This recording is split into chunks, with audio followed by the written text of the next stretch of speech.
The Senate will come to order.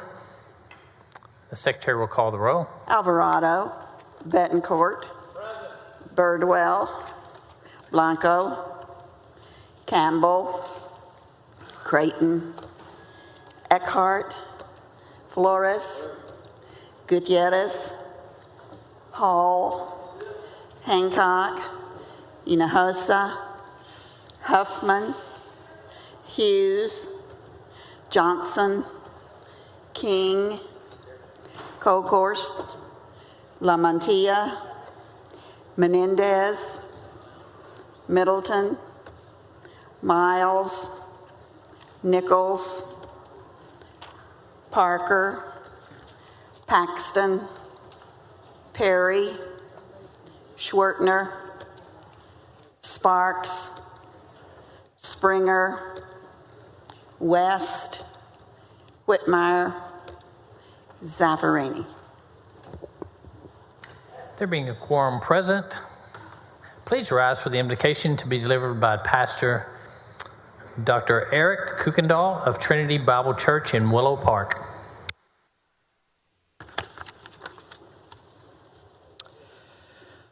Let us pray.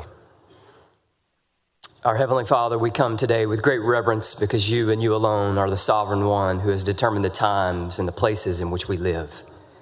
We also come with great gratitude because of the privilege you have given the men and women of the Texas Senate to serve with all their might as your ambassadors for the good of every Texan. Our request is simple: build this house. Cause the foundation of this house to be one of humility, its four walls, kindness, collaboration, gratitude, and sacrifice. May each chair within it be built with integrity, and may its roof be one of charity. Please grant our request so the leaders of the Texas Senate may serve as one and be an example to other governing bodies across our land. Father, the stakes the men and women of this chamber face are high, and unless you build this house, they labor in vain. So build this house. May the grace of our Lord Jesus Christ, the love of God the Father, and the fellowship of the Holy Spirit be with you all as you serve for your happiness and the good of every Texan and the glory of King Jesus, in whose name I pray. Amen. Thank you for your words, Pastor Kuykendall.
The Dean of the Senate moves to dispense of the reading of yesterday's journal. Is there an objection?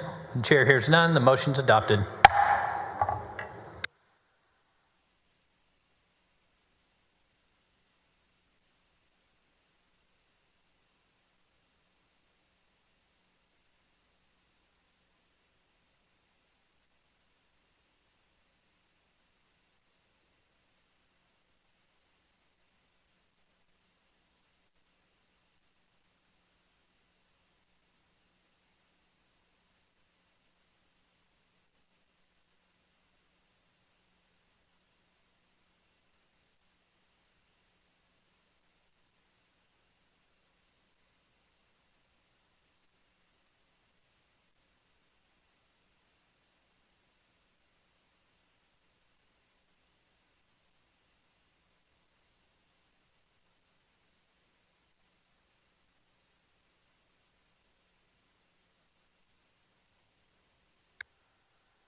Chair recognizes Senator Flores for an introduction. Thank you, Mr. President and members. Today I have the great honor and privilege of recognizing Diane Gattuso. Diane is an instrumental employee of the Secretary of State's office. where she has served the state of Texas for over 50 years. She first joined the Secretary of State office back in 1975, and she later retired after an incredible 27-year career.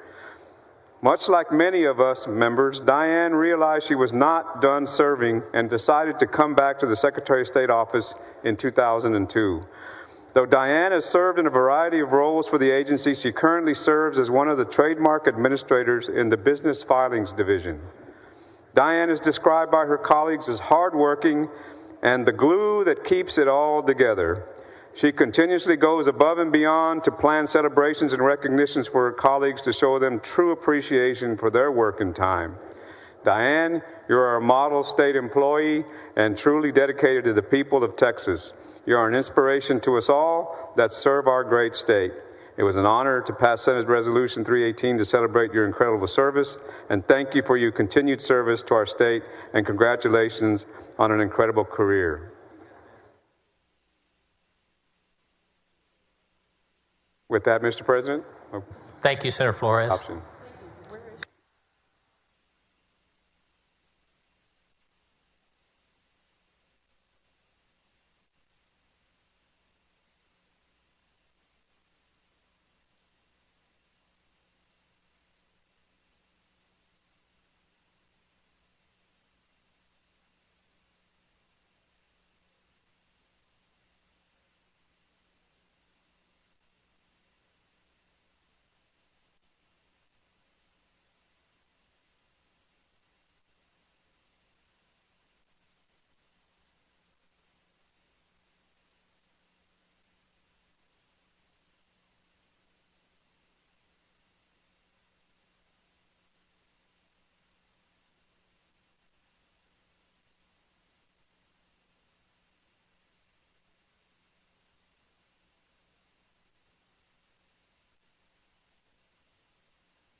Chair recognizes Senator King for the chair lays out the following resolution. Secretary will read the resolution. Senate Resolution 349 by King and Springer, recognizing March 29, 2023 as Parker County Day at the state capitol. Chair now recognizes Senator King on the resolution. Thank you, Mr. President. I know Senator Springer is going to have a lot to say in a minute, too, but it is with great honor that I have the privilege to stand before you and recognize the amazing people of Parker County. It's a very special day to me because we've lived there for so long, and I've had the privilege of representing them as my home county for 24 years. Parker County, most people don't know, but it is now the 9th fastest growing county of over 50,000 in population, not in Texas, but in the entire United States. So it is really one of the boom capitals of Texas today. We're very well known for a number of events, including our Parker County Peach Festival, which I think I don't know, Tammy, what do we get, 40 or 50,000 people there now over a 2-day period. In fact, we got a lot of accolades from an international organization last year for the conduct of that festival. We're also the cutting horse capital of the world, and we are now home to filmmaker Taylor Sheridan, and a lot of his films are shot on location in Parker County. I want to introduce just a few special people, although everyone here today is special. First, I want to thank Pastor Kuykendall, my pastor, for his prayer today, and his wife Courtney, who is here with us. County Judge Pat Dean, if you'd all stand when I say your name. County Judge Pat Dean, County Commissioner Mike Hale, Parker County County Commissioner Larry Walden, Weatherford Mayor Paul Pascal, Weatherford City Council Matt Tiskus, who's also an SREC representative, Springtown Mayor Greg Hood, Springtown ISD Board President Rick Beal, County Attorney John Forrest, Weatherford College Trustee Doug Dow, Hudson Oaks City Council Daniel Cross and Councilman Brian Lixie, Mayor of Aledo Nick Stanley, Weatherford ISD School Board Toby Taylor, and then the Mayor of Hudson Oaks, Tom Fitzpatrick, and just everyone else who is here today in the chamber from Parker County. And with that, members, I would move to, well, I believe Senator Springer has some words to say, and then I'll move to adopt the resolution. Thank you, Mr. President. Senator Springer, you're recognized on the resolution. Thank you, Mr. President. And thank you, Senator King, for recognizing such a great place in Parker County. And it's obviously special in my heart as growing up there. And back when I went to Stanley Elementary School right there on Main Street before graduating Weatherford High School and attending Weatherford College for a little bit. But it was also where my father graduated, and my grandfather was the Safeway store manager there for many, many years till he passed. And so Weatherford and Parker County has a special place in our heart. And it is amazing the growth and the great things that they're doing to go forward. From east to west, north to south, the opportunities that are abound in Parker County are limitless. And I look forward to seeing the amazing things y'all continue to do day in and day out. It's great to see you here at the Capitol. Had a fantastic time last night here on the Senate floor with y'all, showing you around. But welcome to your Capitol, and we're here to serve you. Thank you. Senator King moves adoption of the resolution. Is there an objection? Chair is none. Adoption. The resolution is adopted.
The chair lays out the following resolution. Secretary will read the resolution.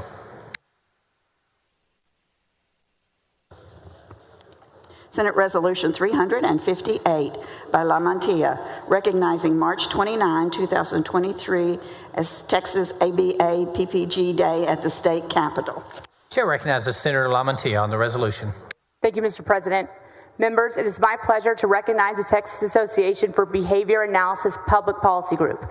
Today, we celebrate their hard work and tireless efforts to promote and advance the field of behavior analysis across Texas.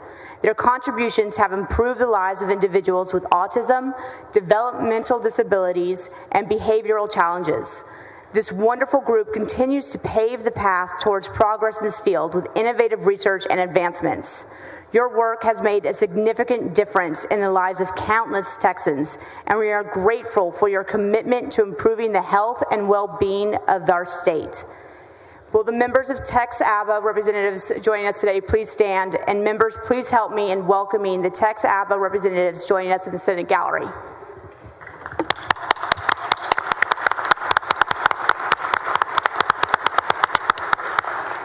Is there an objection to the adoption of the resolution? Chair hears none. The resolution is adopted. Thank you, Mr. President.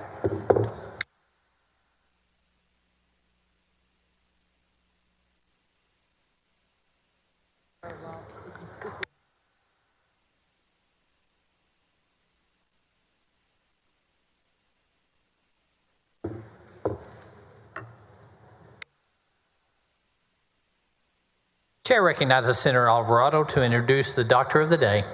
Thank you, Mr. President. I'm pleased to introduce today's Doctor of the Day, Sister Roseanne Popp. Sister Roseanne began her career as a nurse in order to follow her drive to serve the poor. In 1994, she graduated from UT Health Science Center in San Antonio with an MD. The next year, she passed her United States medical license examination with the highest score of any Texas doctor at her time. Sister Popp has also found a calling in religious service and entered into sisterhood, becoming a nun.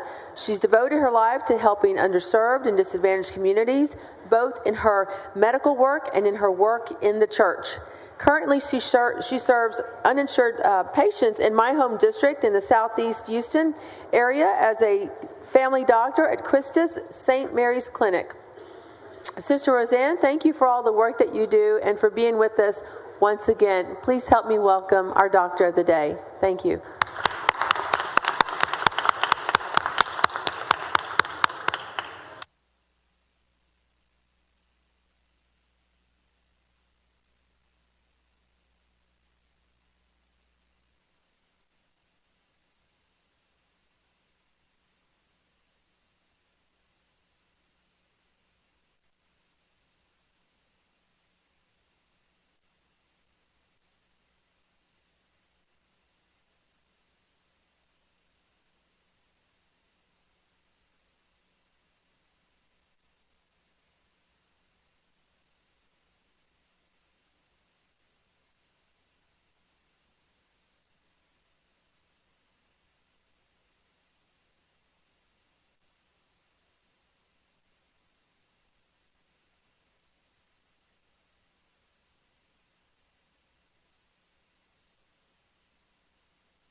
Chair lays out the following resolution. The Secretary will read the resolution.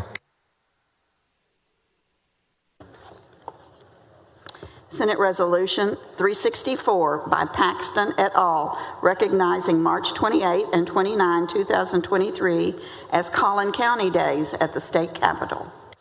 Chair recognizes Senator Paxton on the resolution.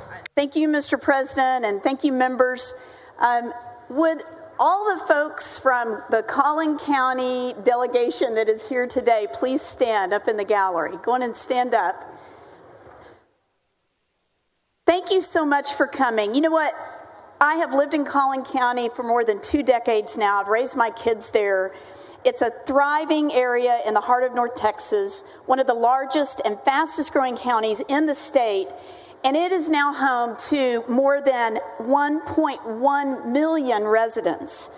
Plano is the county's largest city, and it's the location of several Fortune 1000 companies. McKinney, which is my hometown, is the county seat, and it includes Allen, Anna, Blue Ridge, Salina, Copeville, Fairview, Farmersville, Frisco, Josephine, Lavon, Lowry Crossing, Lucas, Melissa, Murphy, Nevada, New Hope, Parker, Princeton, Prosper, Richardson, Royce City. I thought I was going to get it. Sachse, St. Paul, Van Alstyne, Weston, and Wiley. And together they are recognized for their charming blend of country and cosmopolitan qualities. Collin County's economy remains strong and vibrant thanks to a highly skilled workforce who make the county a leader in job growth. And it's one of the most highly educated populations in the entire state. More than 90% of its workforce over the age of 25 hold a high school diploma. About half have actually earned a bachelor's degree or higher. The county also boasts an excellent public education system with a number of campuses ranking among the best in the state. And of course, it is home to the world-famous Collin College. The citizens of this notable North Texas county are working to preserve the best of their past, even as they work and look forward to a bright and promising future. And they're sure to continue to figure prominently in the growth and prosperity of the Lone Star State in the years to come. Members, I have 3 pages of legal-size paper with the names of elected officials, city, county, school officials, and so I'm not going to read all of these, but I just want to give a special thanks to the Allen Fairview Chamber, Plano Chamber, McKinney Chamber, and Frisco Chamber for all of their work in helping put this together. We've got a number of city officials. Wave if you're a city official. And if you are one of our superintendents or trustees, please wave. Thank you so much. Chamber members, EDC members, if you would wave. Oh, y'all are like leaning over this way. They're in stereo up here in the gallery. And of course, many, many business leaders that make the county such a great place. Members, would you please join me in welcoming some of the most brightly shining stars in the great state of Texas to the Texas Senate. Thank you.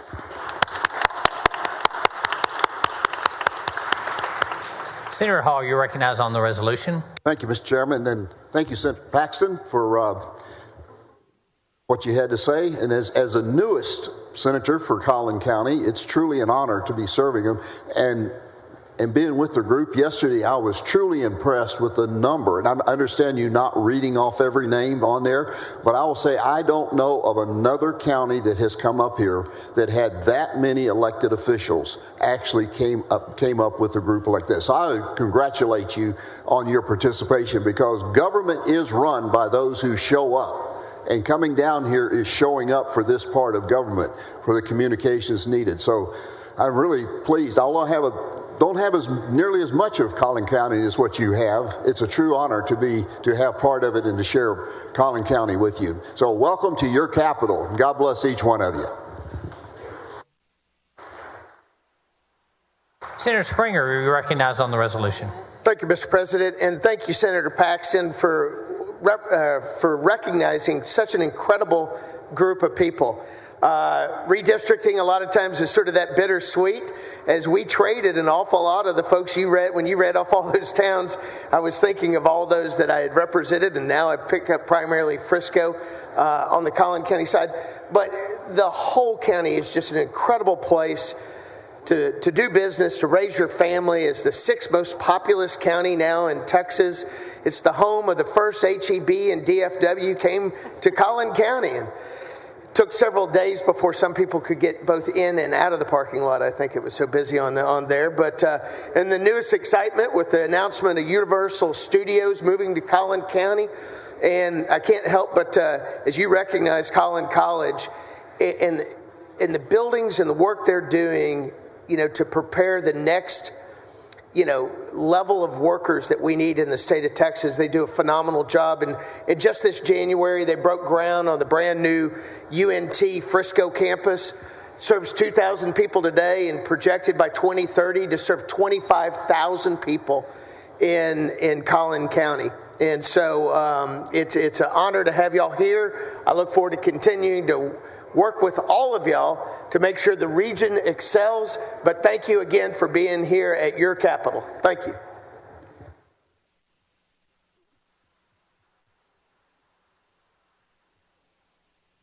Any objection? Hearing none, the resolution is adopted. Thank you, Senator. Thank you.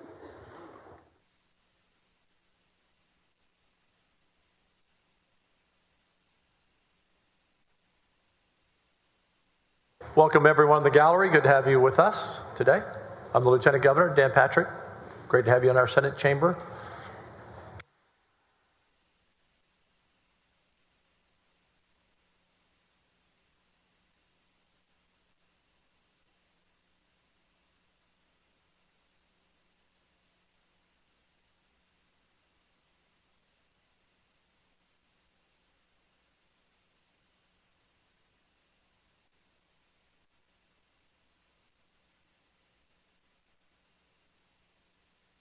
Chair lays out the following resolution. Secretary, read the resolution.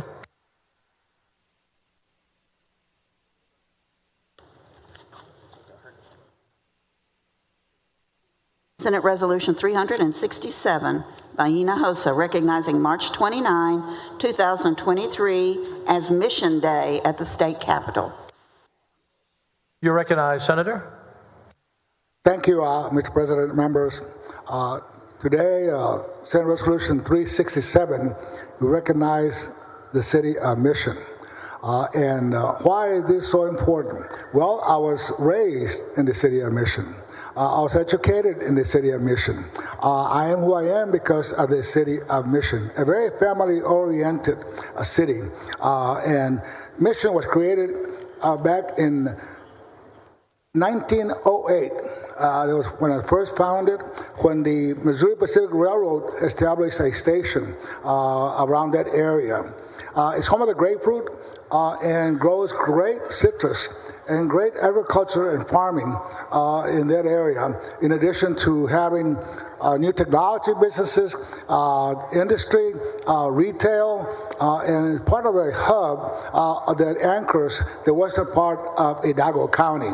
It has a flourishing economy and continues to grow, and it works very hard through the leadership to diversify the economy. I will tell you that Mission is a natural, beautiful place to raise a family. I know we got great leaders in the city of Mission. And let me say this, it's not only the home of the Butterfly Center, it's also home for the Mission Birding Center, and as Mission has many hikes and bicycle trails. So to me, Mission is very special in the Rio Grande Valley in South Texas. And something that I'm very proud of, it's also very much has a great reputation in history in the city of Mission. We had well-known figures such as United States Senator Lloyd Bentsen, who ran for president and was vice president for the United States. With Congressman Kiko de la Garza was the first chair of the Committee on Agriculture in the United States Congress. And we also, guess what? The legendary coach of the Dallas Cowboys, Tom Landry, was also from Mission. In addition to that, you know history, you know that William Jennings Bryan was also a place that he selected to be his home before he moved up to the rest of the United States. So we have all these public figures. And then, of course, including me, that was raised there in the city of Mission. So it's a great city, has great cultural heritage and unique offerings. And today we honor the city of Mission.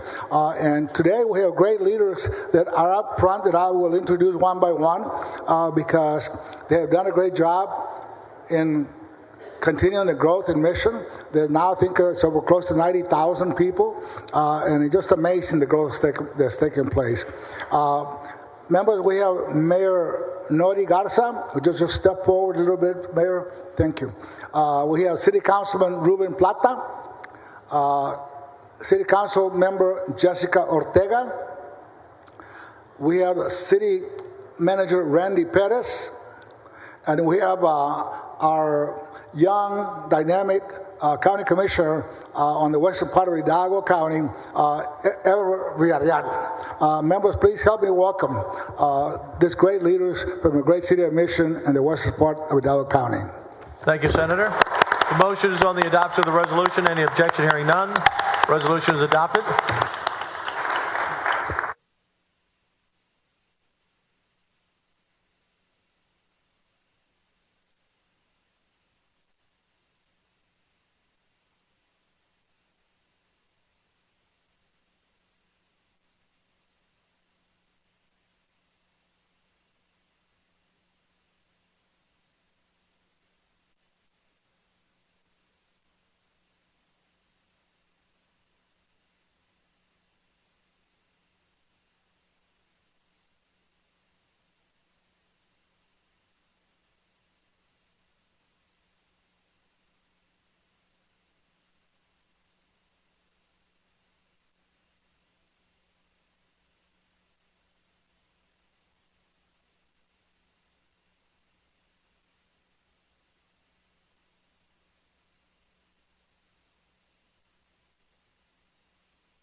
Members, if I could have your attention.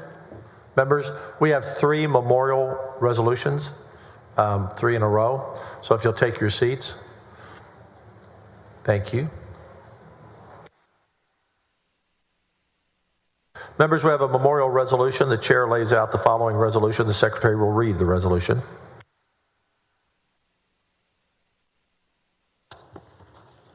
Senate Resolution 363 by Betancourt and Middleton.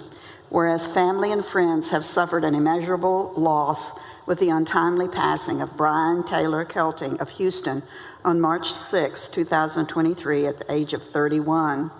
And whereas Brian Kelting was born in Houston on February 26, 1992, to Deborah Kelting Fite and Mark Kelting, and his family included his 2 brothers, Dylan and Blake. A skilled and dedicated basketball player throughout his youth, he was a member of advanced AAU teams and played in the AAU Basketball Nationals in Memphis, Tennessee in 2005. And whereas after graduating from Stratford High School, Mr. Kelting attended Texas A&M University, where he was a member of Sigma Chi fraternity. He earned a bachelor's degree in economics in 2014 and went on to enjoy a rewarding career as the director of sales for group benefits with EMG Insurance Brokerage. Over the course of his exemplary 7-year tenure with the company, he was responsible for successfully structuring a group medical benefits department from the ground up.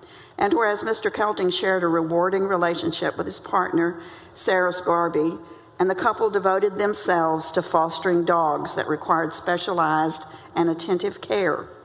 Together, they worked with various shelters in an effort to give animals a chance at recovery, life, and finding their forever homes.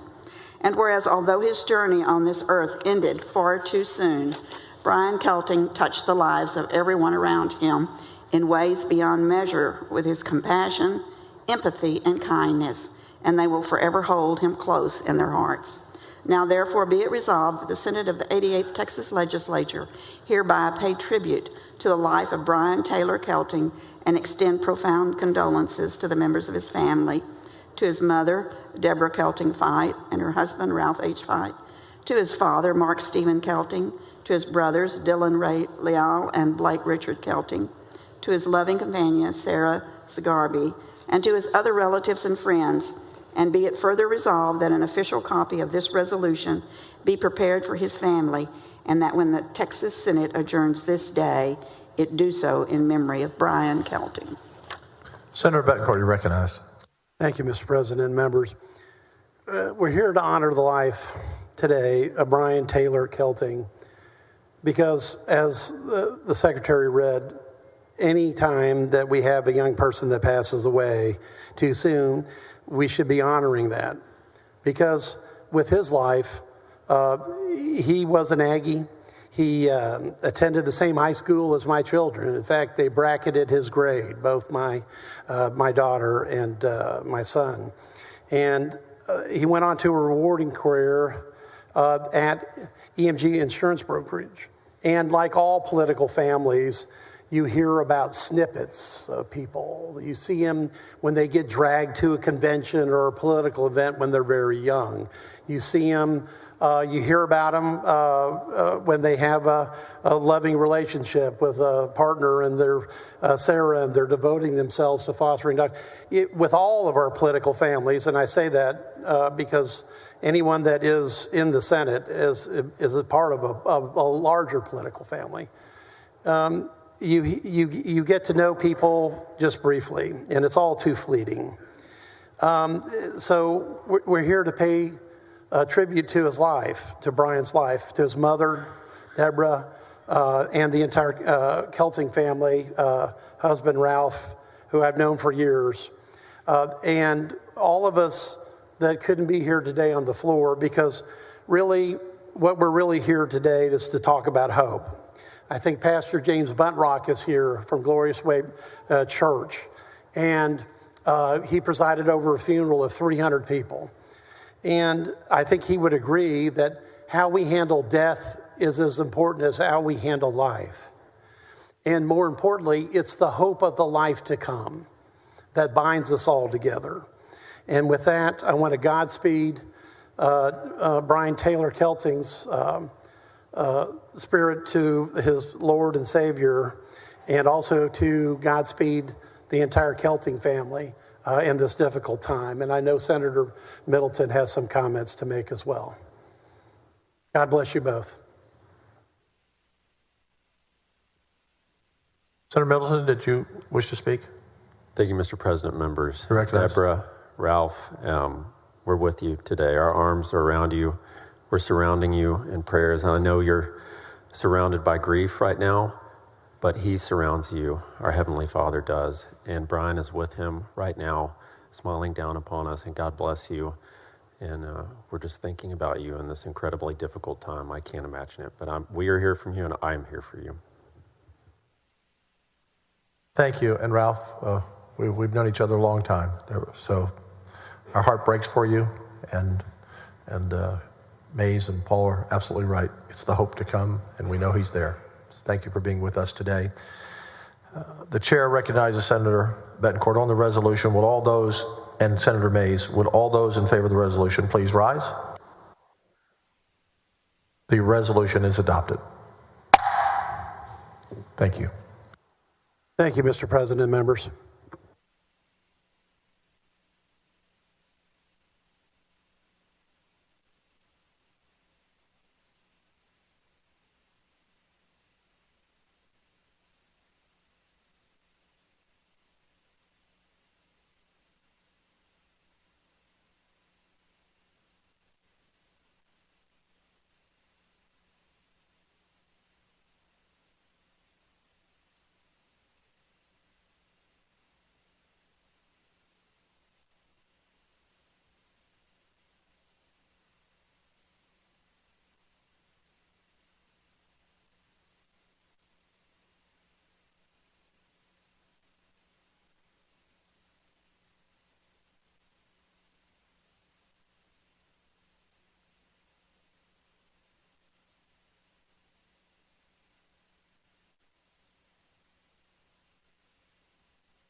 Members, if I can have you take your seat once again. We have a memorial resolution.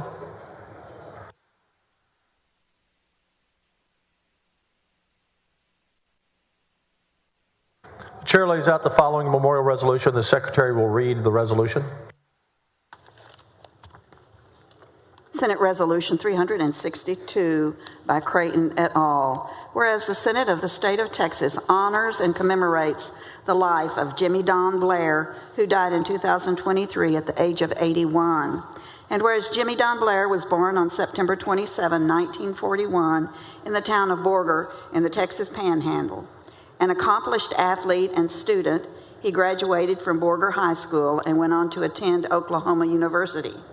A talented and adventurous young man, Jim earned his pilot license, and after deciding to pursue a career in law rather than medicine during his senior year, he flew to the University of Texas to enroll in law school. And whereas Jim was admitted to the Texas Bar in 1967 and moved to the Texas Panhandle, where he served the city of Amarillo as assistant city attorney and as city judge. Jim also served as the assistant district attorney of Randall County before later relocating to Houston. And whereas throughout his time in public service, Jim sought to create more efficient and effective processes in local government to better serve citizens. And he and 3 other city attorneys formed a private law firm dedicated to performing essential services to aid local governments, beginning with the collection of delinquent property taxes. And whereas highly respected by his colleagues, community members, and clients, Jim was profoundly knowledgeable in many legal fields and used his expertise to improve the lives of others. He was instrumental in updating the Texas Property Tax Code by drafting legislation that penalized delinquent taxpayers rather than burdening taxing entities and other taxpaying citizens. And whereas in 1980, Jim transferred his legal practice to Houston to be of service to more people. Over ensuing decades, he and his partners altered the firm, which now is known as Linebarger, Gogan, Blair, and Sampson. He retired in 2006 and became a senior advisor to the firm. And whereas Jim was a man of deep faith who gave unselfishly to others throughout his life, guided by a spirit of generosity, he hosted more than 300 fundraisers over 10 years and contributed to numerous philanthropic organizations, including disaster relief efforts and foundations to support education, cancer patients, community clinics, and a food bank. And whereas named the hometown hero of the Woodlands in 2011, he was widely known and admired throughout the community, where he shared 35 rewarding years of marriage with Nelda Luce Blair. He was a devoted father to his daughter, Maris Ann Blair, and a loving father-in-law to her husband, David Hall. And his kindness and wisdom were a source of light in the lives of those around him. He leaves behind an inspiring legacy of generosity and service, and his memory will be forever cherished by his many loved ones and by all who were privileged to share in his life. Now, therefore, be it resolved that the Senate of the State of Texas, 88th Legislature, hereby extends sincere condolences to the bereaved family of Jimmy Don Blair, and be it further resolved that a copy of this resolution be prepared for his family as an expression of deepest sympathy from the Texas Senate, and that when the Senate adjourns this day, it do so in memory of Jim Blair. Senator Creighton, you're recognized on the resolution.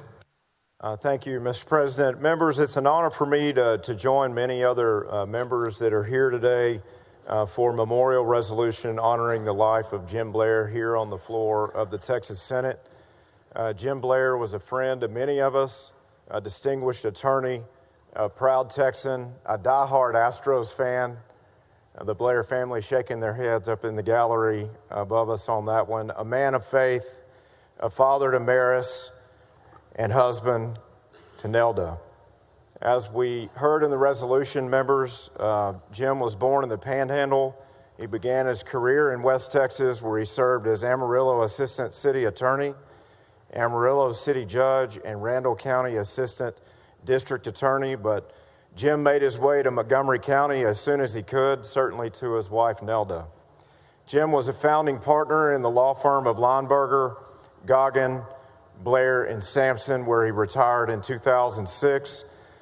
Anyone who knew Jim knew he was not really a candidate for actual retirement.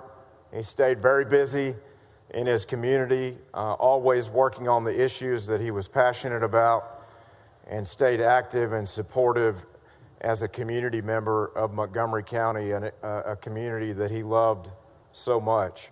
Jim served on the board of the Montgomery County Food Bank, Leadership Montgomery County, and Interfaith of the Woodlands. He also was first to step up for causes he supported, including the Leukemia Lymphoma Society and many local countless events that supported that charitable effort and many, many others. After Hurricane Ike, Jim was critical to the Relief Fund Committee, where he personally fought for families devastated by the storm, working to cut red tape to finally get them relief in any way possible. As an outspoken advocate for education, Jim served on the board of the Conroe ISD Education Foundation and of Lone Star College. And he also endowed scholarships that continued to support local students. In 2011, he was named a Hometown Hero of the Woodlands, where Jim and Nelda and their family resided. Jim and Nelda, his wife of 35 years, without a doubt, just an understatement to say that they were pillars of our community. Their family continues to be, always volunteering, always giving back, and mentoring in any way possible that they can. He was a devoted and proud father to his daughter Maris, who's with us today, who continues his strong legacy in Montgomery County. Members will all miss Jim. Our community is undoubtedly better because of him, not just in the Woodlands, not just in Montgomery County, but across this state. In the gallery today, we're joined by Nelda, by Maris, by Maris's husband, David, and Jim's sister-in-law, Kimberly Dollar. Nelda, of all the wonderful qualities I respected about Jim, it's certainly my favorite was seeing how much he loved you. And I'm not the only one that mentions that. That was just a sentiment that was very consistent in our community at different events, and seeing the two of you together and how he just cherished and admired you. And I was just always so very, very impressed by that, among so many other countless things that he was able to accomplish. I just appreciate all of you being here today. I know that there was a similar resolution offered in the Texas House of Representatives in the other chamber, and we're so glad you're on this side. Mr. President, I know there are other members with remarks. Thank you, Senator Creighton. Senator Nichols. Thank you, Mr. President. Thank you, Senator Creighton, for the resolution in memory of Jim. I, too, want to wish condolences to the family, to all of you. You're all in our hearts today. I know 18 years ago, Nelda and Jim met with me to try to get to know me better and me get to know them better, and they welcomed me to Montgomery County with open arms and have been supporters. And but I know he was your companion, the person. I always knew him as a person who smiled, had fun, always had something else he wanted to do, but also y'all together and with the family made a lot of commitments of support to organizations in the area that benefited so many more people. Y'all are always very serious and generous in those things. And I know the legacy of the work that he did with all those people will go on with the family. And I just want to make sure you know that I really feel for your loss. So thank you. Thank you, Senator Creighton. Thank you, Senator Nichols. Senator Alvarado.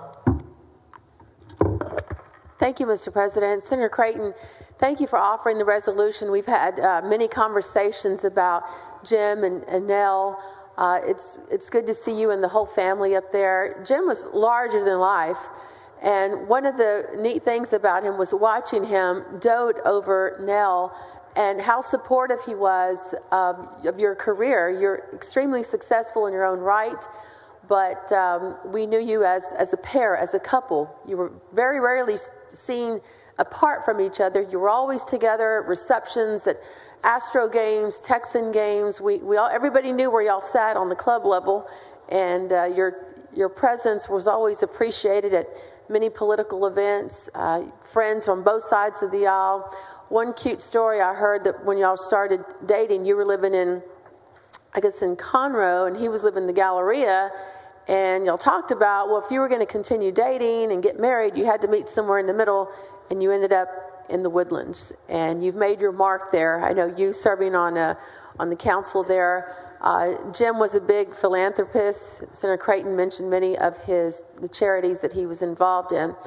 But one thing that was mentioned in the resolution is his work in creating the property tax collection business. And that was in the 70s. And it came to him when he was the assistant city attorney in Amarillo.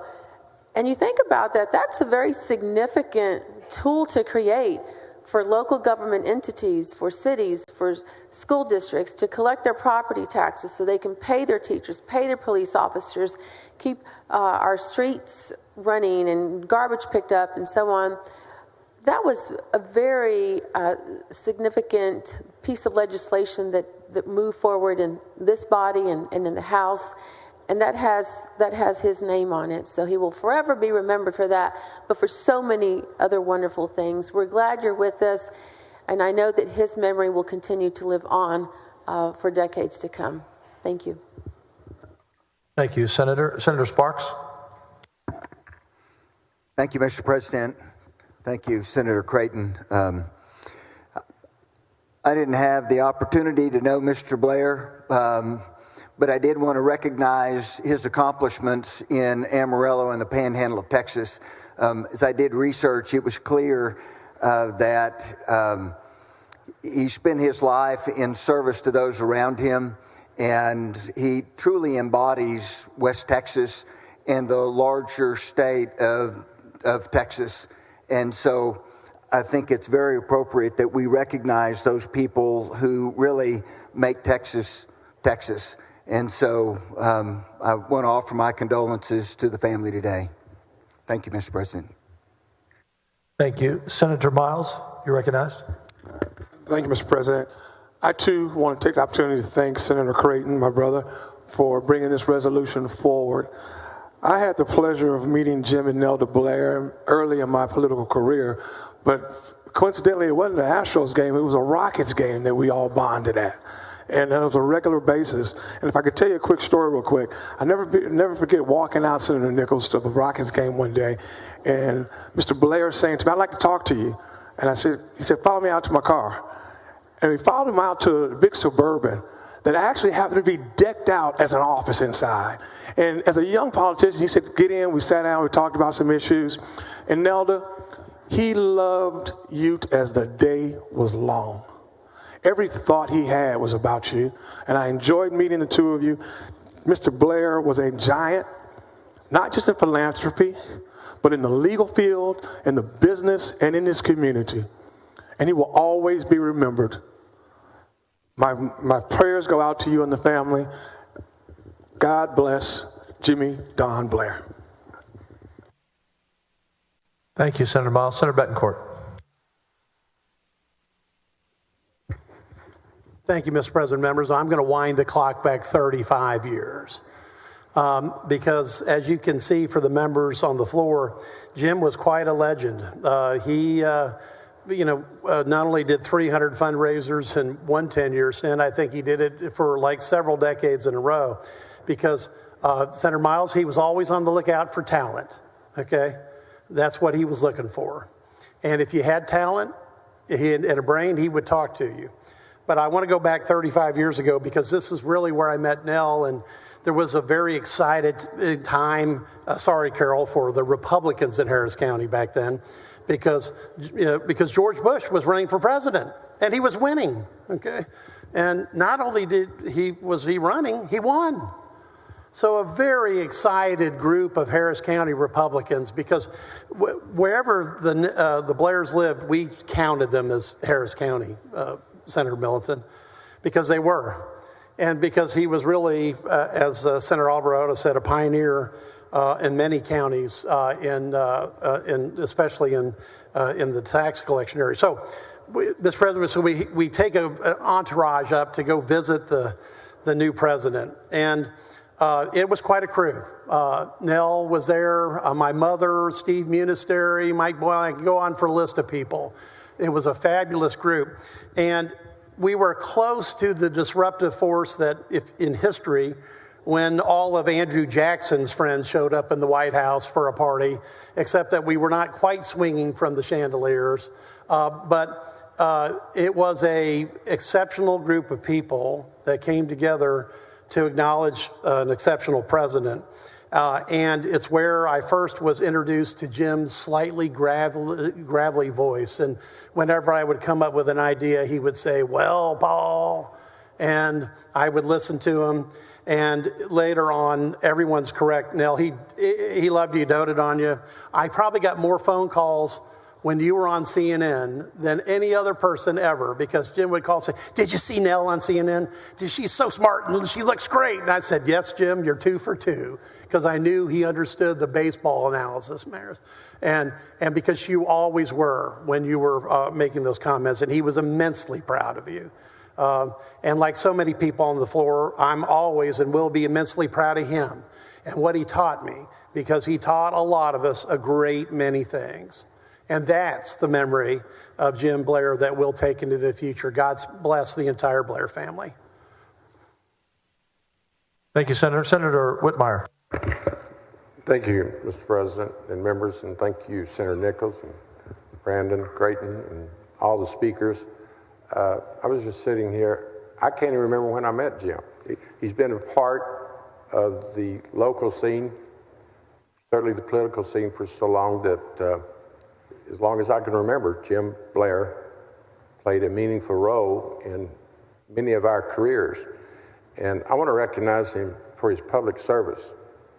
You know, I strongly believe we're all public servants, as Jim Blair was, whether you're ever on the ballot or not. And he took on that responsibility to help others. He certainly brought people together. He was very bipartisan, as much as a good Republican can be. He would reach across party lines to solve problems. And what stands out, members, is the team. It was not just Jim, it was Jim and Nelda. So I recognize him for having a partner that he treated as his equal and allowed Nelda to be a public servant and serve on our Board of Regents and just make a difference in the world. So we'll miss him at baseball. In recent years, that's where I and Carol and other Astro fans got to enjoy Jim's enthusiasm for the Astros. But I want to thank you, Nelda and Jim, for making me a better public official, better state rep, better state senator, because you never were very far away when I needed advice and counsel. So it's really great that Jim gets recognized on this Senate floor as properly as we've done today, Mr. President. Thank you. Thank you, Senator. Nelda, I can't see you from where I am standing now. I can thank you. The greatest gift a person can have in their life is to be loved and to give love. You too experienced the greatest gift that many people never find, and you found it. So as you can see from the members from both parties who spoke, both of you touched so many lives here and were so impressive, and you will continue to be impressive as you carry on. So thank you for being here. We share the loss with you. Thank you. Members, the motion is on the resolution. All in favor, please rise. The resolution is adopted. Thank you, members. Members, we have another resolution, memorial resolution. Please keep your seats.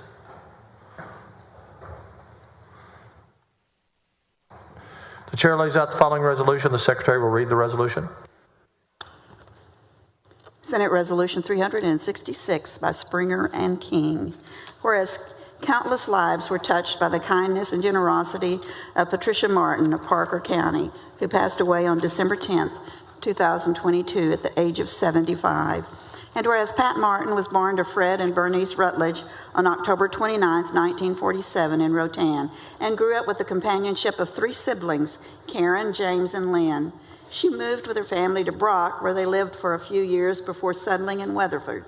A graduate of Weatherford College, she embarked on a career in land title insurance in 1974 and continued working in the industry for many years while raising her son Brandon as a single mother.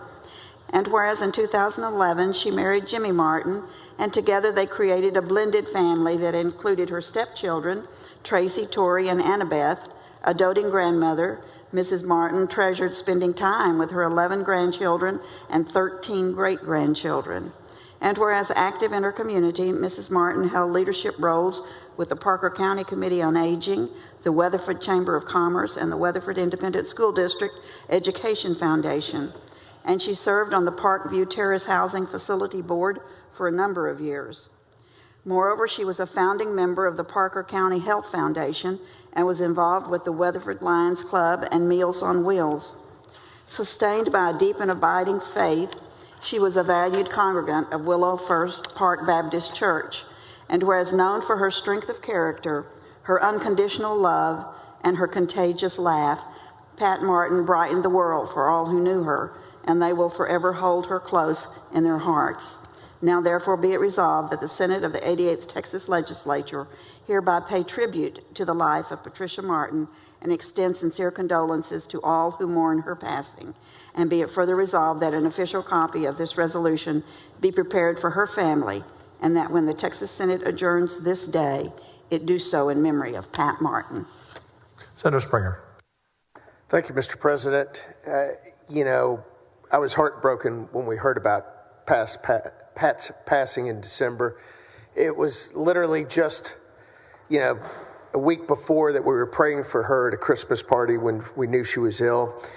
She was a mover and shaker in Parker County who was dedicated to service. We all knew her throughout Parker County for her glowing personality and strong work ethic. Pat loved unconditionally and could bring the best in everyone. She was always willing to provide helping hand and extend her kindness to make positive impacts on our community. In addition to her service to the Weatherford Chamber of Commerce, the Lioness Club, the Parker County Committee on Aging, Meals on Wheels, she mentored students at Weatherford ISD for 15 years and was a children's leader at Willow Park Baptist Church. Today, we have in the gallery her son Brandon and his wife Rakisha. If y'all will please stand so we can recognize you. I missed them over here.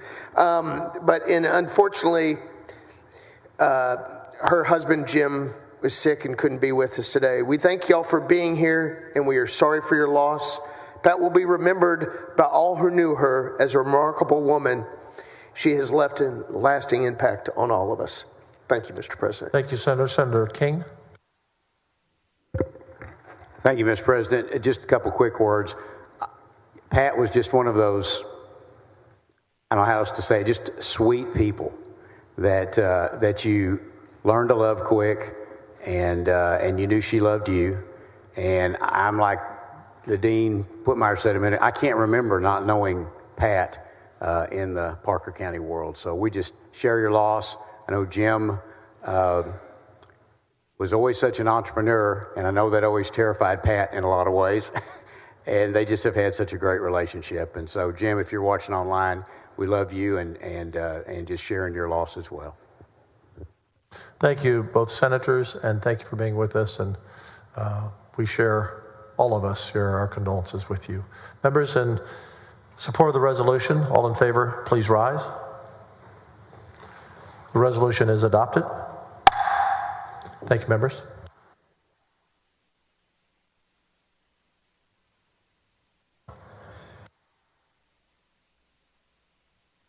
Members, we want to honor a certain group of senators, and I'd like to have all senators on the floor to do that.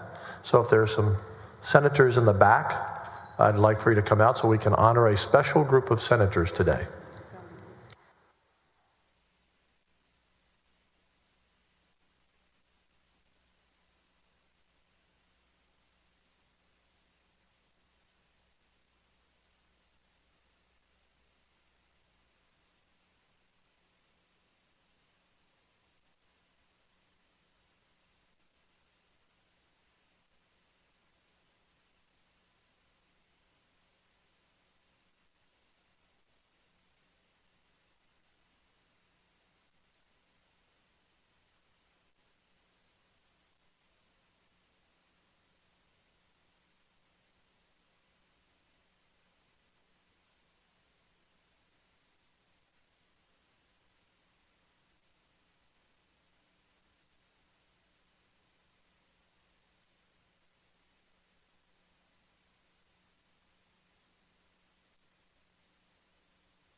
Members, while we're waiting for a few minutes for two of our special senators to be acknowledged today, let's do an additional resolution so we keep moving forward. Chair lays out the following resolution. Secretary, read the resolution. Senate Resolution 359 by Creighton, recognizing March 29, 2023 as Texas Association of Builders Day at the state capitol. You're recognized, Senator. Thank you, Mr. President. Members, today I'm happy to welcome the Texas Association of Builders to the Capitol. I know we've all talked about this session, that the Texas economy is on fire. We've got people here today that represent the tip of the spear on that distinctive detail. There's more than one. You know, we've also talked as well that Texas is the #1 one-way U-Haul rental destination in America. Today, we honor the Texas builders who've demonstrated the vision and commitment to keeping up with the needs of this growing state and all that seek Texas for a future and for opportunity and for prosperity. Since 1946, the Texas Association of Business has been committed to advancing residential housing throughout the state. They've been strong advocates for pro-growth policies here at the Capitol, representing 758,000 jobs and $71 billion of impact to our economy. I know we're all grateful for their contributions and for those that represent them here today. Over 1,000 members from across the state have joined us.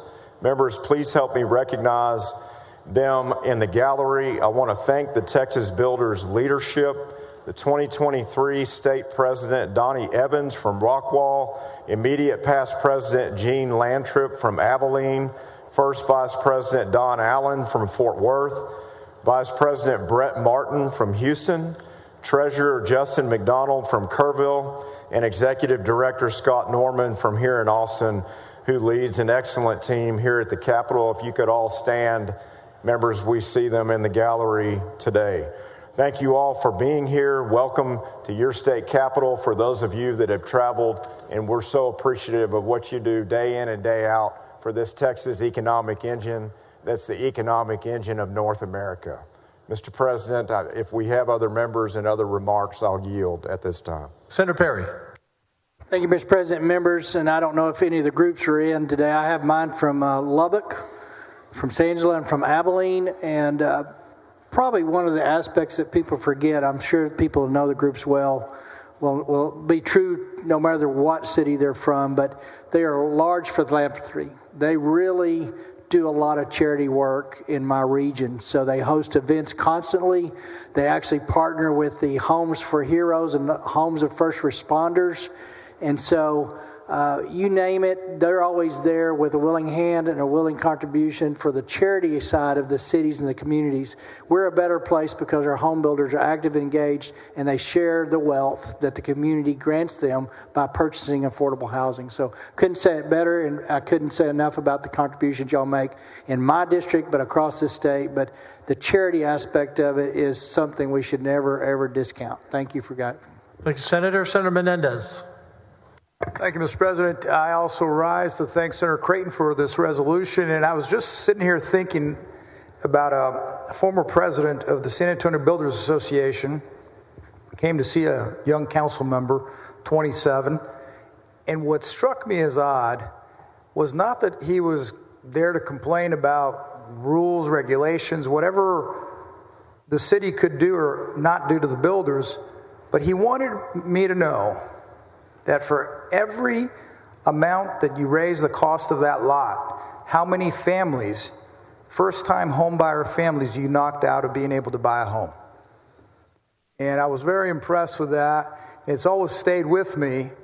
And he said, you know, it's not so much sometimes that they can't afford the home, that they won't get that mortgage.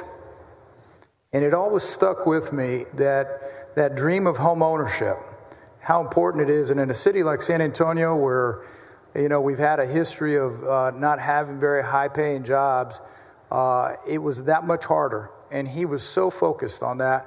And I'm sure he had something to do because, you know, many of our cities have these great parade of homes with these beautiful homes that very few people can afford. but he also had a hand in starting an affordable parade of homes that we could have in parts of the city that never saw these new home developments. And so infill development, lots of things that they were leaders on. And to this day, y'all are always cognizant of how the things that we do, whether here at the state or at the federal or local level, how they impact that first-time home buyer. Critically important, home ownership, not only does it give people roots and makes them feel a part, it gives them the desire to be part of the community, strengthen their community, hold up their values, hold up their investment.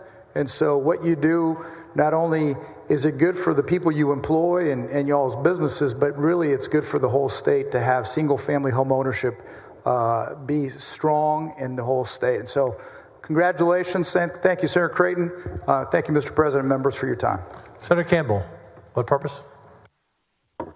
To thank Senator Creighton for bringing this resolution forward and to make a comment to our military, our veterans from Vietnam.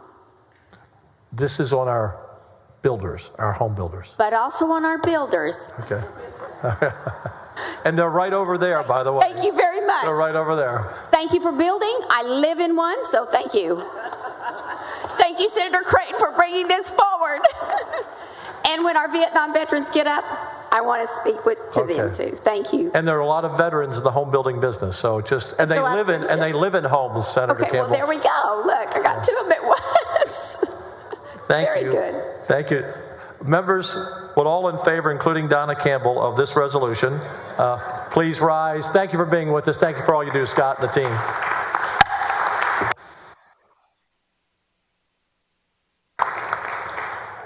So, members, we have a special group of senators with us. This is the end of March, and it's Women's History Month.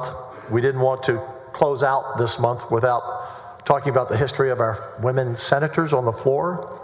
There have only been 24 in history. And here's what's amazing. I've only been here, I say only, since 2007. I've served with 16 of the 24.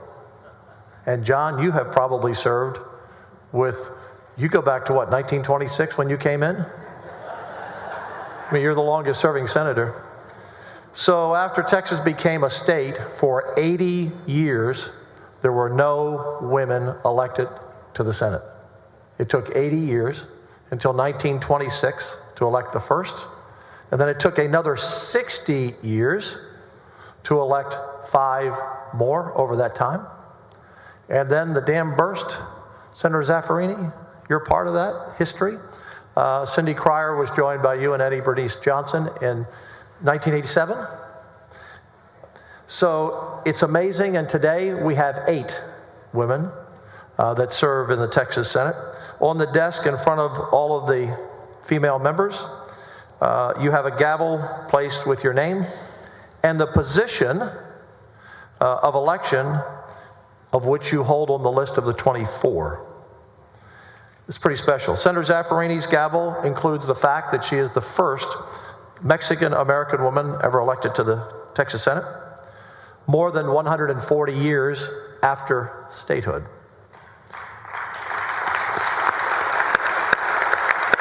She's also the longest serving senator, female senator in Texas history, soon to be the next dean. John, that's up to you, actually. And up to you, Carol and Boris, and, all hands on deck there. Members, we recognize Women's History Month and the women of the Texas Senate. For me, there were already women in the Senate when I arrived. I actually can't imagine a Texas Senate without women.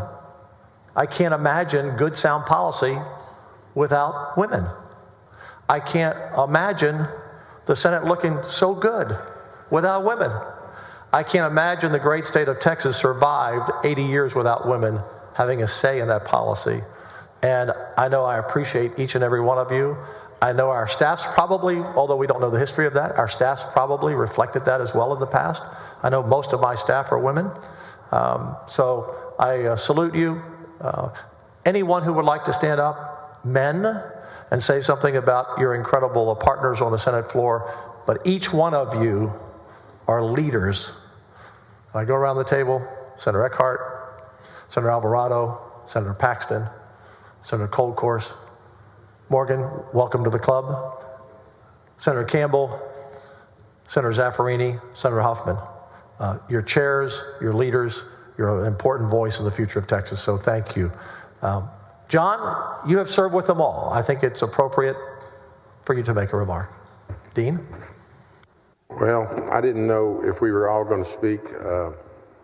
I wanted to, at some appropriate time. I think you just endorsed diversity and inclusion, equity. You bet. Equal opportunity for everyone, Senator. There is no doubt in all of our lives, whether it's in our community, our families, or on this Senate floor, that our equal partners make a difference in our lives. And I have been here when it was not nearly as diverse and included our partners that we're recognizing today. It's much different. It's better. I'm trying to think, Patsy. Betty Andehart left before I got here. Cindy Cryer, certainly I served with her. Senator Zaffarini, what, 87? So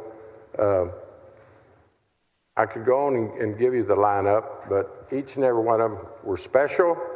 They're special today.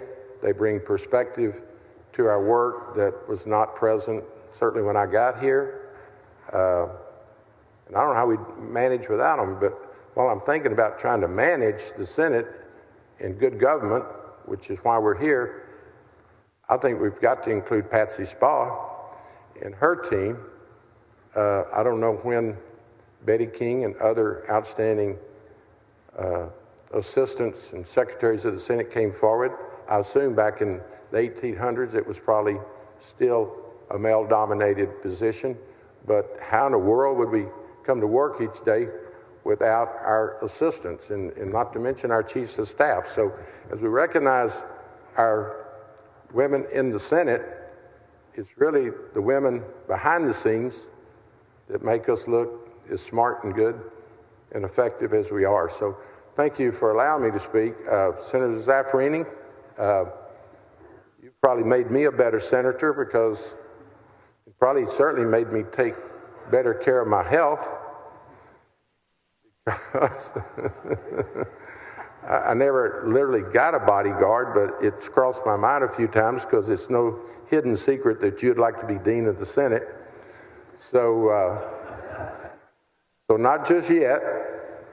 I would allow you to have a fundraiser for any worthwhile endeavor.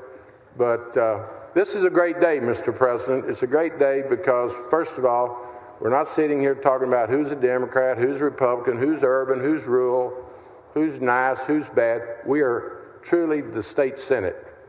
And we've all recognized it's the most deliberative body on earth. I hope we continue that practice. But it's really nice. I've been here a long time and never had a president recognize the membership as you are doing at this present time. And whether you're a freshman or a senior member, when you get to the Senate floor, you got the same vote as someone that's been here 50 years or somebody's been here their first session. So as you often do, Mr. President, when we're meeting, remind us of our huge responsibility, the 30+ million people. Can you imagine, members? We have a district that's larger than the congressional districts. And so I don't think we can take for granted that huge responsibility. And quite frankly, when I drive by the Capitol at night, I'm still taken back by the beauty and the majesty of this building. So let's protect it, let's respect it, and do our jobs, because there's a whole lot of people depending on us. A lot of little girls are watching this body today thinking, I can do that. I can be a state senator. And so I celebrate the recognition today. It's long overdue. And I want to thank my colleagues, men and women, for who they are. It's so neat that we're all so unique. And we sit in committee meetings and in the lounge and talk about our lives back in West Texas or an urban setting. It's just, we come together for the same purpose, to tend to the people's business. So thank you, and each I could, in fact, I think it'd be nice if you're not going to do it, I'll ask all the women to stand and let's give them a. Well, hold on. We have a few other speakers. Am I getting ahead of you? I'm sorry. That's all right. That's all right. Do it twice. Yeah. No, thank you, sir, and ladies, it's your day, and you certainly deserve it. Thank you, Mr. President. Yes, sir. Thank you. Senator Betancourt. Thank you, Mr. President. I think most of the men would agree here that we were probably fortunate enough to marry up, but on this floor we serve up with 8 great ladies in the Texas Senate. And there's not a day that goes by that's not an obvious fact. And so I look over our Senate ladies and realize that it is an honor to serve with them and to serve up. And Mr. President, you've only got one thing wrong with this resolution. You've referred to Senator Zaffirini as the dean in waiting, but you didn't extend it because she's the dean in waiting and waiting and waiting and waiting. But hopefully 2023 will be your lucky year, and maybe it will be. Thank you, Mr. President, and thank you, ladies, for letting the men serve up with you in the Texas Senate. Thank you, Senator. You know, when I first became Lieutenant Governor, as all of you know, I appointed Jane Nelson to Finance Chair. It didn't occur to me she was the first woman ever to serve. And then Senator Hoffman has followed in her footsteps. And I also didn't realize until someone wrote an article, obviously the Finance Conference Committee is the most powerful and important conference committee of all, and there are many that are. And I had Lois and Joan and Jane on it, and it didn't occur to me that no one had ever had 3 women. Pretty much only one woman had ever been on conference. And I never did it thinking about the women. I just thought, who's the best person for the job? That's what occurred to me. Who could do the best job? And so I really don't know how the Senate ever functioned without women. So here's the question, John. Do we all let them sit and we stand and honor them? Or do we let them stand and we sit and honor them? I think we should all stand in their honor. Thank you, ladies, for serving.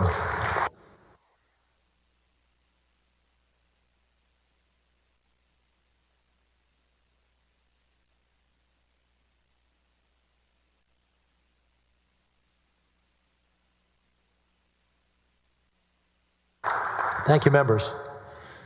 We have 2 more resolutions, and then we will, the morning call will be ended, and we will get to our legislation for the day. The following resolution, Secretary will lay out the resolution. Senate Resolution 370 by Parker, recognizing March 29, 2023 as 4-H Day at the state capitol. Senator Parker. Thank you, Mr. President and members. Members, today we have over 300 students that are here in the Capitol, and we're so excited to have them here to celebrate 4-H Day. It is a day to acknowledge the tremendous contributions that 4-H has made in the lives of our students and to recognize the importance of this organization in shaping future leaders. Since its humble beginnings in 1908 as an agricultural club in Jack County, 4-H has grown to become the largest youth development program in Texas.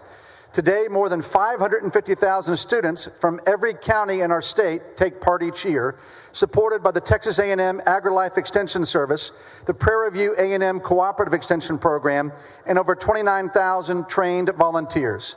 4-H stands for Head, Heart, Hands, and Health, reflecting the core values and personal responsibilities that guide each member. With the motto to make the best better, 4-H clubs today emphasize leadership, citizenship, and strong character. Through this organization, our youth acquire valuable life skills and are better prepared for college and the workplace. And for over a century, 4-H has been enriching the lives of countless young people across the Lone Star State. Its alumni have gone on to make lasting positive differences in their communities and far beyond. As we celebrate today, we're reminded of the importance of investing in our future leaders, the youth who will one day take the reins and guide our great state of Texas to even greater heights. Members, please join me in welcoming these tremendous students to the state capitol here today. Senator Kolkhorst. Thank you, Mr. President. Thank you, Senator, for bringing this resolution and honoring our young people, not just our young people, but great extension agents and other people, AgriLife agents that work with them. My two children were in 4-H, and it was just fabulous. And I was thinking about it today. I was like, I don't know why my parents didn't put me in it. I think I was so busy with sports that it was something that I didn't do. But and Lois, Kate, and Jake being a part of it made a huge difference in their lives. And so we honor them today. We welcome them to their state capitol. These are our future leaders. They too will stand on, some of them will stand on this floor, this very floor. So thank you for bringing this important resolution. Well, thank you, Senator. It's exactly right. They're such an incredible group of young people. They are the future leaders of Texas, and they've been here earlier in the gallery. I think some have moved on to other places, but they're all across the Capitol today, and please thank them when you see them today, members. Thank you, Senator Parker. Senator Blanco, you recognized. Thank you, Mr. President, and thank you, Senator Parker, for offering this recognition today. I'd like to welcome a few of our 4-Hers from Jeff Davis County in Senate District 29. We've got Bo Hawley, Jack Hawley, their mother Megan Hawley's with them as well, and Luke Hendricks. Thank you all so much, and welcome to your Texas Senate. Thank you, Senator Parker. Thank you, Senator. Thank you. Members all in favor of the resolution? Any objection? Hearing none. Resolution is adopted. Thank you, Senator Parker. Thank you, Governor.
Mr. Doorkeeper, Mr. President, there's a message from the House. admit the messenger.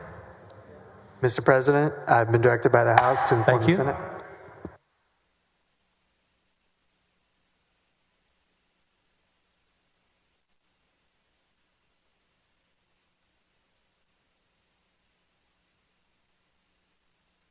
Members, and for those in the lounge watching, we're going to stand at ease for 5 minutes.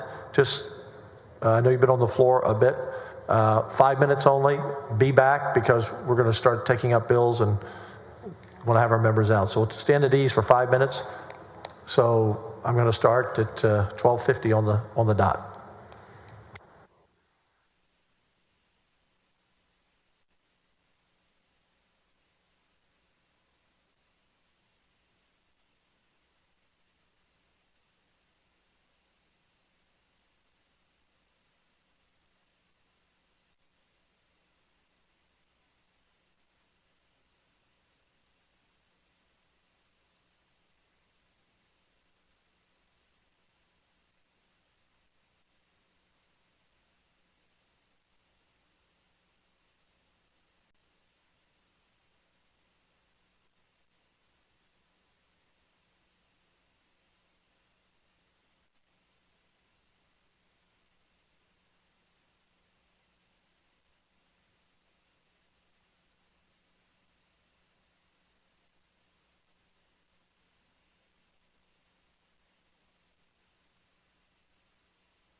Members, Senate will come to order.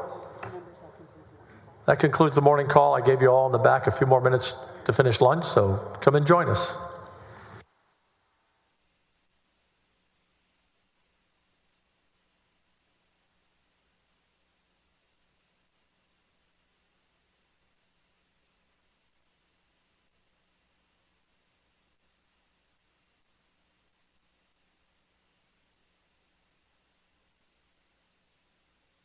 Senator Hoffman, someone must start to bring the members back out.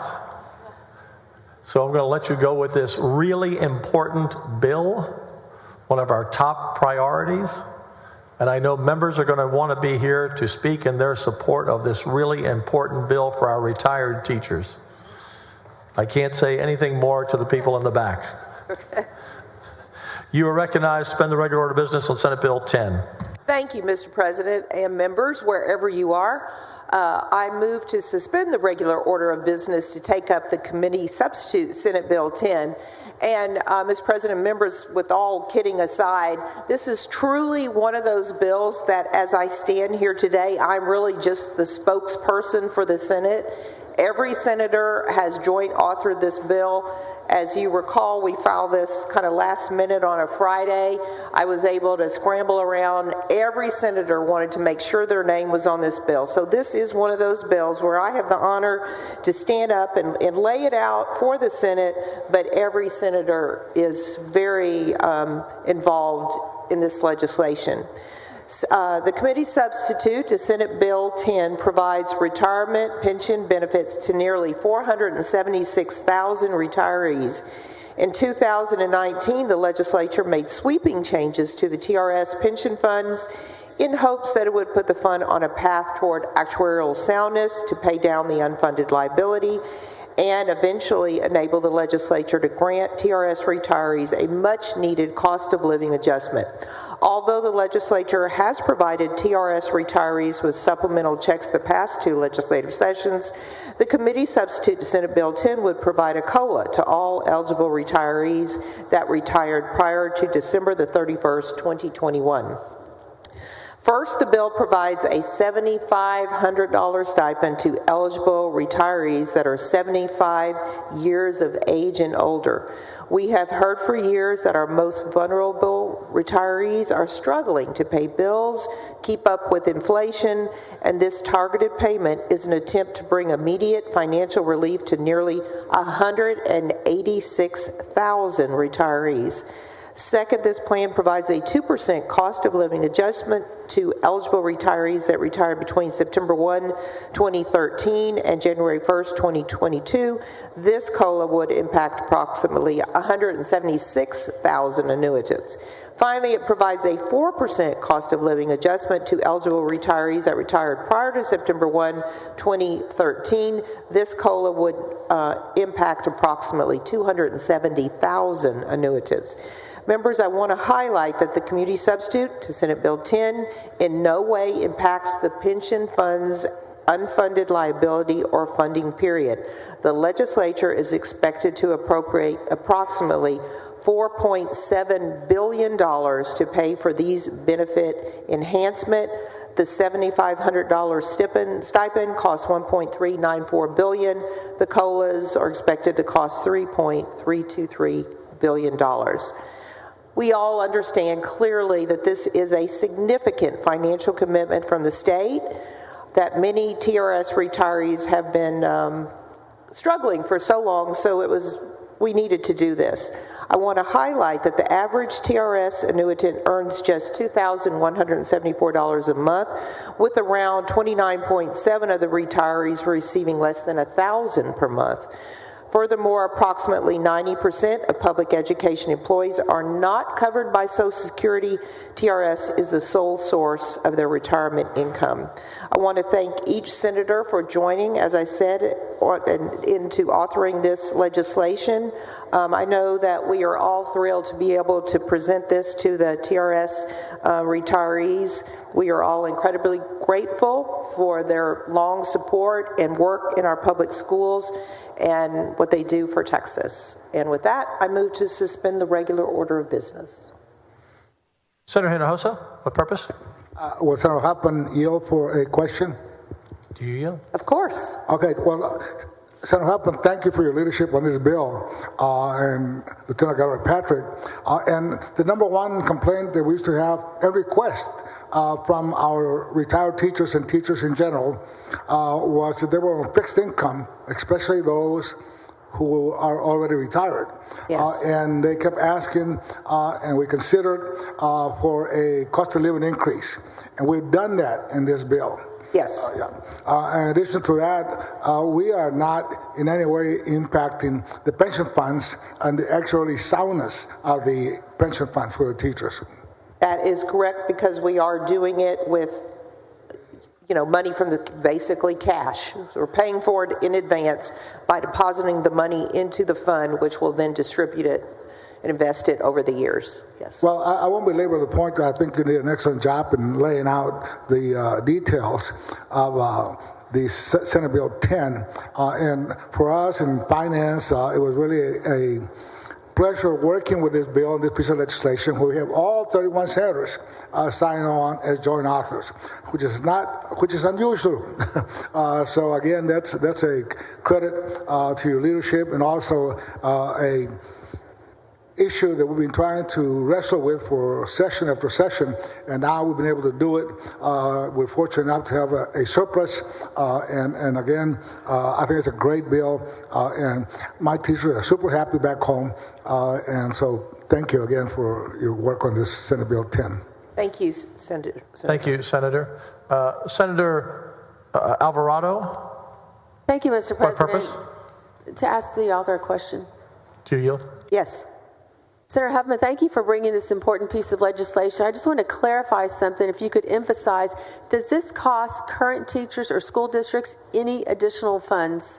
Absolutely not. This does not require an increased contribution on the part of current active teachers. This, again, the state is totally paying for this from our revenues that we have at this time. I think that's an important point that everyone in this building should be aware of. Thank you. Yes. Senator Middleton, your purpose? Will the gentlelady yield? Do you yield? Yes. Thank you, Chair Huffman, for this bill. This is a promises made, promises kept bill, and there's just one little question I wanted to ask about a line item in here that I think is very important to highlight. The reason why we have a special item for retired teachers that are 75 and above. So I guess my question here is, did we put that in there because at the time that they were full-time, their salary was so much lower that in this bill we want to true up their retirement pension because that number is really not that great based on their salary while they were working. So we need to keep up with inflation for our 75 and above retired teachers. Yes, that was the thinking. I work with the Lieutenant Governor on this issue. I know all the senators, including the Lieutenant Governor, was very concerned about now being over 75 is not old, so I'm not saying that because I don't think that as I get closer and closer to that age. But we do realize, as you say, that they were the ones that were probably salaries were a bit lower and that they have been out of the workforce longer. Would be harder for some of those individuals perhaps to have any kind of supplemental income or second, jobs of some sort. And we know that the vast majority of the retirees do not have Social Security. So it seemed a good spot. Of course, whenever you draw a line in legislation, at an age, there's always folks right under the line that would like to see, it changed a bit. So, but we tried to be fair and pick the 75-year age as a good middle ground to give that extra stipend. Well, thank you for putting that in the bill. I know I have a bunch of constituents that are very grateful for that, and I've heard from a number of our retired teachers that have been retired for a long time that, have talked about the inflation and the things that they've seen with cost of living increases. So this is going to be very helpful for them. So thank you for taking that into special consideration, this piece of legislation. Thank you, Senator. Thank you, Senator. And Senator Huffman, thank you for all your work on this. I want to thank the retired teachers, Tim Lee, and other leadership for helping us craft this bill because they surely wanted a COLA. We also wanted to write a check. We like giving people lump sum money. Right. And this bill does not preclude us from giving a check in the future, a separate check across the board, as we've done in 2 of the last 4 sessions. That's right. And I just think it's a real great demonstration of us taking, it's about a $4.5 billion bill, I think. Yep, about 4.7. 4.7 billion from our billion out of our surplus that we would not normally be able to do, and returning it to, I think, some of those who deserve it the most, our teachers. Absolutely. So thank you for working on us, and thanks for all their cooperation. And this is a really great day for retired teachers. I think so. Members, Senator Campbell, you're recognized. Thank you, Mr. President and members. Speaking on Senate Committee Substitute Senate Bill 10. You got it right, yes. Got it right. I just want to thank you from the retired teachers at Senate District 25. They have been asking for this, and you've worked every session. You've still tried to work toward getting this done. Correct. Because of our surplus, you were able to do it, still moving some things around. But thank you for your work for the retired teachers. My pleasure. Thank you, Senator. Thank you, Mr. President. Members, any objection to suspending the regular order of business, since all of you authored the bill? Of course not. The rules are suspended. Chair lays out second reading. Committee substitute for Senate Bill 10. Secretary, read the caption. Committee substitute Senate Bill 10, relating to certain benefits paid by the Teachers Retirement System of Texas. You are recognized. I move passage to engrossment of Committee Sub to Senate Bill 10. Any objection? Hearing none. Bill passed to engrossment. You are recognized to suspend the constitutional 3-day rule. So moved.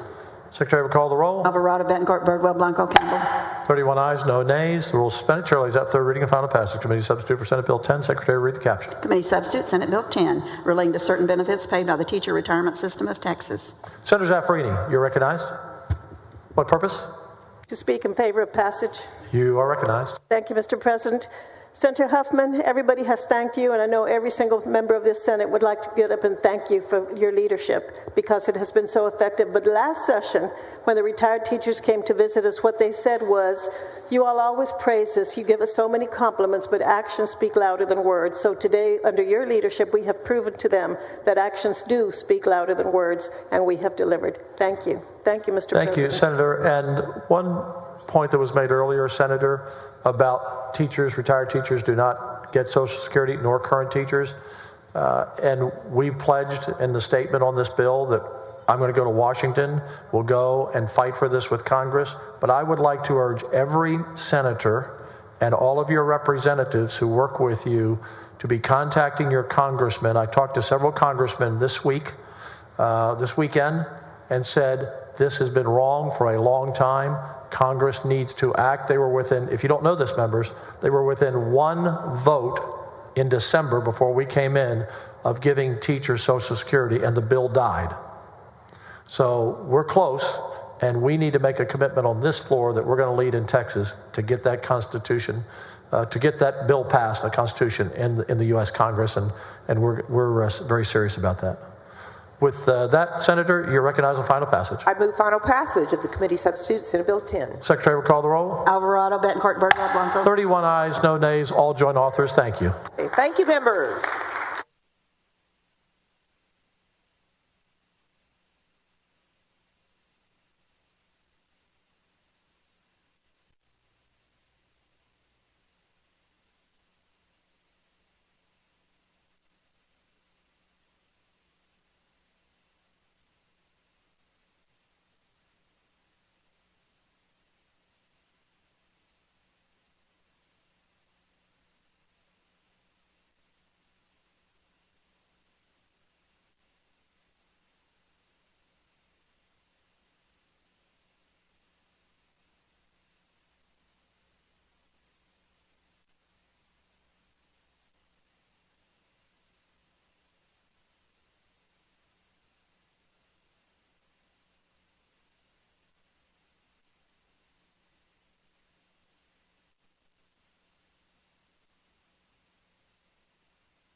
Senator Hughes, you're recognized to suspend the regular order of business. Committee substitute for Senate Bill 922.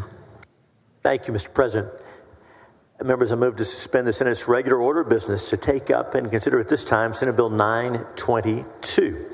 As you're probably aware, under the law today, our state troopers are allowed to pool up to 8 hours of personal leave for legislative purposes, including coming to the Capitol to testify. Again, this is their own personal leave. They're allowed to pool for legislative purposes.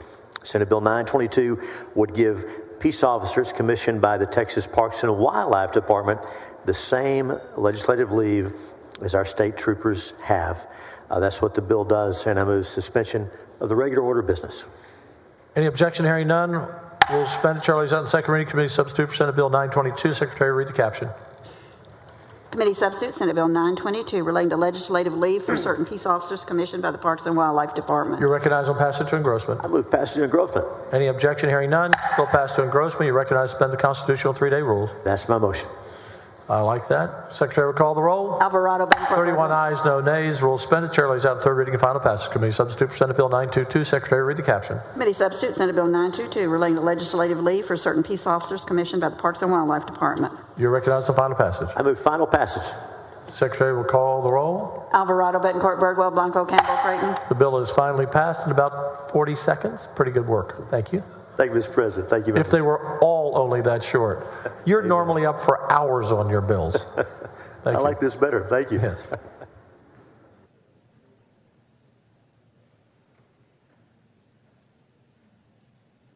Welcome to everyone in the gallery. Good to have you with us.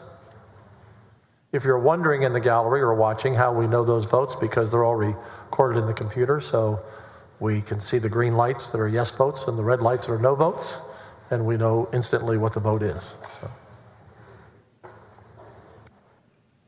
In the old days, it used to be raising your hand, one finger yes, two fingers no. So we've kind of moved the process along.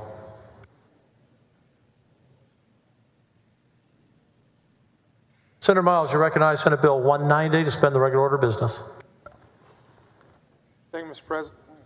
Thank you, Mr. President. And members, at this time, I'd like to move to suspend Senate's regular order of business to take up and consider Senate Bill 190. This bill increases the civil penalties of abandoned signs placed illegally on the right-of-way of roads and clarifies the liability applies not only to the person or business who physically places the signs, but also the business advertisement on them, that advertises on them. This bill was passed on this same body 2 years ago, out of here, but got caught up in the House. It is a very similar bill to Senate Bill 355, which was the bill from last session. The bandit signs are those signs, or small little signs we see in the medians at intersections across our state, advertising everything from buying houses for cash, general home repairs, and any other type of scam for cheap insulin. I've even seen some in my community that ask people to sell their insulin to some of these companies. Current statute allows now for a fine of $500 to $1,000. Senate Bill 190 will allow the fine to go up to $1,000 for the first offense. On the second offense, the maximum fine would be $2,500. For 3 or more violations of the fine, it can be up to $5,000 for each violation. Senate Bill 190 aims to deter repeating offenders who are able to pay the original penalty amount as doing the cost of business. Strengthening the law will help uphold standards of quality of life for Texas and neighborhoods all across our state. Mr. President, I move to suspend the regular order of business. Ma'am? Sir? The regular order of business. The regular order of business to take up and consider Senate Bill 190. Secretary will call the roll. Alvarado, Bettencourt, Birdwell, Blanco, Campbell. 24 ayes and 7 nays. Rules are suspended. Chair lays out on second reading. Senate Bill 190. Secretary, read the caption. Senate Bill 190, relating to civil penalty for certain signs placed on the right-of-way of a public road. You recognize on passage to engrossment. I move passage for Senate Bill 190 to engrossment. Secretary will call the roll when ready.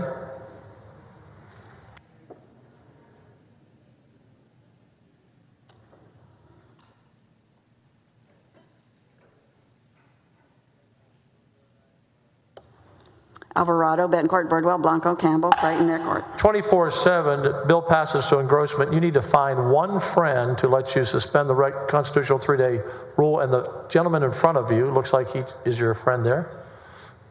Secretary will recognize you for a motion to suspend the constitutional 3-day rule. Senator Miles? So moved, Mr. President. Secretary will call the roll.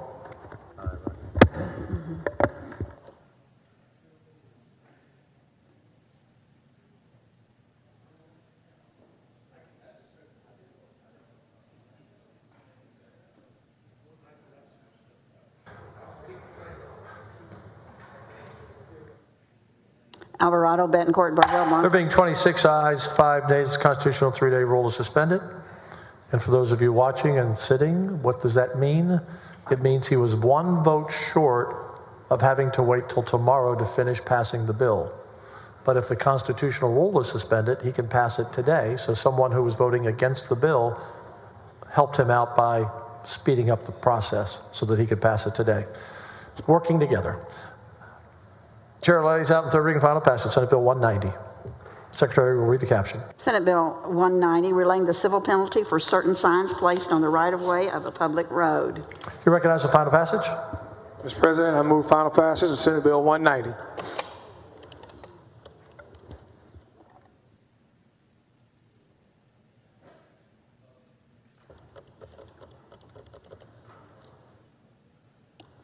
Alvarado, Bettencourt, Birdwell, Blanco. 24 ayes, 7 nays. The bill is finally passed. Thank you, Senator. Thank you, members. Thank you, Mr. President.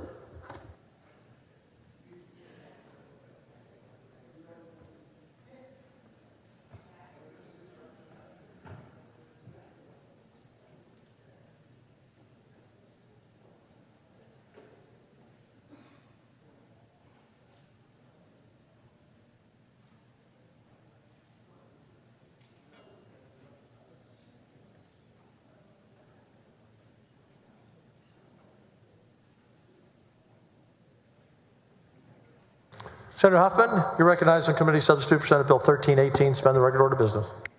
Thank you, Mr. President and members. At this time, I move to suspend the regular order of business to take up and consider the committee substitute to Senate Bill 1318. In 2021, members, the legislature passed Senate Bill 6, which was the major bail reform bill. It was attempted to address the release practices surrounding habitual and violent offenders, which aimed to better protect the safety of victims, law enforcement, and our communities. It represented one of the largest overhauls to Texas's bail system, drastically increasing the amount of information available to judges when setting bail and enabling statewide data to be tracked. According to testimony from the Harris County DA's office's past interim following the passage of SB 6, Harris County was projecting around a 10% decrease in offenders charged with new crimes while out on bond.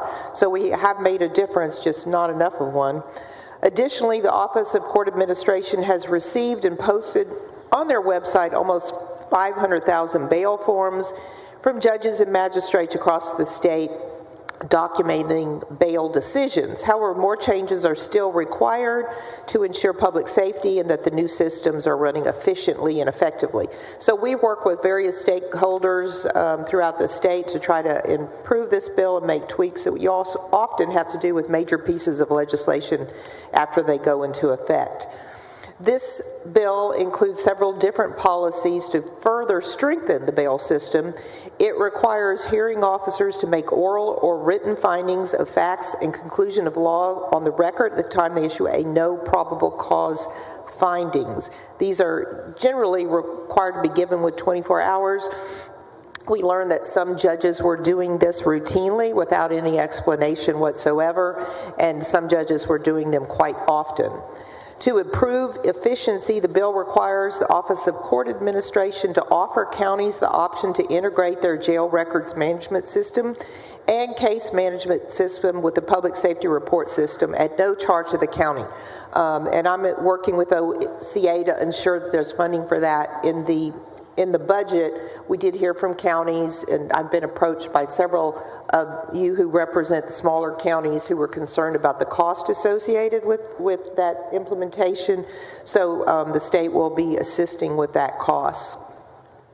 The bill enables judges to use the public safety report system when making bail decisions without a defendant being in custody. There was some confusion when a judge was considering bail, didn't have the defendant before them, whether they could use the public safety report system, but they can.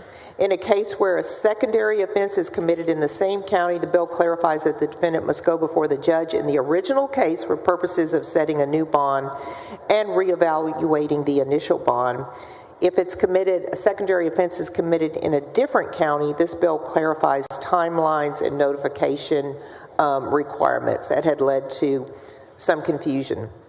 Additionally, the bill mandates that the presiding judge, rather than a criminal law hearing officer, be the proper authority for setting the initial bond for a defendant on parole at the time he or she is charged with a new offense, and a defendant who has been previously convicted of 2 or more felony offenses, or a defendant charged with certain violent felony offenses: murder, capital murder, aggravated kidnapping, aggravated assault, and aggravated sexual assault, and defendants charged with felonies who are also detained with a concurrent immigration hold.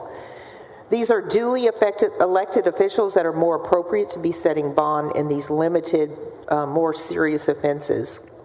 To build on SB 6, the bill amends the list of offenses that a defendant may not be released on a personal bond, adding unlawful possession of a firearm by a felon in violation of family violence protective order, terroristic threat, and manufacturing or delivery of fentanyl. The bill creates a new avenue of appeal when a prosecutor considers the bail amount insufficient to preserve public safety for a defendant charged with a felony and has previously been granted bail for a felony offense. Lastly, the bill enhances notifications to victims of families violence to ensure that their voice in bail decisions is heard by modifying the notice requirements which are distributed by law enforcement. Members, we made incredible progress this last session on trying to make our bail system work. It's a broken system, as Senator Whitmire often says. Early feedback since the passage of Senate Bill 6 and 21 has shown improvements, but there are still too many repeat violent offenders terrorizing our communities and being released on low-level bonds without pulling back any of the strides taken by the state in misdemeanor bail reform. This bill creates additional checks and balances to ensure our most violent offenders are having the most responsible bond set. Again, I'll emphasize, members, this bill has always been targeted toward violent repeat offenders or violent offenders, not low-level, low-risk offenders, and the bill continues to reflect that. You know, those who have sat through some of these committee hearings continue to hear horror stories and stories that are almost impossible to believe. I got this today. It was sent to me from Harris County, and it's got kind of one of those newest reports that just was published yesterday. There was an individual who had a felony charge for drug possession. A few weeks later, he's charged with aggravated robbery, and his bond was set at $30,000. He failed to comply with any of his bond conditions for 8 months. According to his GPS monitor, he left his curfew zone 847 times, was called 453 times about his whereabouts, and had more than 1,000 GPS monitor violations. 1,043 violations of his probation, of his bond. He was brought back to court, and instead of the bond being revoked or raised, it was lowered, I repeat that, lowered to $5,000 from $30,000. That was done by an associate judge, Tiffany Hill. It was then brought before the sitting judge, Chris Morton, of the 230th Criminal District Court, who agreed with the lowering of the bond. So, what can I say about that? So we continue to fight this and work very hard to keep our streets safer. And with that, I would ask you for support as I move to suspend the regular order of business. Any objection? Hearing none. Rules are suspended. Chair lays out in second reading. Committee Substitute for Senate Bill 1318. Secretary, read the caption. Committee Substitute, Senate Bill 1318, relating to the release of defendants on bail, the duties of magistrate in certain criminal proceedings, and the notice provided by peace officers to adult victims of family violence. Chair has an amendment. Secretary will read the amendment. Floor amendment number 1 by Miles. Senator Miles, what purpose? I'm sorry, Senator Miles, to explain your amendment. Thank you, Mr. President, members. Before I get started on this amendment, I agree with Senator Huffman. We've had several conversations that the Harris County bail needs to be reformed, that we have some reform issues that we need to deal with in Harris County. But my concern, as we've talked about on this floor before and we talked about in committee, is I want to make sure that we are taking the violent criminals off of the streets. And while this bill was in committee, we agreed to work together on my concerns regarding those with mental health issues. Because what I'd like to see is not make sure that the purpose of my proposed amendment is to ensure that we're not creating a system where we are using our jails as mental health facilities, which in Harris County, if your counties are like anything like Harris County, we seem to have an abundance of already mental health patients that are sitting in our county jails, receiving no type of services, receiving no help, but simply getting abused as they sit and wait for their trial date. So this amendment only allows the defendant and their immediate families to request a mental health evaluation and allows for their mental health to be taken into account when considering the bond. This mental health interview only applies to the potential pretrial release, okay? Only to the potential pretrial release, and does not apply, I repeat, does not apply to the defendant's competency to stand trial. It's only to see where their mental capacity is.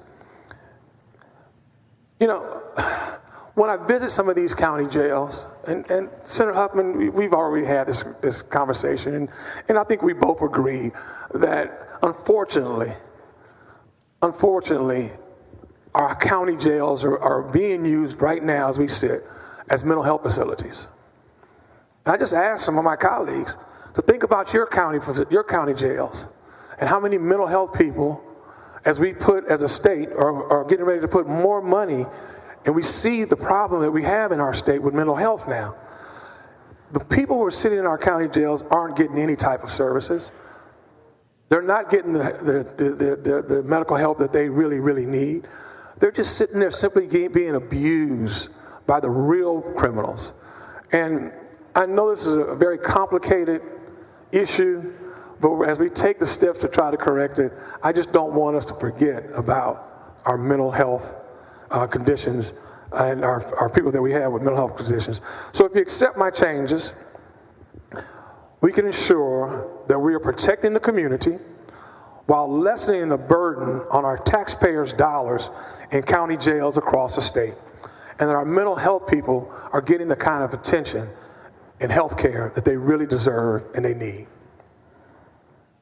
That is the amendment, and I ask for my colleagues to consider the amendment, and I ask that my Harris County colleague understand that I too believe that we need bail reform, but we have to also consider the people who may not be in the capacity to think for themselves and do for themselves. Thank you. Senator Huffman, on the amendment. Yes, and of course, Senator Miles, I very, very, very much appreciate your passion and your concern on this issue. I share your concerns. You may not know this, but I started the first mental health jail diversion program back in 2013 and managed to beg $20 million to get it started. And that has developed in Harris County. That grant program now has grown to statewide. I think this session it's like $100 million to really help jails with this issue. Senator Kolkhorst is working on a plan. There's $2.3 billion in the supplemental specifically designed and with a focus on forensic beds, focusing on a statewide approach to address this issue. I agree, Harris County Jail is the largest mental health hospital in the state of Texas, and that is wrong. There's no question about it.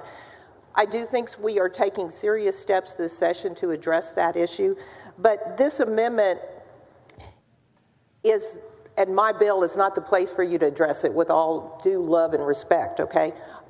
This idea and this amendment would, I think, is the kind of idea that would require a full hearing with much consideration about what the implications would be both for the mental health system, because what you are doing now, rather than a court making a determination that there is a reasonable cause to believe that a defendant needs mental health services, you're just simply saying if the defendant or a close family member asks, that it has to be done. I'm not quite sure what that would do to the waiting list or to the system, how necessarily the courts would find out that a family member had made the request.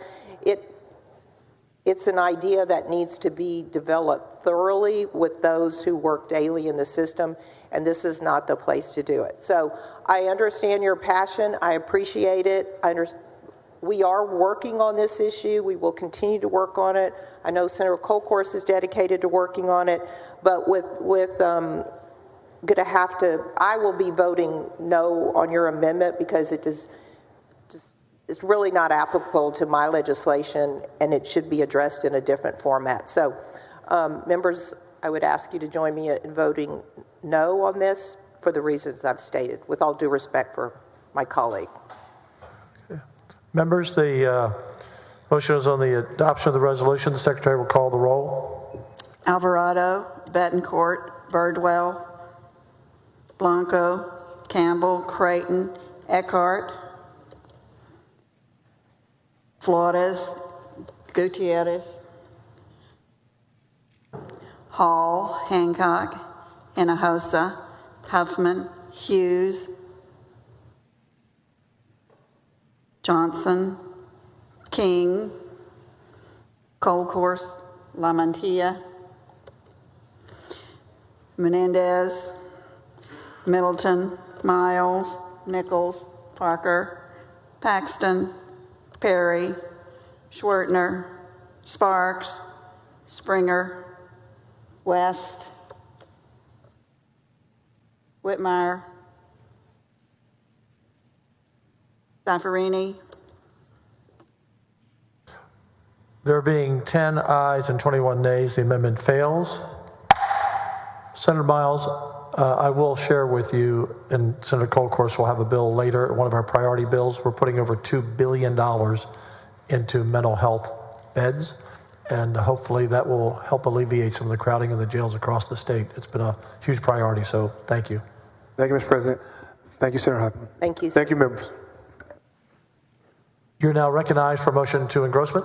I move passage to engrossment of the committee substitute Senate Bill 1318. Secretary will call the roll.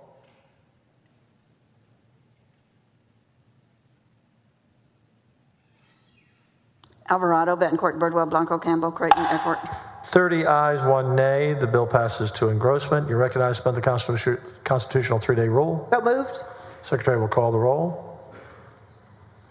Alvarado, Betancourt, Birdwell. 30 ayes, 1 nay. The rule is suspended. Chair lays out third reading and final passage. Committee substitute for Senate Bill 1318. Secretary will read the caption. Committee substitute Senate Bill 1318 relating to the release of defendants on bail, the duties of a magistrate in certain criminal proceedings, and the notice provided by peace officers to adult victims of family violence.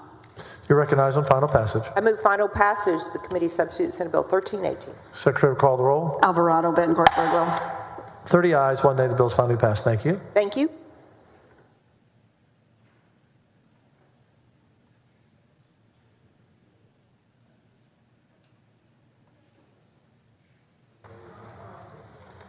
Senator Eckhart, you're recognized to spend the regular order of business for committee substitute for Senate Bill 371.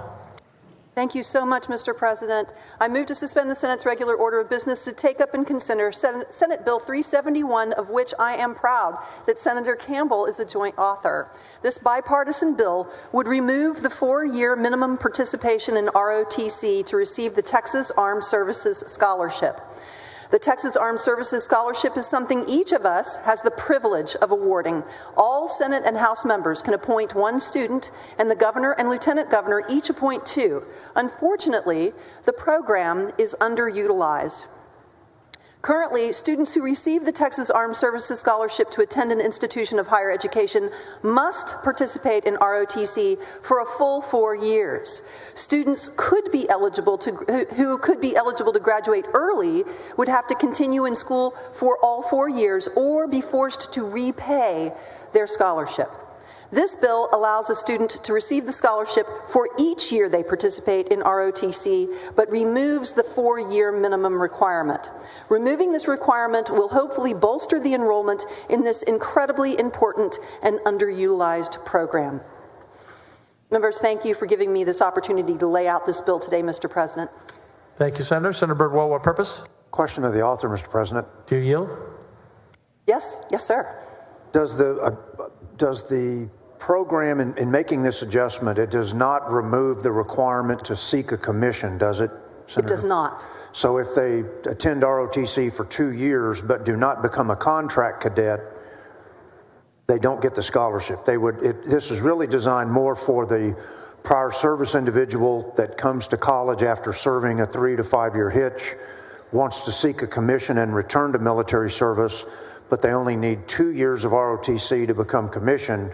That way they don't have to do a 4-year scholarship, even though they only need 2 years of ROTC to achieve the commission. Is that correct, sir? It does not change the status quo ante for eligibility, except for the reduction of the minimum 4-year requirement to make it available to those returning service members. To those prior service members that were seeking it. I just want to make sure we weren't doing the scholarship that in that way it's giving money for the scholarship, but then it never culminates in a commission. You're still required to culminate in a commission in any of the armed forces. Absolutely. It's still serving the goal of getting more of our young people into enlistment. Well, I look forward to signing on to the bill. Thank you, Madam Senator. Thank you, Mr. President. Thank you very much for the question.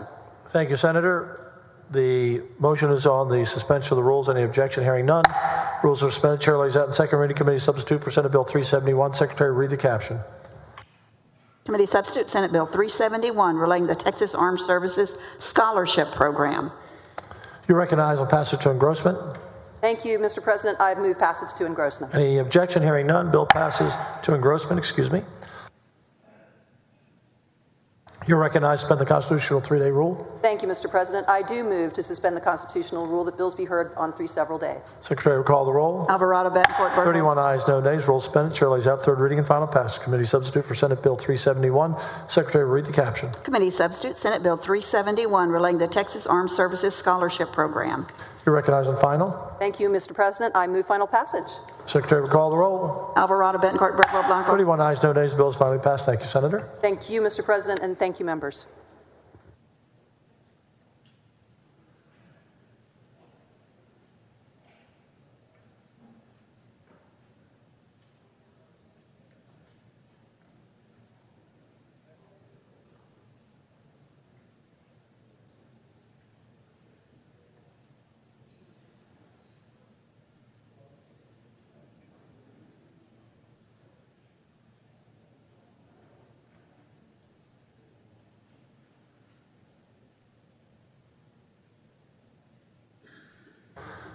Senator Hughes, do you think you can get this 747 off the ground this time? You tried desperately a few days ago to explain this bill to everyone's grand confusion. So you're recognized to suspend the regular order of business on committee substitute for Senate Bill 747. Thank you, Mr. President. I move to suspend the Senate's regular order of business to take up and consider again, at this time, Senate Bill 747. You may recall we had to make an emergency landing on Monday, and so we think we have everything worked out. And Senate Bill 747 deals with that situation, somewhat rare, but it has happened, where the primary election takes place. Republican, Democrat, doesn't matter, and there is no candidate that breaks 50%. In that case, the top two, of course, go to a runoff. Senate Bill 747 would provide it in a case like that, when the race goes to a runoff, and then the number one candidate immediately withdraws. Number 2 and 3 would move up into the runoff position, the runoff we were going to have anyway. That's the idea. I do have a floor amendment that makes clear this bill will only apply if that number one, if that first plate candidate withdraws. So with the floor amendment, should the Senate see fit to suspend and adopt the amendment, with that floor amendment, it will make clear that this will apply only if that first place candidate withdraws early in the process. That's what the bill does, and I look forward to offering the amendment if we get to that point, and I move suspension. Senator Hinojosa, for what purpose? Was Senator Hughes yield for a question? Does the pilot yield for a question? Pilot yields, Mr. President. Thank you. Thank you, Mr. President, and thank you, Senator Hughes, for,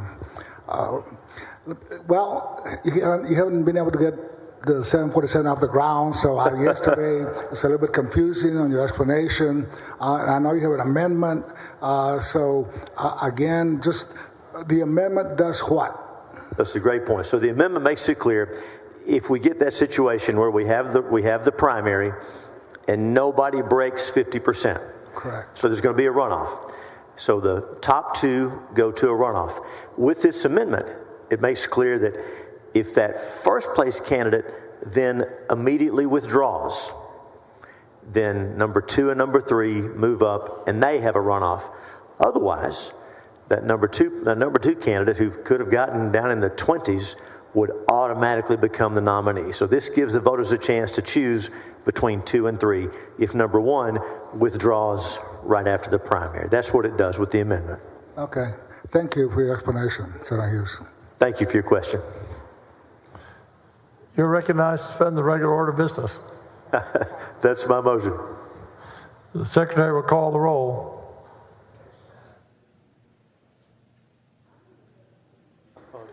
Alvarado, Betancourt, Birdwell, Blanco, Campbell, Creighton, Eckhart, Flores.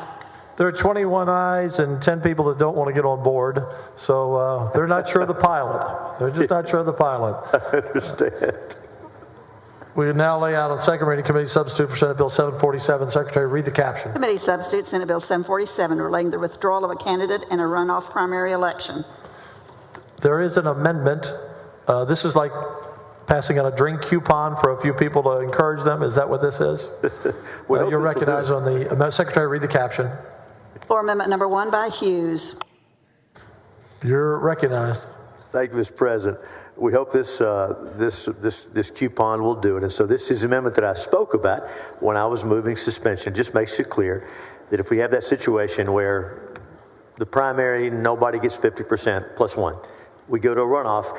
If the number 1 candidate, the first place candidate, then withdraws right away, 2 and 3 will take the place in the runoff. That's what the amendment does.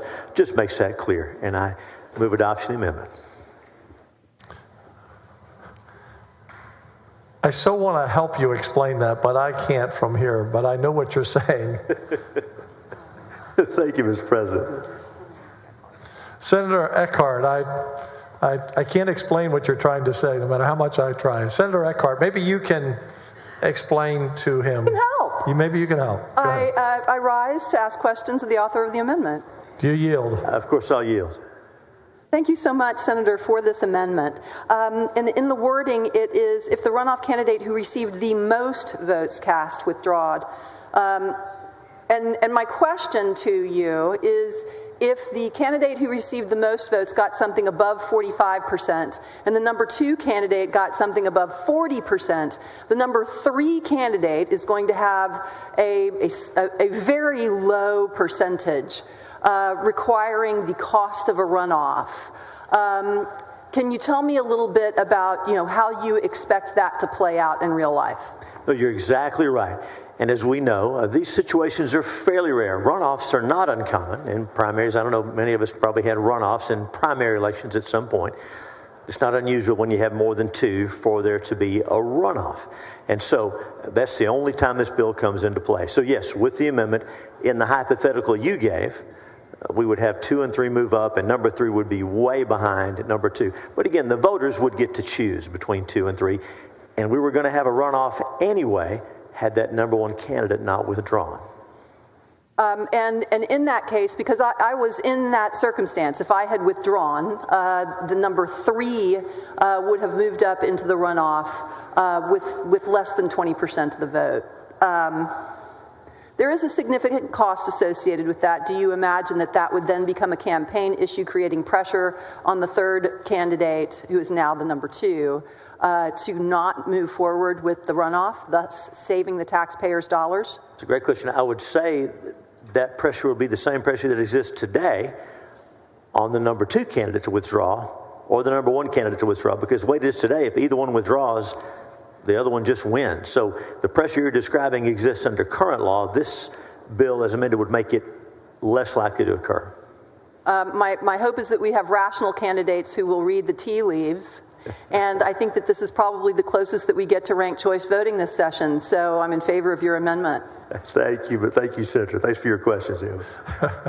Thank you, Senator Eckhart. Senator Betancourt, you're recognized to help this guy who obviously doesn't have his wings yet. So go ahead. Well, thank you, Mr. President. I'd like to ask question of the author. Of course, I'll yield. You yield. I'll yield, Mr. President. Okay. Roger. Senator Hughes, I think I have a saying that may help everybody understand this, all right? If number 1 is done, number 2 and 3 run. How about that? Nice. Well said.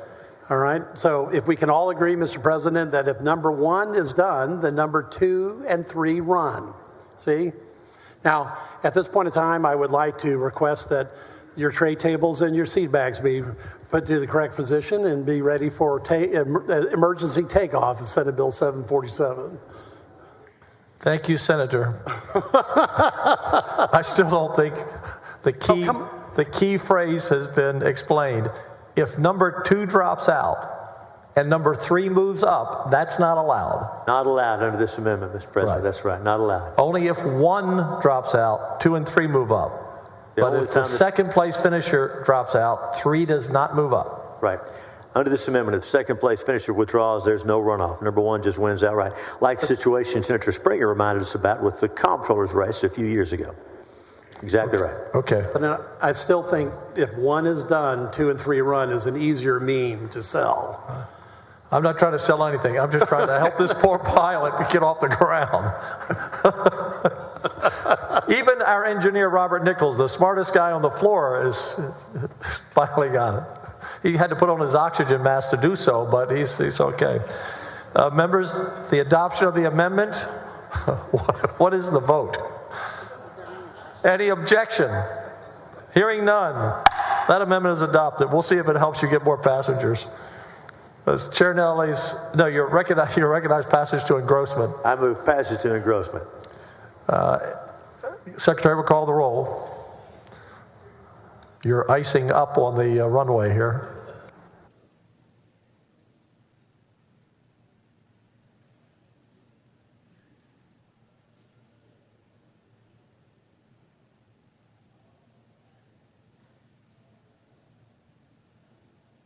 Alvarado, Betancourt, Birdwell, Blanco, Campbell. 25 ayes, 6 nays. The bill passes to engrossment. You're now recognized to suspend the constitutional 3-day rule. Mr. President, I move suspension of the constitutional 3-day rule. Secretary will call the roll.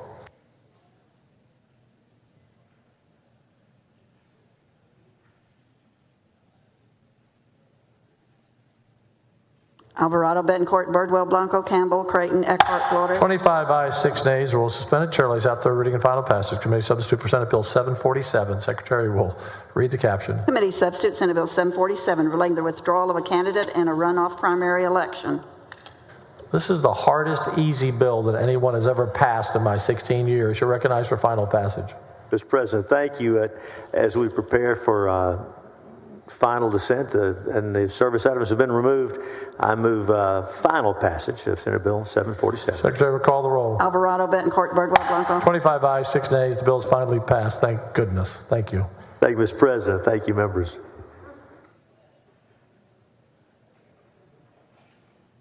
Senator King, are you waiting for anything? Okay, just checking. Just checking. Committee substitute for Senate Bill 895. Senator Johnson, you're recognized to suspend the regular order of business. Thank you, Mr. President and members. This is a large stack of paper, but a fairly easy bill. Senate Bill 895 follows the recommendation of the Senate Business and Commerce Committee's interim report that the legislature enact the Model Money Transmission and Modernization Act. Senate Bill 895 comes from the Texas Department of Banking and gives the department the tools it needs to modernize our outdated and inconsistent regulatory requirements for money transfers. I mean outdated because the economy has changed, the business has changed, and because we're inconsistent with other laws throughout the nation. For the last 4 years, there's been a nationwide effort to modernize, update, and harmonize the laws across several states for transactions that are conducted on an interstate basis. Importantly, Senate Bill 895 does not authorize the creation of any centralized bank digital currency, and we will hear an amendment on that topic today. Senate Bill 895 does, in fact, have the support of the industry that it regulates. It will standardize the licensing and vetting process for money service businesses in Texas, and it will allow the Texas Department of Banking to coordinate requirements with other states to process annual filings more quickly. Members, I move to suspend the regular order of business on Senate Bill 895. Senator Middleton, for what purpose? Does the gentleman yield for questions? Yes, I do. Thank you, Senator Johnson. So it's a long bill. Apparently not as complicated as I thought at first. And I've been talking with our Department of Banking with Commissioner Cooper on this. And he pointed out something that I was really not aware of until this morning, actually. And he said, if we don't pass this, we are running the risk of the feds coming in and essentially preempting us and taking over. That could be the OCC. It could be the Consumer Financial Protection Bureau. I'm not sure which one, but that's one of the risks, actually, that I was not aware of until this morning. Do you think that's the case here with this bill? I certainly do, Senator Middleton, and I appreciate your scrutiny of the bill and paying attention to these issues. We've seen more than one example where the federal government wants to regulate how we do things in Texas. Sometimes it works pretty well, but often it doesn't, and I trust our agencies better to regulate the business here in Texas. So I do think it's important, I agree with you, that we do this ourselves and not risk the federal government stepping in the way. Thank you. Thank you for your question. Senator Hinojosa, what purpose? Would a senator yield for a question? Do you yield? Well, thank you. Yeah, and I understand what you're trying to do with this bill, Senate Bill 895, and I support it. But I do have an issue. This doesn't apply to, or how does it work with the Casas de Cambio? Or how does it work with? Casa de Cambio. We have a lot of this along the border where they exchange money and transfer money. Casa de Cambio. Yeah, so is this only for banks or anybody transmit any type of money? It's any transmission of money through the electronic means, the money transmission services. It is national. As my understanding is, it's not an international regulation. But if you're transmitting currency among U.S. financial institutions, it applies. Well, and the reason I ask many times this Casa de Cambio are really used for money laundering down along the border. So I wanted to at least pin down just exactly what if there were limits in terms of the coverage of this bill. You raise a very important issue, whether they're dealing with currency moving across borders or within borders. Most of these institutions also have transactions within the states. One thing that the bill does is make it easier for the agency to detect fraud and other illegal activity, and that's a very important update to the statute. So hopefully it will assist in combating the kinds of crime that you're referring to that's occurring in Casas de Cambio. Thank you for your explanation. Thank you, Mr. President. Thank you for raising that. Senator Johnson moves to suspend the regular order of business. Secretary will call. Any objection? None? There you go. Thank you, Mr. Chairman and members. Hold on.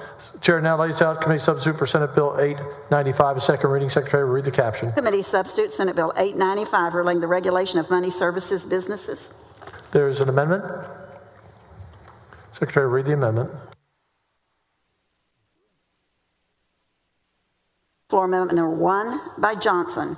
You're recognized on your amendment. Thank you, Mr. President. This amendment also comes from the Texas Department of Banking, and it is similarly technical to the bill. I'll run very quickly with the changes, but this makes sure that this large overhaul of our laws is consistent and does exactly what it's supposed to do. We incorporate language from the Finance Code regarding definition of investigations. We seek to close a potential loophole and allow the department to determine whether money transmission is occurring in Texas or out of Texas. So it's kind of defining the jurisdiction. Revising the description of an applicable stable coin. The amendment revises the description of what constitutes a stable coin, what is considered to have monetary value for purposes of this chapter. The revised description provides better clarity as to the characteristics of stable coin. We have a definition of payment processor exemption, and the amendment fixes an issue that inadvertently caused in an earlier revision of the bill and clarifies the requirements that must be met to qualify for an exemption. Likewise, with respect to what it means to have presumption of control in the bill, it ensures that the burden remains with a passive investor to rebut the presumption of control of a licensee or applicant. And finally, relating to the commissioner's discretion to accept certified unaudited financial statement, the amendment seeks to clarify that a commissioner may allow a money transmission license applicant to submit certified and unaudited financial statements. Great deal of work has gone into this bill at the urging of the Business and Commerce Committee right up until the point of the floor. So, members, I urge passage of the amendment. Senator Kolkhorst, what purpose? Does the senator yield? Of course I do. Thank you, Senator Johnson. I know this bill's been worked on for a long time. There's some uneasiness about it. And I want to go over this amendment very quickly. I know we heard this bill in committee. These changes that you're making and stable coin, I get that you're trying to connect that or have it backed by sovereign currency from the issuer. So let's walk through that real slowly and make sure. I think the concern becomes, are we creating a digital currency, and a better explanation of what stablecoin is for the members? Yes, and we certainly are not trying to create a new stablecoin currency, and that's expressly what we're not trying to do, and I know that pertains to a later amendment. And now you're concerned with the amendment and want to make sure that likewise does not create a stablecoin, right? Right, and just as a point of reference, I know we heard this in committee. Does this amendment come out of concerns from what we heard in committee, or is this something that you realized? No, this is sorry, Senator Kolkhorst. This comes straight from the department. Nobody expressed any concern outside of the hearing or to my office. They wanted to make sure that their own definition was even clearer than it was. This again is an attempt to put up guardrails rather than to make things more open-ended, is actually intended to be more restrictive and to allay the concerns that anyone might have that this would seek to expand the scope of stablecoin currencies and others. Okay, and so the other thing, obviously, it gives a way that the commissioner on investigations may conduct investigations in or outside this state in the United States. And so, I know I'm just going to continue to listen to the conversation, and I know that you're clarifying this, and I will have an amendment, and you and I have discussed about making sure that we do not, and we are not creating a centralized digital currency. And I know that's not your intent. We just always have to look out 5 years, 7 years. My goodness, I had a bill in B&C about cryptocurrency and its business model and what it's doing to our electrical grid. And so I just want to make sure that we're very confident on what we're working on. And I know that my staff has talked to the banking commissioner as well. And Senator Middleton, you make your point of, we don't want the federal government to come in and regulate our banks for sure. That's something that on our state banks we do well. I'm proud to be a part of a bank that is a state bank as well. So thank you for this is a very complicated issue, and thank you for carrying the bill. And I look forward to working with you on Thank you, Senator another amendment. Kolkhorst, and I look forward to your amendment in a moment. Senator Betancourt, for what purpose? Ask questions of the author. Do you yield? Yes. Senator Johnson, can I ask, who did the committee staff vet this, or who's vetted this amendment? Because this is a substantial set of changes. I honestly don't know who has vetted this amendment, Senator Betancourt. Like many amendments that comes in, they may well have. I expect they have. So with that being said, could we withdraw this amendment at this time? Because I can't vote for something of this magnitude that hadn't been vetted. Can we withdraw the... Withdraw the amendment at this point? Because I can't vote for something that's this complex that hadn't been vetted. Meaning pause the process on this bill so you can vet the amendment so we can go back to the bill. Right. If you need to, Senator Johnson, if you want to put the bill on pause like we did the 747, it's just this is a substantial amount of changes to be. We'll put this on pause and give you a chance to review this amendment. Okay. Thank you so much. And if I can be advised of the proper procedural request at this moment.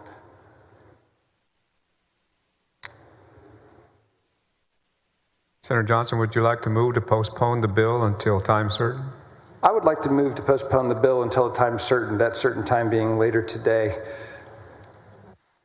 or tomorrow as advised.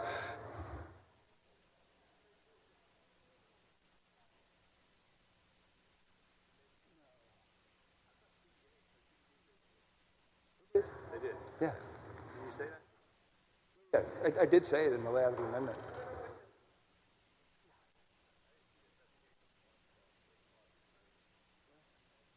Senator Johnson, would tomorrow at 11 a.m. be okay with you? That would be a terrific time to reset and resume this motion.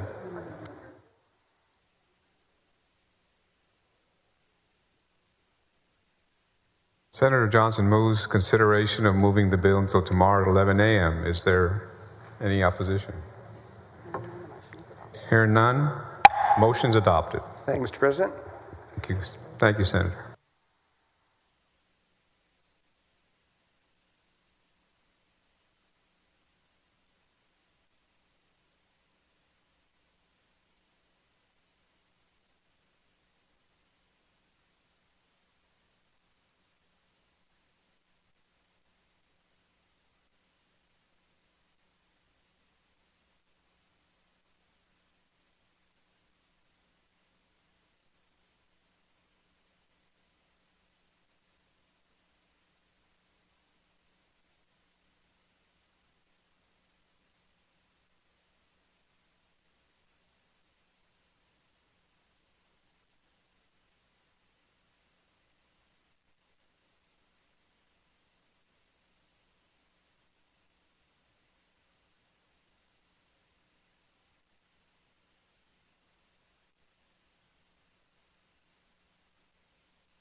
Senator Nichols is recognized for a motion to suspend the regular order of business on Senate Bill 505. Thank you, Mr. President. Members, I move to suspend the Senate's regular order of business, take up and consider Senate Bill 505. Members, many Texans are choosing electric vehicles to go about their daily commute. As more of these vehicles drive on the road, there are concerns about how they contribute to the funding of roads for which they use. Currently, Texas uses the fuel tax to fund transportation projects. However, the growing use of EVs, the revenue from the fuel tax is decreasing, which diminishes our ability to fund road improvements. EVs use the same roads as gas-powered vehicles, thus they should be subject to a fee. Senate Bill 505 addresses these concerns by creating an equalization consumption amount for EVs.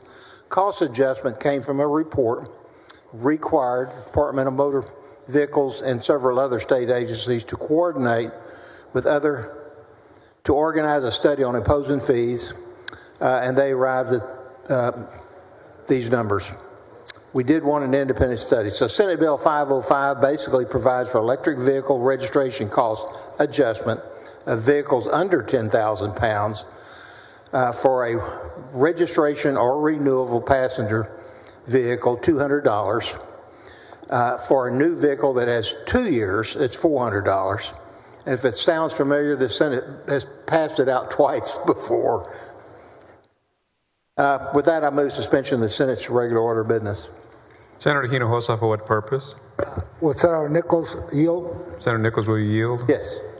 Thank you, Senator Nichols, and thank you, Mr. President. And as you all know, we've been working on this type of legislation for quite a couple of sessions, only because electric vehicles use our highways, and right now they don't contribute any revenue to our funding for our highways and transportation needs.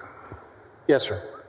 Well, and then how do you base the amount of money that we're charging on electric bills? We used 3 or 4 different state agencies, and they arrived at an amount that was like $103 of state use and about $97 of federal funds reimbursement. So that came up with the $200. It was not just a number picked out of the air. And well, that's good to know, because as you well know, we struggled many times at the Transportation Committee trying to come up with a fair tax, if you will, so they can pay their share of using our highways. So thank you for answering my question. Thank you. And I will tell you, it's not a new revenue for the state. It actually replaces a diminishing revenue. Every time a new vehicle that's all electric hits the road, that's about how much money the state highway fund loses. So it's not like we've already lost $200 million since last session, is the estimate, because it was not passed 2 years ago. And we're estimated to collect about $200 million over the next couple of years. And some of these cars are not cheap. What? Some of these cars are not cheap. No. They cost quite a bit of money from the stickers that I've seen. Well, anyway, thank you. Thank you. Senator Nichols moves suspension of the regular order of business on Senate Bill 505. Is there objection? No. Go ahead. Hearing none, the rules are suspended. Chair lays out on second reading Senate Bill 505. Secretary, read the caption. Senate Bill 505 relating to imposing an additional fee for the registration of an electric vehicle. Senator Nichols, you're recognized for a motion. I move passage to engrossment of Senate Bill 505. Senator Nichols moves passage to engrossment. Is there objection? Hearing none, the bill is passed to engrossment. Senator Nichols is recognized for a motion to suspend the constitutional 3-day rule. I move we suspend the 3-day rule on Senate Bill 505. Senator Nichols moves suspension of the 3-day rule. Secretary will call the roll. Alvarado, Bencourt, Birdwell, Blanco, Campbell, Creighton, Eckhart, Flores. 31 ayes, no nays. The rules are suspended. The chair lays out on third reading and final passage of Senate Bill 505. Secretary, read the caption. Senate Bill 505 relating to imposing an additional fee for the registration of an electric vehicle. Senator Eckhart, for what purpose? To make comment on the bill and urge its passage. You are recognized. Thank you so much, Mr. President. I rise to speak in support of Senate Bill 505 and thank Senator Nichols for authoring this bill. Electric vehicles are our future. The combustion engine, although it will be with us for many more years, is a legacy technology. I have one EV and I have one combustion engine vehicle, and I bought them both used, combined less than $27,000. So I recognize that the combustion engine will be with us for a while, and I can't go further than 80 miles on that EV. The market is driving our switch from gas-powered cars to EVs, and given the existential threat we face from climate change, as evidenced by the more frequent and more severe weather Texans are already experiencing, government can and should do more to speed the transition to electric vehicles. But I agree with Senator Nichols that EVs should pay their fair share for our transportation infrastructure. And Senate Bill 505 creates a fee structure for EV participation in the State Highway Fund. I believe we will move at some point to a VMT or odometer-style structure in the future. But for now, a flat fee participation by EVs is fair. And thank you so much, Senator Nichols, for shepherding this through. Thank you, Senator Eckhart. Senator Nichols is recognized for a motion. I move final passage, Senate Bill 505. Senator Nichols moves final passage of Senate Bill 505. The Secretary will call the roll. Alvarado, Betancourt, Birdwell, Blanco, Campbell, Creighton, Eckhart. 31 ayes, no nays. Congratulations, the bill is passed.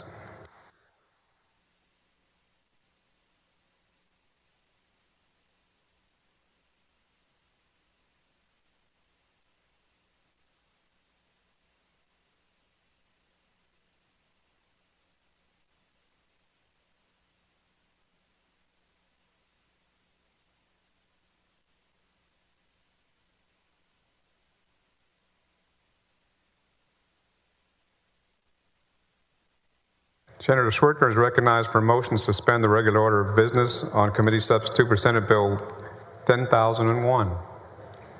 Thank you, Mr. President. Members, this committee substitute to Senate Bill 1001 authorizes the Texas Department of Licensing and Regulation to create the regulatory framework necessary to accommodate the growing electric vehicle charging service industry and the customers it serves. Similar to their effective regulation of motor fuel meters, the bill authorizes TDLR to prescribe registration requirements, inspection processes, specifications for equipment installation and operation that follow the National Institute of Standards and Technology and enforce compliance of these standards. Senate Bill 1001 provides exemptions from rule for private non-commercial chargers and delays regulation of legacy chargers. Further, members, the bill protects consumers by requiring price transparency through the disclosure of fee calculation methods, surcharges, and the rate at the time of the transaction on their platforms. Mr. President, members, I do have two floor amendments. With that, members, I move suspension of the regular order of business, take up and consider committee substitute to Senate Bill 1001.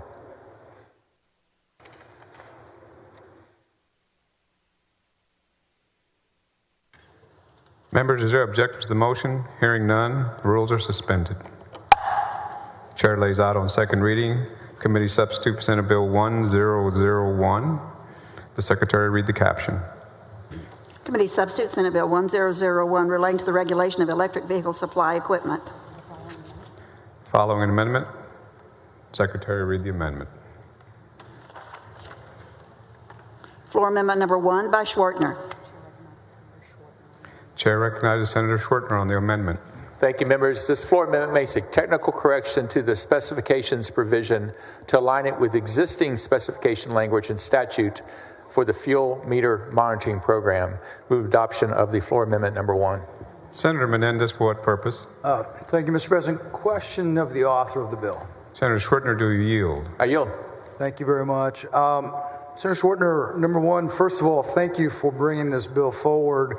As I was reading and I was remembering the bill that we heard in committee, I was looking at your amendment.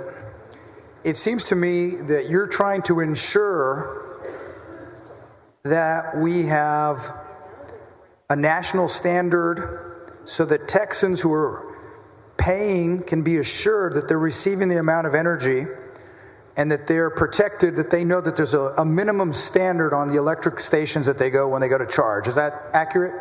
That's accurate. The standards are set by the National Institute of Standards and Technology. This is about a framework for the electric vehicle charging network that is being developed here in Texas. And I appreciate that. I have a question that I'm not sure if it is appropriate for this legislation or if we need to look at anything else. While you were looking at the national standards and enforcement and assurance that people were getting what they paid, is there anything in your bill that would protect the charging stations from having vehicles that can't be charged from parking in front of them and obstructing someone that would want to come and do business with their vehicle, and they're just using them as a parking space? I don't believe that's in this bill. No, Senator. Obviously, that's an issue with the owner of that enterprise that has that charging station, as well as whatever other economic activity that is going on at that, whether it's motor fuels or convenience store or whatever it might be. But as far as this bill goes, there's no enforcement of the access, ingress, egress to the charging station that I can recall. Would it surprise you to know that it has become an issue in some places where people whose vehicles have no business at an electrical charging station are purposely parking there in order to block people's access to charging? I've actually seen that, Senator. I agree with you. I think the private owner of that enterprise has some recourse. They certainly can't legally ticket that vehicle. They could call law enforcement, and maybe that would be one avenue. They could actually probably tow that vehicle. Those are pretty significant actions by that commercial owner. But again, this bill doesn't speak to that problem. Right. And it is probably a growing problem, but one that probably will rectify itself through commercial owners taking action when necessary and basically setting an example, I would think. I appreciate your bill. I appreciate you answering my questions, and I look forward to working with you. Maybe if there is something we can do to strengthen that, the law to give the commercial owners of these charging stations some tools that, because calling law enforcement out to have someone move is not an effective use of the taxpayer money, but we do have to have some tools so that people can, just not be obstructed because someone doesn't believe in or has a problem with an electric vehicle. Thank you for taking my question. Thank you, Senator. Thank you, Mr. President. Is there objection to adoption of the amendment? Hearing none, the amendment is adopted.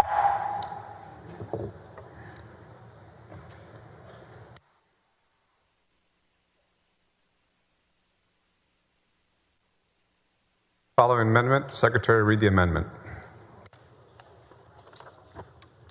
Floor Amendment number 2 by Schwertner. Senator Schwertner, you recognize on amendment. Thank you, Mr. President, members. This floor amendment would require TDLR in their rulemaking process for legacy chargers to require an adapter for chargers that are not equipped with the standard charging plug. This adapter would only be required for publicly available chargers. Thank you, and I move adoption of floor amendment number 2.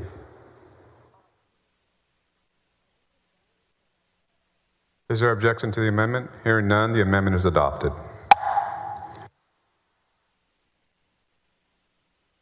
Senator Schwertner moves passage to engrossment. Is there objection? Hearing none, the bill is passed to engrossment. Senator Schwertner is recognized for a motion to suspend the constitutional 3-day rule. So moved, Mr. President. Senator Schwertner moves suspension of the 3-day rule. The Secretary will call the roll. Alvarado, Betancourt, Birdwell, Blanco, Campbell, Creighton, Eckhart, Flores, Be 29 yeas and 2 nays. Bill is passed to engrossment. The rules are suspended. Sorry about that, members. Chair lays out on third reading and final passage of Senate Bill 1001. Secretary, read the caption. Committee substitute Senate Bill 1001 relating the regulation of electric vehicle supply equipment. Senator Schwertner is recognized for a motion. Thank you, Mr. President. I move final passage of Committee substitute Senate Bill 1001. Senator Schwertner moves final passage of Senate Bill 1001. The Secretary will call the roll. Alvarado, Betancourt, Birdwell, Blanco, Campbell, Creighton, Eckhart, Flores, Gutierrez, Hall. There will be 29 yeas and 2 nays. The bill is finally passed. Congratulations, Senator. Thank you, Mr. President, and thank you, members.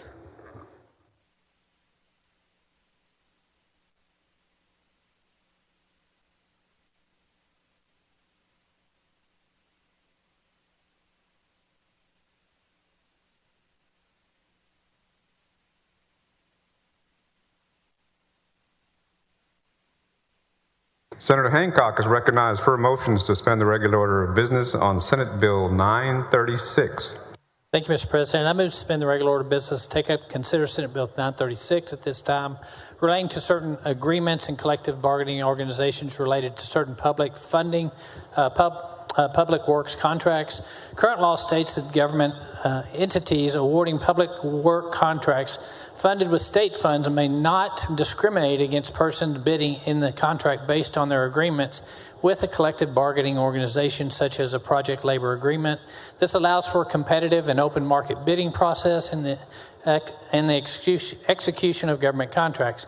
However, many local governments are still requiring specific contracts on public work contracts through public funded such as local tax dollars and federal funds that specifically leave out certain contractors. Senate Bill 936 would expand the prohibition on discriminating based on labor agreements to include local government money, governmentally administered financial assistance, and money from taxpayers and user fees. This would allow the decision to be based on what is most efficient cost-wise and most competitive with the labor market. I move suspension. Senator Hancock moves suspension. Senator West, for what purpose? Question of the author. Do you yield? I yield. And Senator Hancock, I have not had an opportunity to review the bill. But how does this impact collective bargaining? It simply levels out the playing field so you can't discriminate against other people seeking to bid on contracts. Okay, so it does or does not impact collective bargaining? What it states is that when you're bidding out a contract, you can't exclude others that do not have collective bargaining agreements. So it prevents targeting, or I guess really almost specifically selecting through the process because of the way you've drawn out the RFP. Okay, so the reality is if it does have a collective bargaining component, if you're using federal funds, then it requires union participation. Does this impact that? This bill impact that, or will you end up having a supremacy law, federal supremacy law on this? This deals more with the local municipalities and others to make sure that these contracts or these RFPs are issued fairly so that all participants can participate in the RFP. Well, I understand that. What I'm asking is if there are federal dollars involved in this procurement effort and they require union participation, this bill does not override that, correct? This should not override the federal requirements, no, sir. All right, thank you.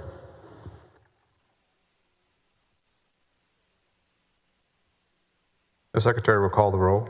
Alvarado, Betancourt, Birdwell, Blanco, Campbell, Creighton, Eckhart, Flores, Gutierrez, Hall, Hancock, Hinojosa, Huffman, Hughes. 19 yeas and 12 nays. The rules are suspended. Chair lays out on second reading Senate Bill 936. The Secretary read the caption. Senate Bill 936 relating to certain agreements with collective bargaining organizations related to certain publicly funded public work contracts. Senator Hancock is recognized for a motion. Thank you, Mr. President. I move passage to engrossment. Senator Hancock moves passage to engrossment. The Secretary will call the roll.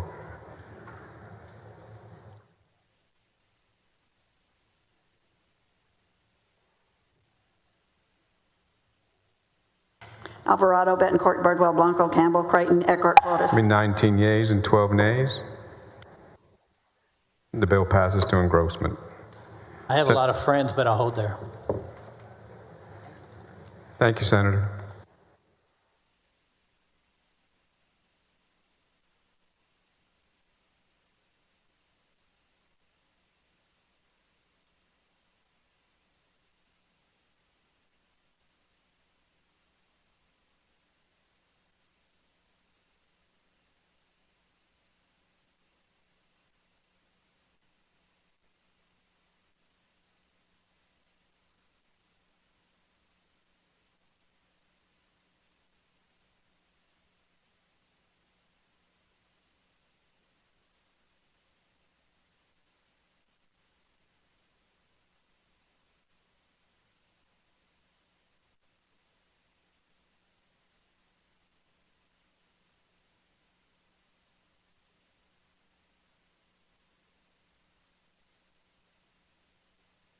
Senator Hughes is recognized for a motion to suspend the regular order of business on Senate Bill 1602. Thank you, Mr. President. I move to suspend the Senate's regular order of business to take up and consider at this time Senate Bill 1602. Senators, those of you who were here last session and some were over in the House may recall House Bill 20.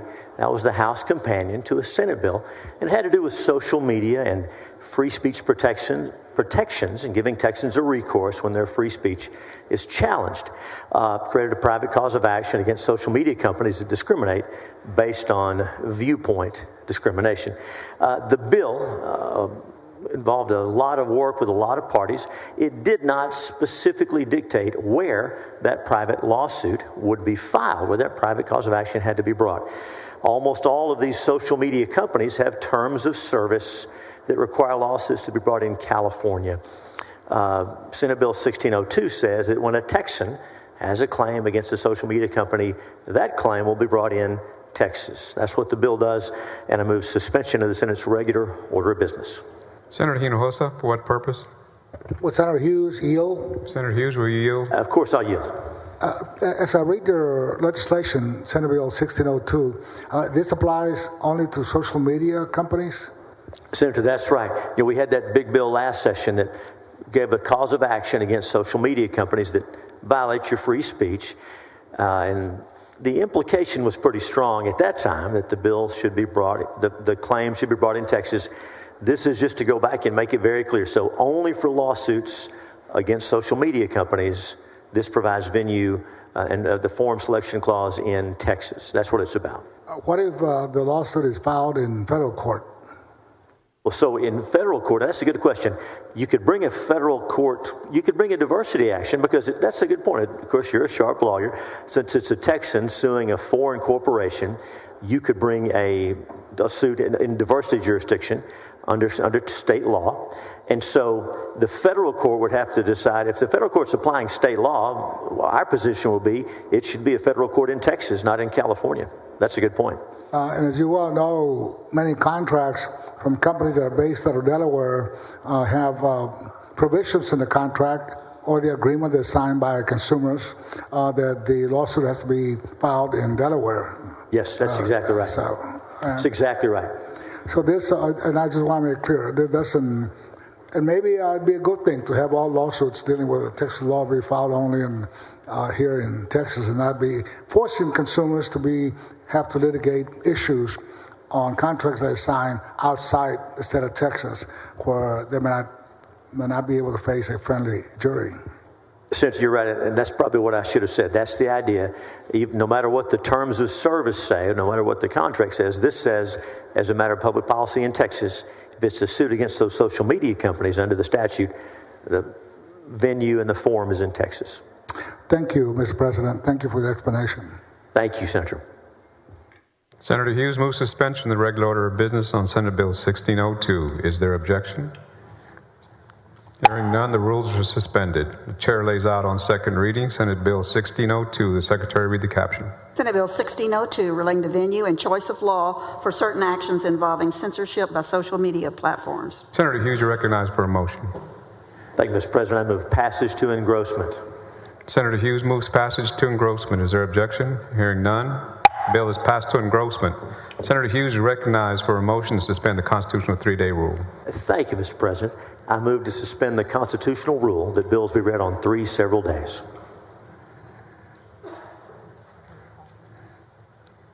Secretary will call the roll. Alvarado, Betancourt, Birdwell, Blanco, Campbell, Creighton, Eckhart, Flores, Gutierrez, Hall. It'll be 30 ayes and 1 nays. The bill is passed. The rules are suspended.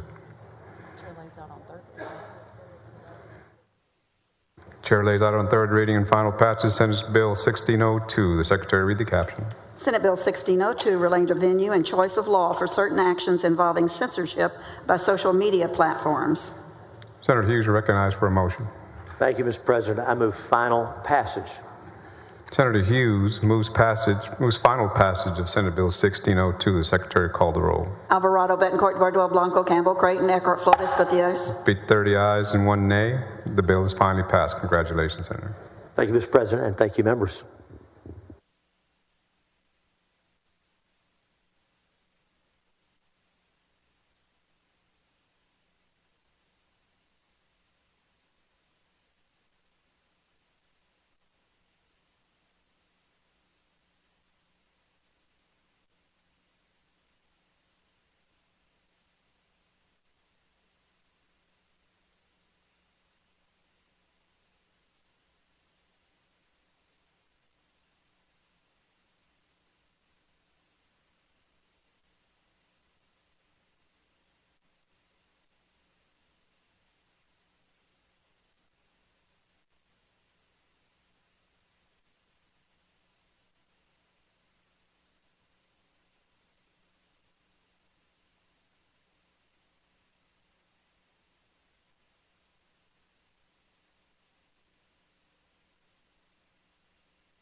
Senator Middleton.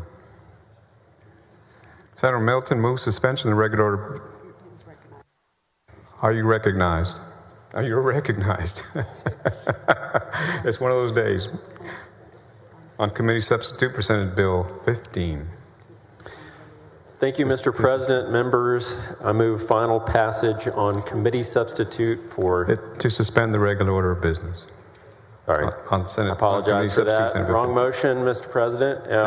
Thank you, Mr. President. Members, I move to suspend the Senate's regular order of business to take up and consider committee substitute for Senate Bill 15 for final passage. Secretary will call the roll.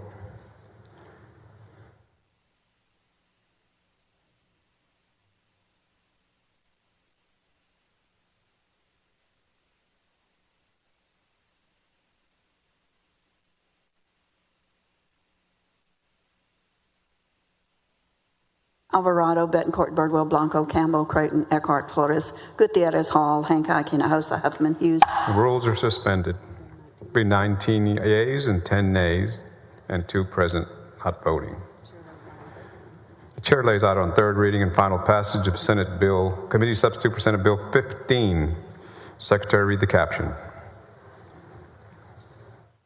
Committee substitute Senate Bill 15 relating to requiring public institutions of higher education students who compete in intercollegiate athletic competitions to compete based on biological sex.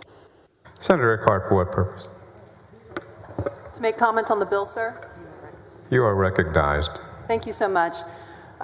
Members, this is another bill in which we are hounding an already bullied class of Texas young people. Trans athletes in college competition are rare. When they do seek to compete, the NCAA has already exhibited and will continue to exhibit the expertise to level the playing field on a case-by-case basis, and that is my reason for voting no on this bill.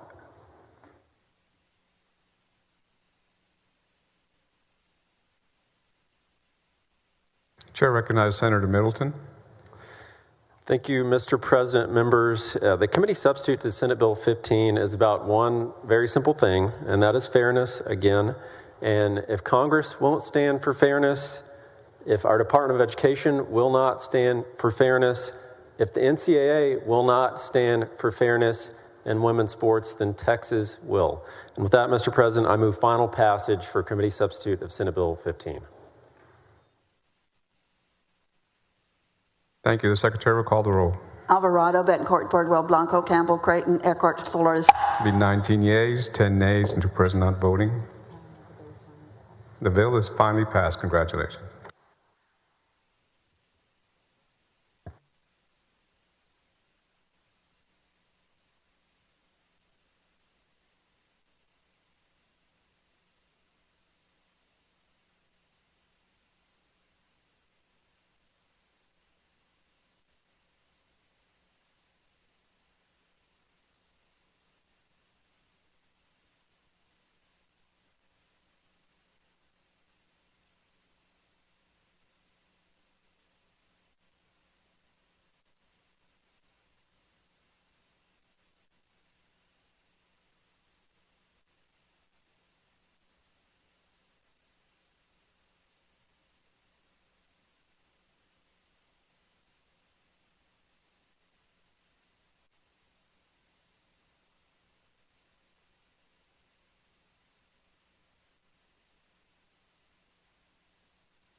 Senator Campbell is recognized for a motion to suspend the regular order of business on Senate Bill 14.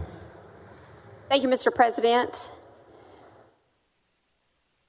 Members, sometimes we must work hard against something in order to protect something.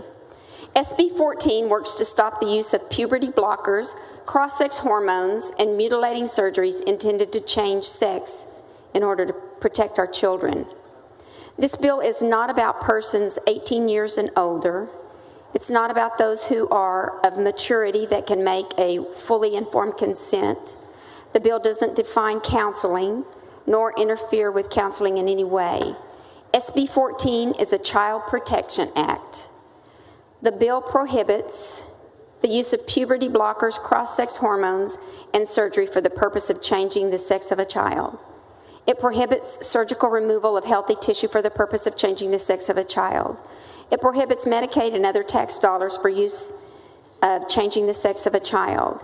It revokes a doctor's license if they participate in the practice of sex transitioning of a child. And there's enforcement by the Attorney General. This bill contains exceptions for purpose of normalizing puberty in cases of precocious puberty or procedures or treatments for children who have a genetic disorder of sexual development. In committee, with over 6 hours of hearings, 6 hours, we heard questions about unethical practice, practicing without a scientific base, no best practices on children, not yet mature enough to even get a tattoo, most certainly not able to give fully informed consent for medical treatment which involves the use of off-label drugs without knowing the long-term effects. And then depending on how long, for instance, a girl is on supraphysiologic amounts of male hormones, the vocal cord thickens, she can get male pattern baldness, lose the cardioprotective effects of estrogen, and changes in the gonads that will render infertility. A male, the prostate changes, testes shrink, it renders low sperm count, and the future of fertility is in question. There's an increased risk of breast cancer. We're not sure of the changes in the cardiovascular effects. We do know there can be premature closure of the growth plates, giving a shorter stature. Both with these drugs can have decreased bone density, and we just don't know what awaits the child, except a lifelong patient as they live in a hormone-changed body that they were never expected to have.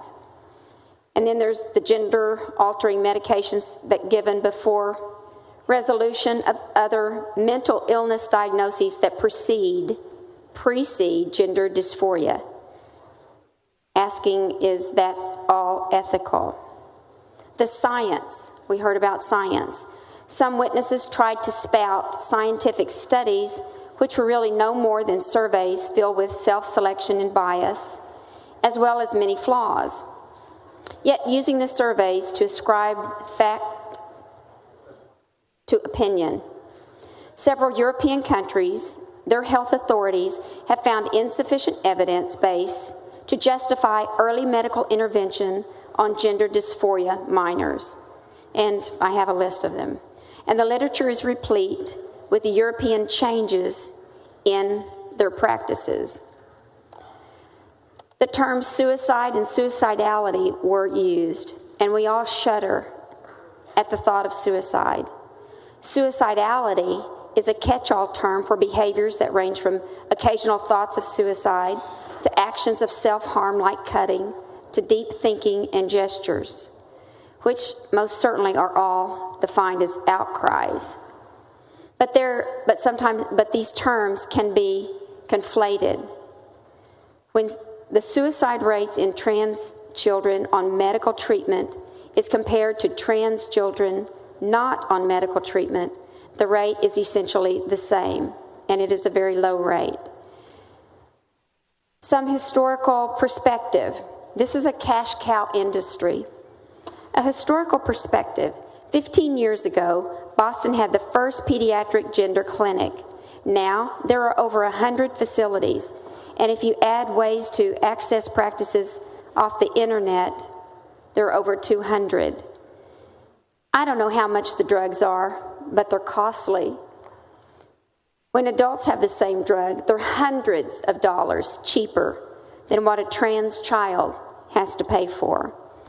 I don't have an accurate cost of surgery for a child, but just the U.S. sex reassignment surgery market was valued at $1.9 billion in 2021 and is expected to expand into a multi-billion industry.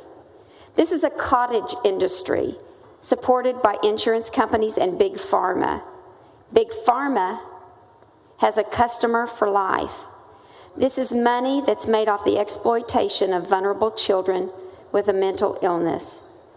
But practitioners seek care in the context of their own agenda. You know, there are a lot of financial resources and help for a child transitioning going forward. But if a child wants to detransition, the resources dry up. But I guess you'd expect them to dry up because there's not really any money there. Members, delusion is a false belief about an external reality held despite the contrary, despite all evidence to the contrary. So a delusion is simply a false belief about an external reality that despite evidence to the contrary, they still hold. Here, delusion is given a polite term, gender dysphoria. But before this delusion, there always precedes other mental comorbidities like anxiety, depression, eating disorders, PTSD, and others. Gender dysphoria in a child does not occur in isolation. And if left without transgender medical practices, there's a high percentage, 80 to 90%, that actually have self-resolution. That's without being on the medicine. So gender dysphoria is a temporary mental delusion that's treated sometimes with long-term use of off-label drugs that cause changes in a child's body, some of which are permanent. And we still really are yet to know all the lasting effects of these drugs. A temporary condition that more and more seems as though it's ending in a mutilating surgery that ranges from mastectomy to penectomy and much, much more. These treatments are unsafe, unhealthy, unethical, and unacceptable. Members in this body, many times we vote together because it's the right thing to do. The children need counseling and love, not blades and drugs. Thank you, Mr. President. Thank you, members. Senator Menendez, what purpose? Questions of the author, Mr. President. Yield? Do you yield, Senator? Yes, I do. But may I say something first? No. Okay, I yielded. Go ahead. I'll ask her a question of what she was about to say. No, okay. Senator Campbell, what would you like to say? Well, since I've been such a master on the microphone today, I wanted to say there are people truly who have studied this topic and they know everything about it. They agree with me, and they could give you a very polished answer. Anybody in here, a very polished answer, but it wouldn't likely change your mind. And then there are people who know nothing about this topic, but when asked, they would agree with this bill. But they would give you a very common sense answer. But that also would not likely change your mind. So if I have an answer to your question, I'm happy to give it to you. I'm not sure I would change your mind. I think that would be something you would have to do. But thank you for the opportunity to say that. You're quite welcome. Senator Campbell, you and I sat through, I think you said it was 6 hours of testimony? Something like that. Something like that. And in that hearing, We heard from an endocrinologist from Houston, right, that practices this type of medicine? She has a clinic in Houston. Gender affirming care. A gender affirming clinic, yes, she does. She's a medical practitioner and endocrinologist, and we also heard from a therapist. We heard from a lot of experts in this field. You mentioned that there were comorbidities along with gender dysphoria. You mentioned anxiety, depression, isolation. You gave us a list of these things. PTSD. There are multiple. Not everyone has the same associated illnesses. Would it not be? Let's go into the common sense. Let's try to take ourselves out of the realm of experts, because you're not an expert in this area, and I'm not an expert in this area, correct? But wouldn't it make sense that if your whole life you have felt that you didn't fit inside the body that you were in, and you didn't have the normal attractions that your other friends of your same sex that you were born into, wouldn't it seem like that person might have anxiety and depression and isolation because of the fact that they didn't feel like they were being asked who they felt they were? So don't you see that possibly it's not the gender dysphoria causing those issues? It's not that.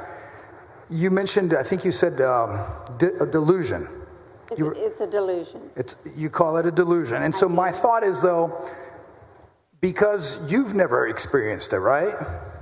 You've never had this issue. Do you know anyone who has? It's been a long time since I was an adolescent, where it's more prominent just before adolescence. And so I just think it's hard for us to put ourselves inside other people and be able to diagnose them exactly what is causing what. Because we do know, and you would agree, that suicide rates amongst trans kids are much higher than those amongst the non-trans population. Well, there is the evidence of the rates, the suicide rates are still, the suicide rates for normal, the transgender children compared to the children that were not defined as trans, and I don't have it in front of me right now, they still had about the same suicide rate, not suicidality, but suicide rate. And that gave question to, was it because of not precursors, but the comorbidities of mental illness that they may have had before this? And I agree, maybe it's hard to say which comes first, obviously an egg, which comes first, the chicken or the egg.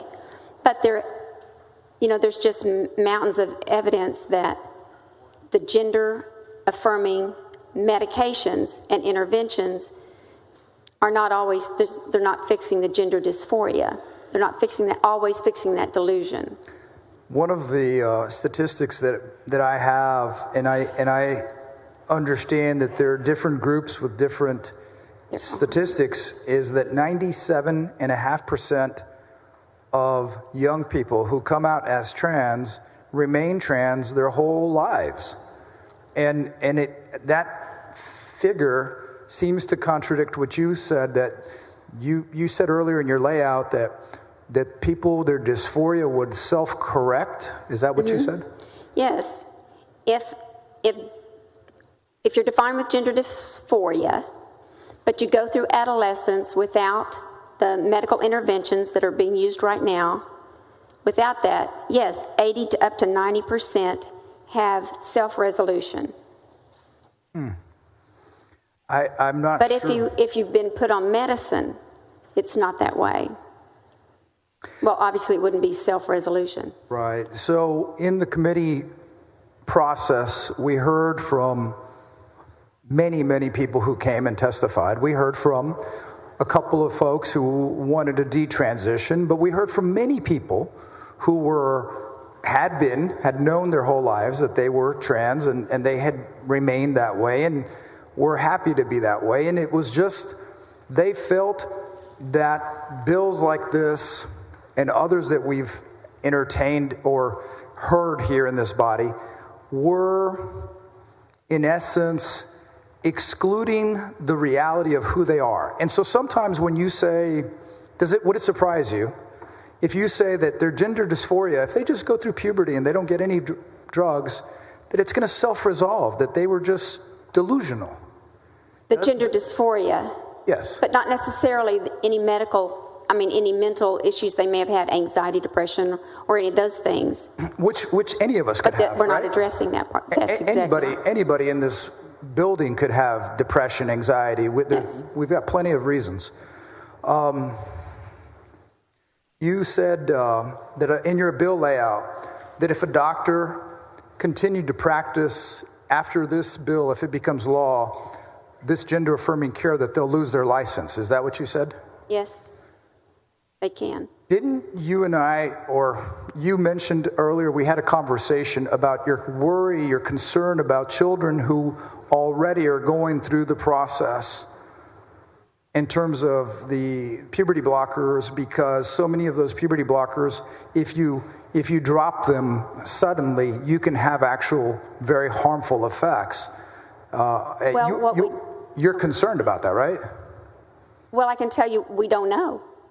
This is not science-based practice. There's no scientific data that shows giving these puberty blockers, cross-sex hormones, that it improves anything. There's just no science for it. So these are being given in a manner for which there's nothing to say, give this much, stage it here. There's nothing scientific. There's an association that puts out some guidelines, but it's not based on science. The numbers we heard were a couple of studies.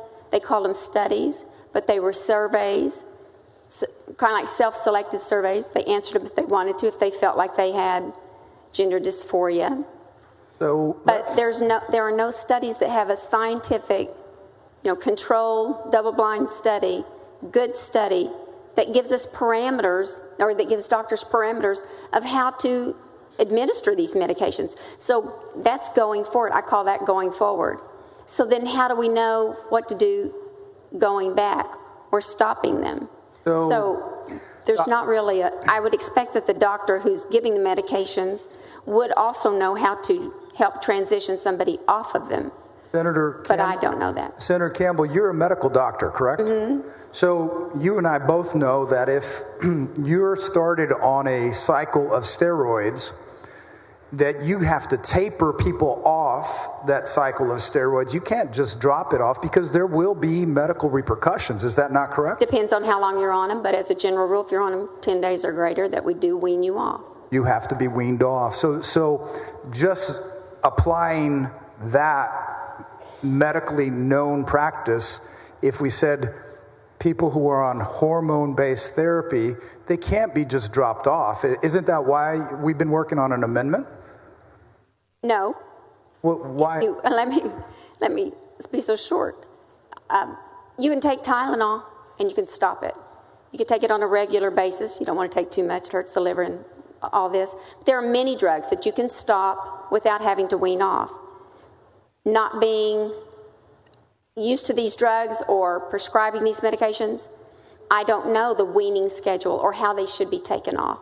Because of that, we have an amendment that going forward, we have an amendment that we'll talk about. Try to help ensure that children who are, because with their parents' consent and their medical professionals, they're in the process, that they don't just get dropped off and potentially get hurt. Correct. There's an amendment for that. Thank you. I appreciate it. And if that's what you were referring to, I'm sorry I went off on a little tangent. That's okay. That's what I was referring to. Now, there's been a lot of talk about surgical procedures in the layout. You mentioned these procedures, but during the committee hearing, didn't we hear that it is extremely rare that these surgical procedures ever occur?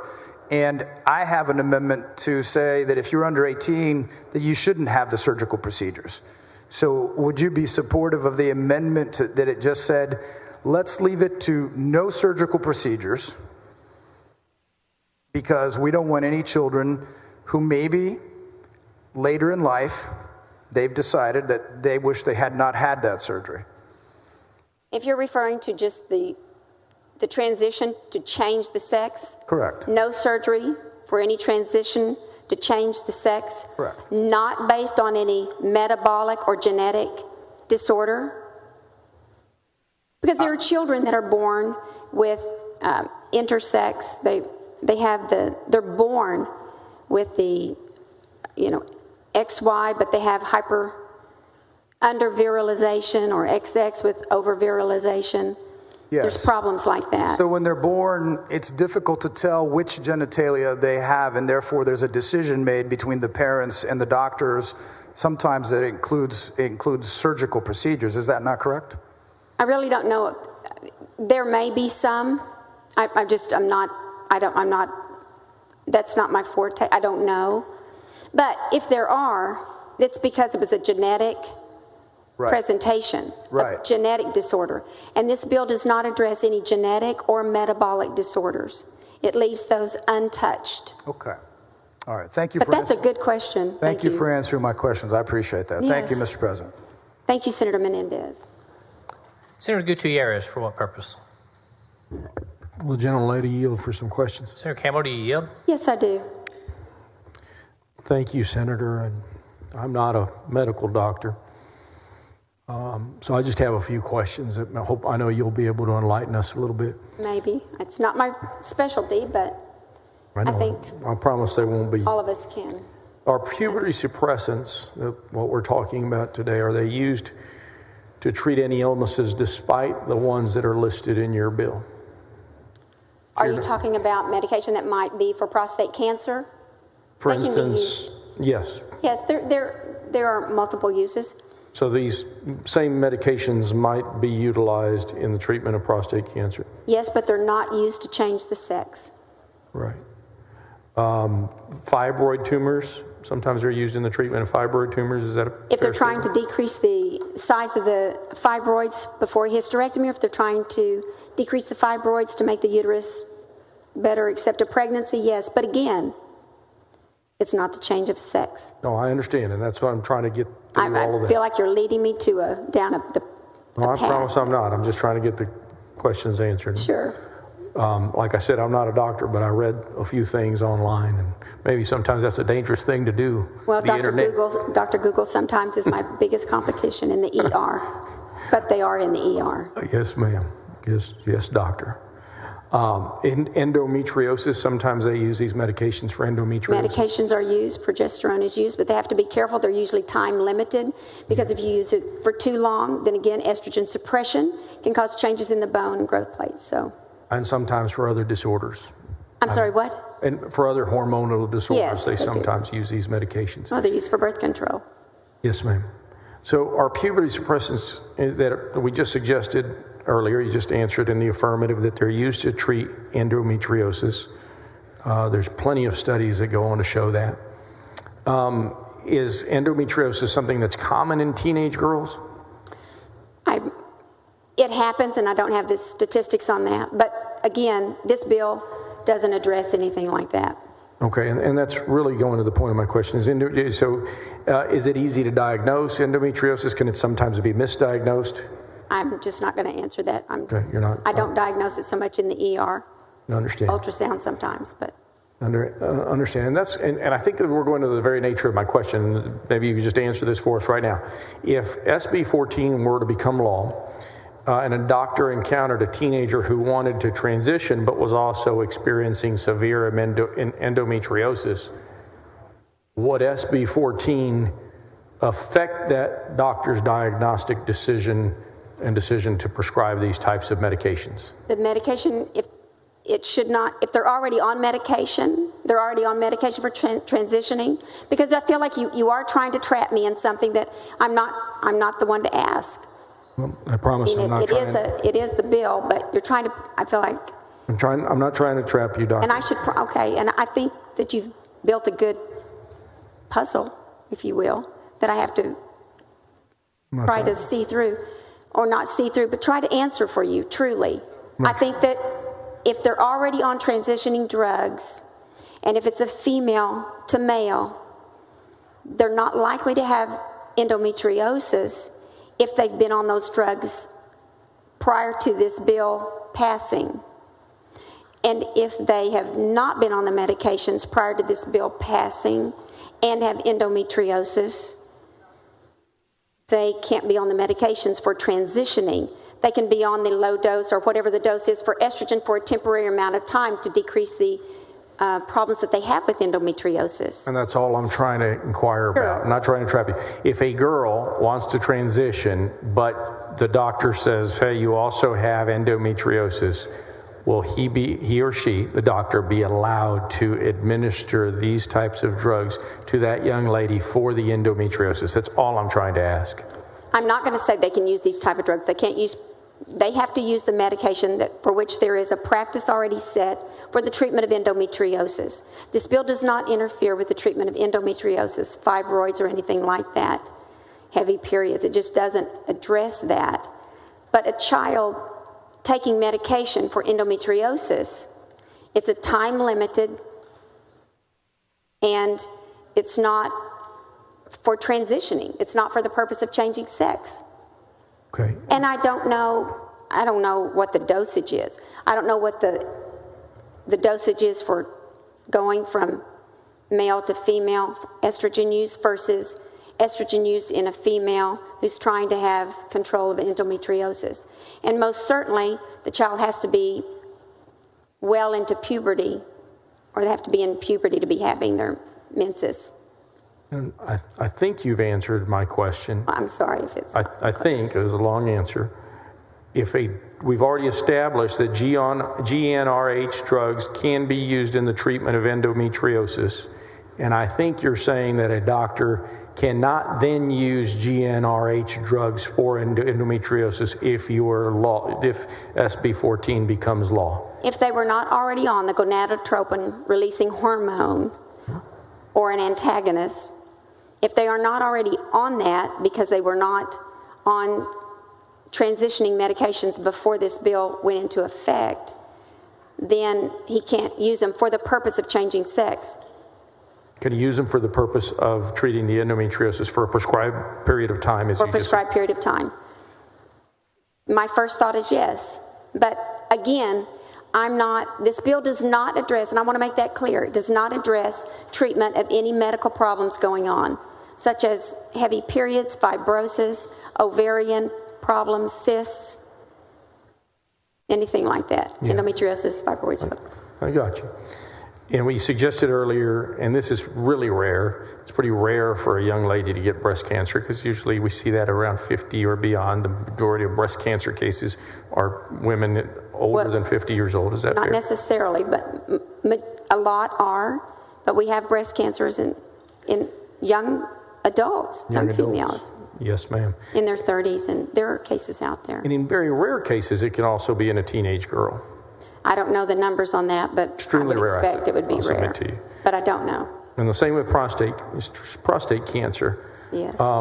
Young boys, very rare. I'll grant you that from the research that we did. Very rare. I just have not seen it. But we've already suggested, and you've already responded to us, that GnRH drugs, it's easier for me to say that, it's a big word. GnRH is fine. GnRH drugs can be used in the treatment for breast cancer and prostate cancer. If SB 14 were to pass, could a doctor treat a teenager with hormonal cancer that may also be suffering from gender dysmorphia with a puberty suppressant for the other matters, breast cancer, prostate cancer? I think you're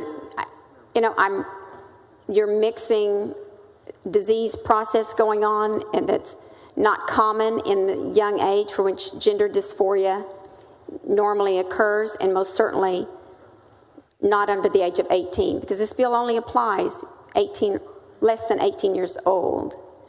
So we don't really see any, I don't know the rate, but I would expect it pretty rare to have prostate cancer in a male under the age of 18 that's transitioning from male to female. Yeah.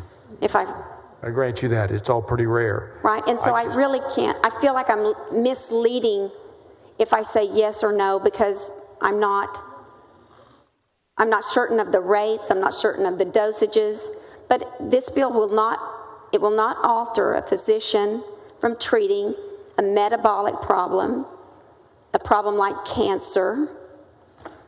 And that's what I wanted to know. Okay. That's all I want to know. If a doctor, and I don't ever pretend to tell my doctor what to give me to fix me. There's a lot of things wrong with me, mostly here. I'm kidding. But I let him be the boss of those decisions, and then I'll go to Dr. Google. Yes. And I just want to make sure we're not telling doctors what to do. So thank you for answering. No, but I want to make sure it is clear. There's a difference in giving puberty blockers and cross-sex hormones for the purpose of transitioning to a different sex versus treatment for a medical problem that can be confirmed with diagnostics. Those were my prepared questions. You did say something earlier that is intriguing to me. You said something that this is a cash cow business. I do feel that way. And that was a little phrase you used. And you said insurance companies and big pharma. I'm with you there. Don't like those folks. Are doctors part of this cash cow business thing? I think some that treat this are. Yes, I think they make a lot of money off of it. I don't know how much they make, but it is, everybody along the way, I think, makes money. Gotcha. I'm happy to be proven wrong about the cost. And I don't like really government stepping in the way between a doctor-patient relationship. But sometimes if a profession can't regulate itself and it's doing something that is harmful, then it is time for us to step in. I think that's our duty. Senator, thank you very much. Thank you, Mr. President. Thank you, Senator Gutierrez. Senator Eckhart, what purpose? To ask questions of the author. Do you yield? Yes. Thank you so much, Senator Campbell. Yes, ma'am. I do note that 98% of Texas's 254 counties were wholly or partially designated by the federal government as mental health professional shortage areas. Mm-hmm. And I'm also aware that a substantial number of our counties, I believe 2/3 of our counties in Texas, don't have general practitioners, or I'm sorry, don't have a hospital located in them. Oh, correct, no hospital. So we are really struggling with having enough doctors and healthcare providers, particularly mental health provision for children. Because this law creates a fairly stiff penalty for a doctor providing, or a healthcare professional, including a counselor, providing counsel, pharmaceutical, or surgical treatment to a child who clearly exhibits a gender identification that is in conflict with their physical genital presentation. Mm-hmm. Do you think this is going to chill doctors and medical practitioners from taking on those patients because of the higher liability? No. Why not? Since they do risk having their license taken if they provide care to an obviously trans child that could be mistaken as a transition treatment. I'm looking for the counselor section where it says that you can't have a counselor, or the counselor can't counsel. Since the bill under Section 161.702 prohibits the provision of gender transitioning or gender reassignment procedure and treatments for the purpose of transitioning a child's biological sex. Mm-hmm. If a child clearly presents as a trans child, wouldn't this cause any physician or medical provider some pause in taking that child on as a patient, since almost any treatment that they provide this child could be misconstrued as transition treatment? I don't believe so. They're not prescribing medications, and this bill addresses more the medical. They may be providing medications. Well, they shouldn't. Their license would be on the line for that. I think that you just answered my question. Yeah, Thank their you. license would be on the line if they did trans-prescribing drugs. Thank you, Senator Eckhart. Thank you. Members, the motion is on the suspension of the rules. Secretary will call the roll. Alvarado, Bettencourt, Birdwell, Blanco, Campbell, Creighton. 19 ayes, 12 nays. Rules suspended. Chair lays out on second reading. Senate Bill 14. Secretary, read the caption. Senate Bill 14, relating to prohibitions on the provision to certain children of procedures and treatments for gender transitioning, gender reassignment, or gender dysphoria. Following amendment. Secretary will read the amendment. Floor Amendment number 1 by Campbell. Senator Campbell, you're recognized on your amendment. Give it one moment as they pass them out to the back row.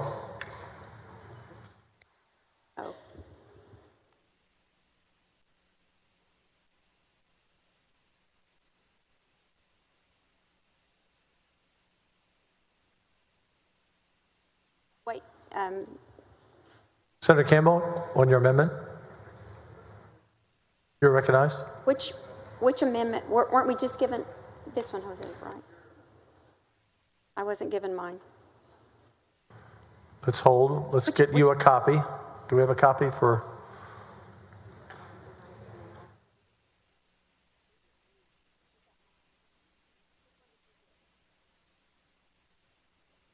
So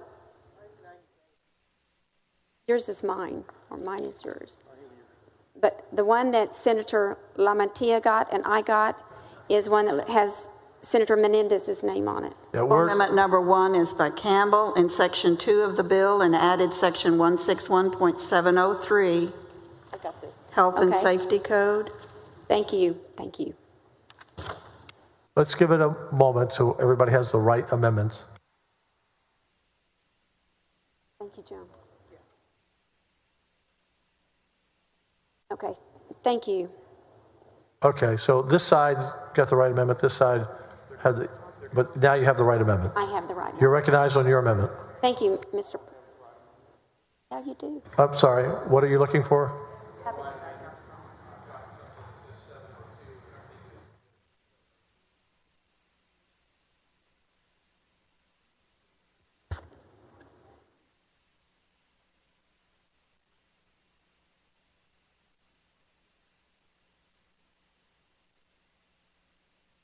You have the right one? Okay, there you go. Everybody got the right amendment. That's the key thing. All right, all is well. Senator Campbell. Thank you, members. This amendment provides a grandfather clause. A person less than 18 years old on medication used to change the biological sex greater than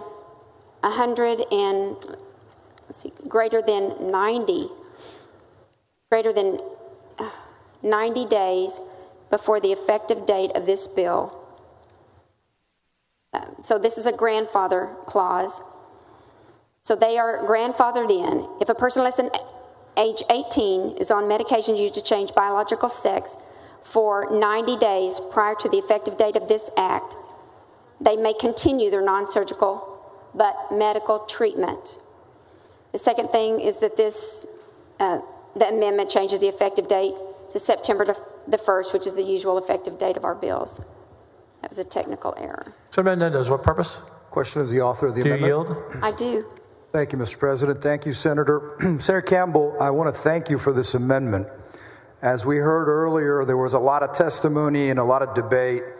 And this is the amendment we discussed earlier where we felt that people who were currently undergoing treatment, they would have the ability to continue and finish their treatment. And I appreciate you taking my concerns and sharing them in your amendment. I don't know if you know this, but there are thousands of young people who could be affected by this bill. And so my only questions on this bill is that I noticed that you changed your effective date, where in your original bill it was in December of December 1st of 2023, and now you've moved it to September 1st. And I was just wondering, what was the logic between having December and now moving it to September? I think the question would have been, what was my logic to have December the 1st? Yeah, moving it from December to September. I think, right, it should have been September 1. That's the date most our bills, when we pass them, are effective on September 1. I see. I was thinking that possibly you were trying to give doctors and families time to recognize what the law was, because we'll end session, if this becomes law, it could be possibly June, and then the law will go into effect on September 1st if your bill gets amended and passes as drafted. I understand. Second question has to do with the making of the grandfather clause. You want it to stop 90 days before the effective date. So let's say the governor signs the bill into law, and so children receiving care would not be encompassed in this clause. You'd have to go 90 days from September 1st. I'm just trying to understand. You have to be on therapy to find the medical treatments within 90 days before September 1. So that would be August, June, July, June. So it'd have to be before June 1st of this year. Let's see, July's got, so close to approximately. That. Right. Okay. June 2nd. So I appreciate you taking this step in the right direction, and I'm hopeful that people who are paying attention to this, because obviously this is an amendment that will help people. So I appreciate you bringing this amendment forward. I think I would have left it December 1st. I wouldn't have added the 90 days, but I'll still be supportive of the amendment. Thank you. Thank you. Senator Menendez, your input is valuable, and so thank you for that. And I think that we welcome the amendment. We wanted to do that. Members, the motion is on the amendment. Secretary will call the roll. Is there any objection? No objection? Amendment is adopted. Members, the following amendment, we have 3 total. Let's be sure we get the right one here. I think we're all set. We'll hand it out now. And the Secretary can read the amendment. Floor amendment number 2 by Menendez et al. Senator will hold for a moment, let everyone receive it.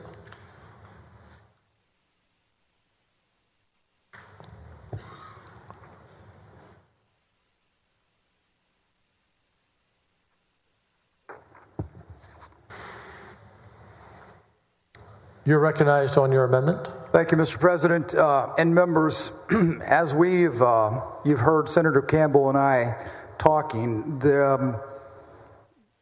I believe that we can all agree that minors should not be having irreversible surgeries.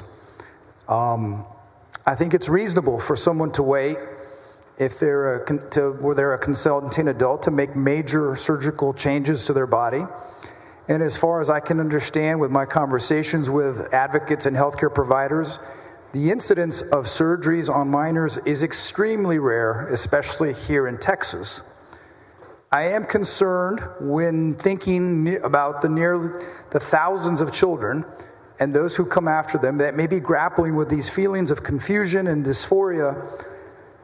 And I know that we had many witnesses come to committee as therapists, social workers, doctors, bioethicists who work with trans children and spoke to the immense amount of research and care that goes into serving the trans children in the trans community and their medical plans.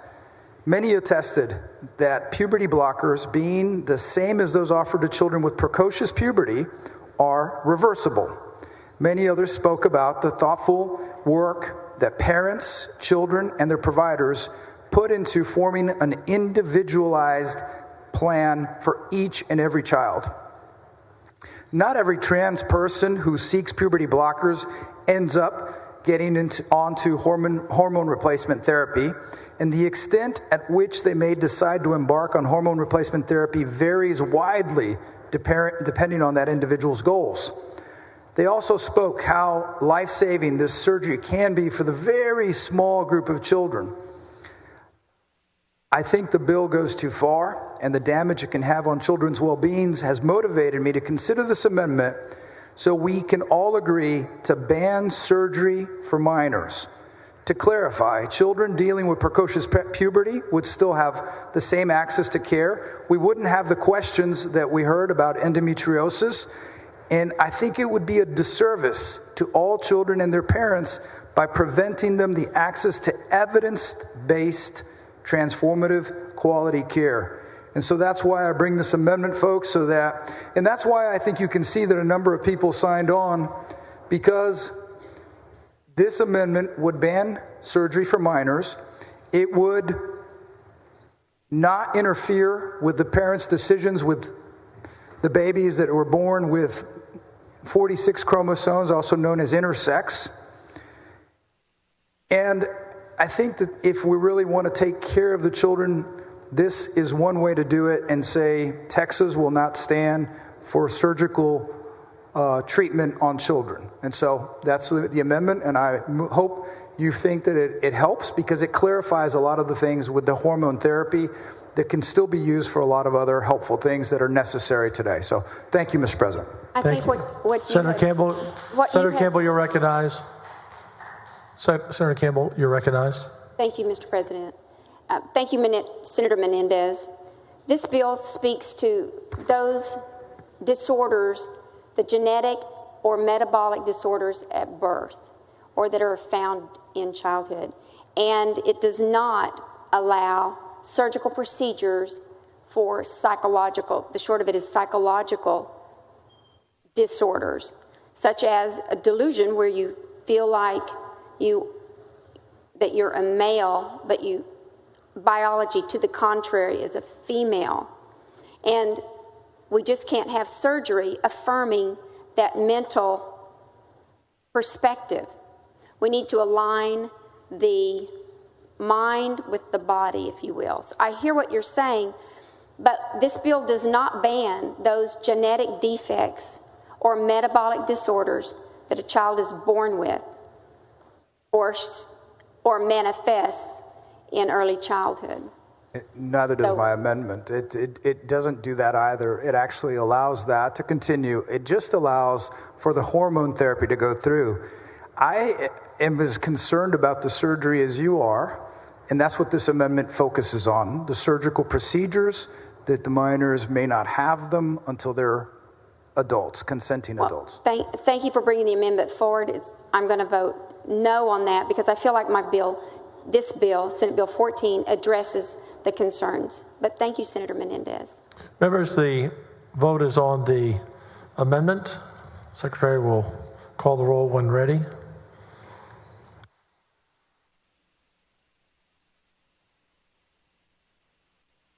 Alvarado, Betancourt, Bardwell, Blanco. 12 ayes, 19 nays. The amendment fails.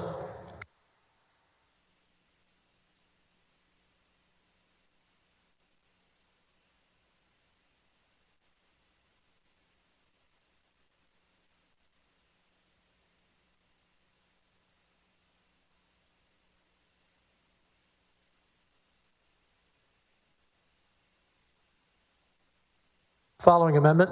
Secretary, read the amendment. Floor amendment number 3 by Menendez et al. Senator Menendez, on your amendment, you're recognized. Thank you, Mr. President. Not to belabor the point, but Senator Campbell, listening to you and many of the concerns that we've heard in this building, I understand that there is a very real concern that you have voiced about professionals possibly coercing children or their parents' views on their sexuality or gender orientation. I share this concern, and this is why I filed Senate Bill 439. This amendment is exactly like that bill. It would ban the use of conversion therapy on children, because one of the things you discussed, you said that some of these children would resolve their dysphoria potentially with some help or some counseling. I believe that it can be very harmful to young people, which has caused them to show higher rates of depression, psychological distress, And my understanding in 2022, over 50% of trans people considered suicide. The LGBTQ plus youth who have received conversion therapy are twice as likely to attempt suicide and have multiple attempts. This is why your concerns about therapists trying to talk kids into thinking they're trans goes both ways, as the language bans a mental health professional who attempts to change the gender identity of a child. So if we're going to be banning care for the community on the notion of reducing harm for children, I think it's only fair that we consider other ways we harm children in this issue. I hope that you consider this an improvement to your bill. It simply says that we're not going to have unprofessional conduct in trying to impose someone's view on children and how they see their gender. Thank you, Senator Menendez. I'm not going to accept the amendment, but I will say the parents have to give their consent for the therapy of the child, for the counselor. The child doesn't choose that, so I would hope that I believe the parent would choose the best counselor for the child. Members, the motion is on the amendment. The Secretary will call the roll. Alvarado, Betancourt, Birdwell, Blanco. 12 ayes, 19 nays. The amendment fails. Senator Whitmire, did you wish to speak on second reading, I'm told? We're on second reading, now would be the time. Thank you, Mr. President. Members, I rise to oppose Senate Bill 14 to second reading. And I do so basically because I think there are certain decisions you leave to the family. And this certainly is one of those subjects. Recall last session I read letters from family, parents of transgender children. I've kept up with them. They were in the office the other day. They're doing fine. I felt like 2 years ago, as I do today, someone needs to be their voice on the Senate floor. I respect Senator Campbell, certainly representing her point of view. What concerns me is, what if you're wrong? And I hope everyone on the floor will pause for a moment and think about, what if the majority of the votes get it wrong today? It could actually be life and death matters. And I'm just shocked quite often, as I am today, that some individuals, I've been guilty of it, that just think we're absolutely right. Because generally in my world, things are gray. Not black and white, right or wrong, but gray. And it just concerns me as we take up such a serious matter that there's people representing their point of view, their constituents, and they just think they're absolutely right. Very seldom do I stand before you and believe I'm absolutely right. This is one of those situations. I've been here 50 years. This subject was never debated by the legislature until last session. I just wonder when it became such a serious matter. I do notice it's become a national issue as it works its way through this legislative body. And I would pray that it's not just politics, but it's genuine concerns for the health and welfare of the transgender children. And as I'm opposed to it, I could work up a sweat. I could get really energized as I was probably 2 years ago. I feel just as strongly, and I would talk till I passed out if I thought I could kill this piece of legislation, because I do believe it belongs in the hands of the family and their medical advisors. I come from Houston, the best medical center in the world. The experts disagree. I think it is still being handled by modern medicine, modern science. So as we go forward, let's be respectful of the transgender families, which has been demonstrated today. They are God's creations, and I have colleagues on the floor that believe strongly that everything in life is controlled by God, this very debate. So let's remember that the transgender children are God's creations, and we love them. We strongly disagree on what's in their best interest. That's the reason I leave it to their parents. And I just hope as we go forward that we'll be open, we'll meet with the experts, the family. I'm not sure a hearing where you can testify for 2 minutes really allows the families to describe their life experiences in their family. I met with the family last week in my Senate office. They thanked me for my concerns. They're doing fine, and I plan to remain in contact with them. And I hope Senator Campbell and all 31 of us will do everything we can to learn more and more about this subject. Lord knows, 10 years ago, I was not as familiar with it. 5 years, I was not as informed as I believe I am today. And it's really a situation where I learn how much I don't know. But I'm not different. The experts will tell you that. So I'm opposed to moving it forward. I do know from being in the Senate 40 years, very seldom are votes changed by speaking to the body. When you're a House member, you can sometime, with a good speech on the merits or lack of, you might change 30 votes in the House. And our members that have come from the House recently, I believe, will confirm that. But in this body, you're deliberative. You've thought about the subject. And I'm just speaking my part today on behalf of the families that have asked me to speak.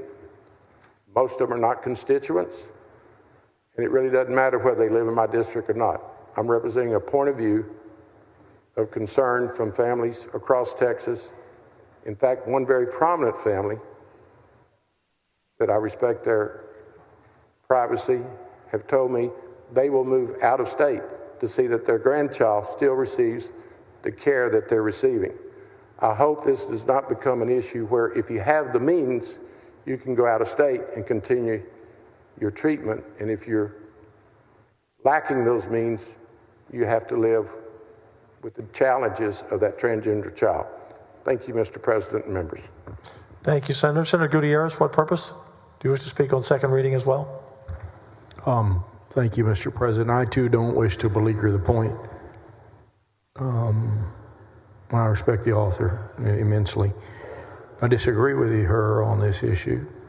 I, too, choose to take the advice and consent of experts. I, too, choose to trust doctors and parents with their family decisions. I think we have to recognize that there is a tremendous suicide rate in this group of young people because we're not recognizing their transgender rights. It's something that needs to be addressed. But I rise today to reflect on something that I heard in this committee hearing from a witness that thankfully was kicked out of the hearing. He said, these pedophiles are now promoting transgender sex change drugs. I guess he's talking about doctors and insurance companies and big pharma, and sex mutilation surgeries on children. The fact is, I have about a drive with about 2 terabytes of mutilation on children in this state that happened in Uvalde on May 24th, and we're not doing a damn thing about that. Members, the motion is on engrossment. The Secretary will call the roll. Alvarado, Betancourt, Birdwell, Blanco, Campbell, Creighton, Eckhart, Flores, Gutierrez, Hall, Hancock, and Hosa. 19 ayes and 12 nays, and we will hold the bill there. Thank you, Senator. Mr. President, thank you, members.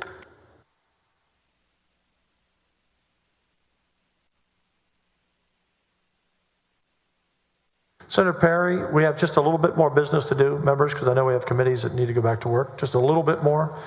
You're recognized to suspend the regular order of business on Senate Bill 162, and then we'll go to third reading. Members, move suspend the regular order of business on Senate Bill 162. Secretary will call the roll when ready.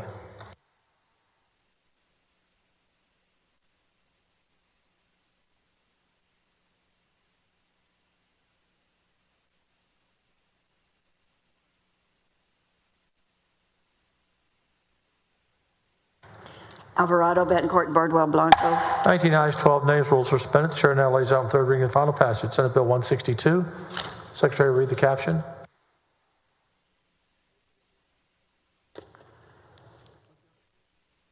Senate Bill 162, relating to the required inclusion of a person's sex on a birth certificate and prohibited change of sex on the birth certificate of certain minors. Senator Eckhart, for what purpose? Comment on the bill, please. You're recognized. Thank you so much. This is yet another bill in which we're hounding an already bullied class of Texas children.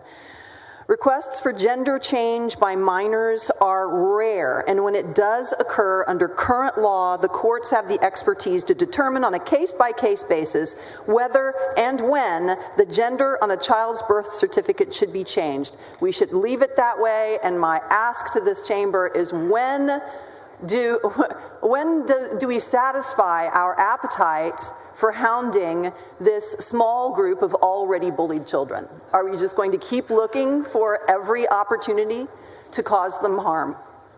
Thank you. Thank you, Senator. Senator Perry? There's a lot of reasons why you don't want to change biological sex on a birth certificate. Specifically, medical research 20 years down the road needs to know what the biological sex was when they're doing tests. There's other legitimate reasons why you want to track biological sex on the birth certificate. With that, I move final passage. Secretary will call the roll. Alvarado, Betancourt, Bardwell, Blanco, Campbell, Creighton, Eckhart. 19 ayes, 12 nays. The bill is finally passed. Thank you, Senator.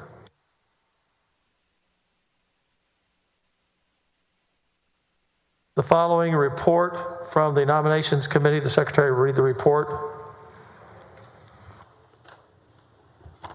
Senate Committee on Nominations Action Report for the meeting held on March 27th. Senator Campbell, you're recognized on your nominations report. Thank you, Mr. President and members. The Senate Committee on Nominations Action Report that's dated March 27th was placed on your desk yesterday to meet the 24-hour layout rule. These nominees are now eligible to be confirmed by the Senate. Mr. President, I move to confirm nominees that are listed on the March 27th Committee Action Report that is before us. Any motion to sever? Hearing none. Senator Campbell moves that the nominees reported favorably for the nomination committee be confirmed. Secretary will call the roll. Alvarado, Betancourt, Bardwell. 31 ayes, no nays. The nominees are confirmed. Thank you. Thank you, Mr. President. Thank you, members.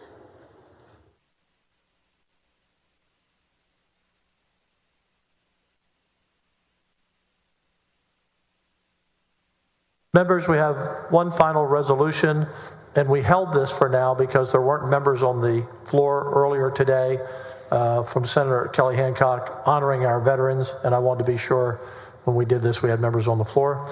The following resolution, Secretary will read the caption. Senate Resolution 369 by Hancock et al. Honoring U.S. Vietnam veterans on the occasion of Vietnam Veterans Day. You're recognized. Yes, thank you, Mr. President. Thank you for recognizing the importance of this resolution and holding it so we have the members here. And Senator Hinojosa, thank you for bringing the resolution, giving me the opportunity to carry it. Members, on March 29th, 1973, 50 years ago today, the last U.S. combat troops withdrew from Vietnam. One of America's longest foreign wars, over 9 million Americans served, and 3,400 Texans paid the ultimate sacrifice. A war unlike any before, these men exhibited unparalleled bravery in the face of intense warfare. And of course, among those ranks was our own Senator Chuy Hinojosa, which I'm sure you would all agree with me that if I'm going to have someone by my side in war, I cannot imagine a better compadre than a young Chewy Hinojosa, I would go into battle with you, my friend. I would have preferred to do it many years ago, though. We're both a little older today. So today, let's rise and recognize the Vietnam Veterans Day and honor those and remember those who served, our veterans and our families, and many paying the ultimate sacrifice. Senator Menendez, what purpose? Thank you, Mr. President. I rise just to thank Senator Hancock for this, and at the appropriate time to make a motion all members' names be added to this very important, thoughtful. You can make that motion now if you'd like. I'd like to make a motion to add all members' names to this resolution. Any objection? Hearing none. All names are added. Senator Hinojosa, you're recognized. Thank you, Mr. President, and I'd like to speak on the Senate Resolution 369 and thank Senator Hancock for carrying this resolution. This is a very important day to remember. We passed legislation and a resolution to honor Vietnam veterans on March 29th of every year, remembering all the men and women who served our country in the Vietnam War, being one of the longest wars in the history of our nation. And the reason that's important is that Vietnam, well, like many conflicts that our country has fought, but for a special reason, this war was very unpopular. At that time, during the Vietnam War, we had the draft. And many men and women were drafted, especially men were drafted out of small communities throughout our nation. And we had over 60,000 American soldiers, men and women, die in Vietnam.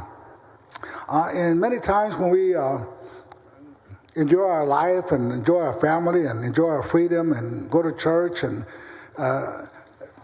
enjoy our friends and neighbors, we forget that we enjoy this freedom because there were men and women who were willing to fight. And men and women that were drafted, and some that volunteered, answered the call to duty. And throughout the nation, we have faced many threats to our country, many threats to our nation and our freedom and our way of life. We have men and women respond and be ready to answer the call and defend our country. In Vietnam, while we lost over 60,000 American soldiers, we also lost 3,400 plus soldiers from the state of Texas. And I remind people, I'm older than most of you, and I served in Vietnam, in the United States Marine Corps, where I volunteered. It was a lesson that taught me how to appreciate our country, our freedom, and appreciate the diversity we have in this great nation of ours. And I will tell you that when I came back from Vietnam, like many of my soldiers that served in Vietnam, we really felt unwelcome in this country. If you all recall and look back at what was happening in the 1960s, we had all kinds of demonstrations, divisiveness. We had students that were shot and killed in Kent University State who were demonstrating against the war. And it really pretty much forced President Lyndon B. Johnson not to run for re-election. And I say that because we should never treat veterans to feel unwelcome. The war was very unpopular, and in this country, many people confused in terms of the unpopularity of the war and not recognizing the valor of our American soldiers. To me, it's personal since I lost 3 of my high school classmates from Mission, Texas. And Freddy Gonzalez, who was given the Medal of Honor in Hue, died fighting for our country. And he was a competitor. He played at Edinburgh High School football. So those are very special friends that I lost in Vietnam during the war. So for me, it's important that we recognize the valor. We recognize that men and women will always serve our country and protect our freedom. We actually created a monument here on the state capitol grounds just northeast of the Capitol, honoring the 3,400 Texans who paid the ultimate sacrifice for our freedom and being able to fight for our country. And it's sad in a way because sometimes when we talk about our American soldiers, many come back, the ones that come back, Afghanistan, what's going on in the Middle East, Iraq, they come back with wounds, not only emotional wounds, but physical wounds. But the difference is that we have learned a lesson. I learned a lesson to appreciate and respect and honor all our veterans, regardless of what war we're involved in. Because at the end of the day, we're all Americans. And I just want a real quick story, if I may, Mr. President. It's important because when I was in Vietnam, I was a squad leader. I served with Italiano Anzio from New York. I served with the son of a preacher out of Alabama. I served with at that time, we called them rednecks out of West Texas. And we had Cornhusker from Nebraska, a farmer. We had some Chicanos out of California. I was a beaner, a taco eater from the valley, and I was a squad leader. But I guess the bonds that are formed for us as Americans, it bonded like we were family and willing to die for each other and share our dreams and our fears. And it's a really a very special day that we ought to recognize, just like we do Memorial Day. And for that, I will tell you that I will end by saying this, and I know it's been repeated many times. Freedom is not free. It's paid by the blood and the lives of the American sons and daughters. Thank you very much, Mr. President, for allowing me to share a few of my comments on this very special day. Thank you again, Senator Hancock, for the resolution. Thank you, Senator. We have other members who want to speak, and I remember of photographs that were in the lounge in the past. You were one lean, mean, tough-looking Marine. You look like you were right out of Central Casting. Thank you for, we honor you so much, Chewy. All of us love you. We respect you. You're such a great human being and a great man, and we're so thankful you came back and have been able to serve Texas in this way. You're just a great friend to all of us. Senator Campbell, you're recognized. Thank you, Mr. President and members. Well, far too many of our Vietnam veterans who did return home were never really given a thanks or welcome home that they deserved. So it's right and proper that this day is set aside to recognize and honor our Vietnam veterans. There's truly no more honorable title or proof of valor than to be called a veteran. Every service member of the Vietnam generation should know that their sacrifices mattered and that their service has made a difference in the lives of Americans. Every day, it gives us proof of what they did. I do want to take this moment, as Lieutenant Governor Patrick just said, to recognize Senator Hinojosa, who served honorably in the U.S. Marine Corps Infantry in Vietnam. You are a tremendous colleague in the Senate, a great friend, and a tremendous man. Thank you for what you've done and coming back and what you've given to the state of Texas. Thank you so much.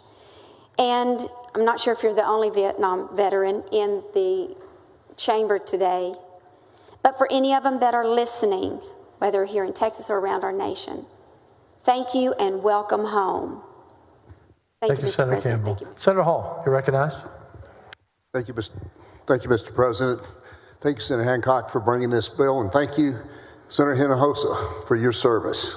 But I do remember what it was like coming home. See, I am a Vietnam era veteran. I did not go to Vietnam. That was not my choice. I had to guard Southern California, to have your place to come home to. But I do remember the homecomings in there and the reception you get. And I would say, and Senator Campbell said it, and I just want to repeat it because you can't hear it enough, and I think I speak for everyone in here. Welcome home. Job well done. Thank you for your service. And I know, because my class at the Citadel was the second highest casualty rate in Vietnam. My sister, younger sister, was a nurse, Army nurse, served in a MASH unit on the front lines. A MASH unit, for those you don't know, that's the first place the wounded soldiers would go. She was there for a year. It wasn't until recently she could even talk about the experience she had over there. My cousin, close cousin, played baseball for the University of Florida, a Marine Corps captain, Force Recon, 3 tours in Vietnam, 3 Purple Hearts, 2 Silver Stars and 2 Bronze Stars, 1 Silver Star, shot down 3 times in a helicopter. Came back and was a very successful college president for a number of years. But the classmates I lost was lost around the country. Great sacrifice. And just appreciate your service and appreciate all veterans who stood up, because as for those who don't realize it, when you sign up, you sign a blank check payable with your life to the American people. And far too many of those checks got cashed in one way or another. So thank you, Senator Hinojosa, and thank you to all the veterans that happen to be here today for your service. God bless each of you. Thank you, Senator Holland, for your service. Senator Birdwell, you're recognized. Thank you, Mr. President. I'll be brief. Chewy, thank you. I want to say thank you to your generation. You know, I watched the Vietnam War as a kid on TV and saw it nearly tear apart our country. And then how, you know, men and women of your generation came home and were not welcomed. And when I went to the first Gulf War, I came out of Europe, went to the deserts of the Middle East, and returned back to Germany. And getting off that plane in Nuremberg and returning back to Germany rather than the United States, while the German nationals welcomed us home, there are men and women that retire from the military, and because they have either a foreign spouse, the first person that greets me getting off that plane is a Vietnam veteran giving me a welcome that he didn't get getting off a plane in Oakland or San Francisco or Seattle or wherever it was that they returned. So our thank you to the Vietnam era service member is not just thank you for your service during a very difficult time in our nation. It's thank you for your long suffering and not receiving the welcome that you should have received 50 plus years ago. So God bless you, Chewy, and all the Vietnam era veterans. Thank you for your long suffering and your service to our nation. Hua. And again, thank you for your service, Lieutenant Colonel. Senator Hancock? Yes, thank you, Mr. President. Chewy, I think I can speak on behalf of the entire body. Welcome home. It is an honor to serve with you. With that, Mr. President, I move adoption. Can we rise in honor of our Vietnam vets? Motion is adopted and the resolution is adopted, and all names will be added. Thank you. Thank you, Senator Hancock.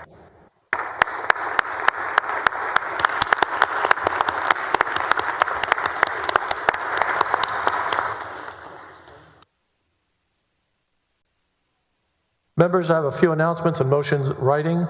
Following motion in writing, Secretary will read the motion. Motion in writing.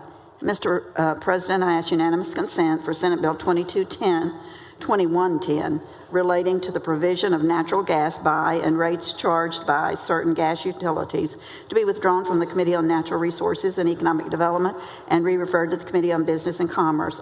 Author, Senator Johnson. Senator Birdwell, Chair Committee from which bill is being withdrawn. Senator Schwertner, Chair Committee to which bill is being re-referred.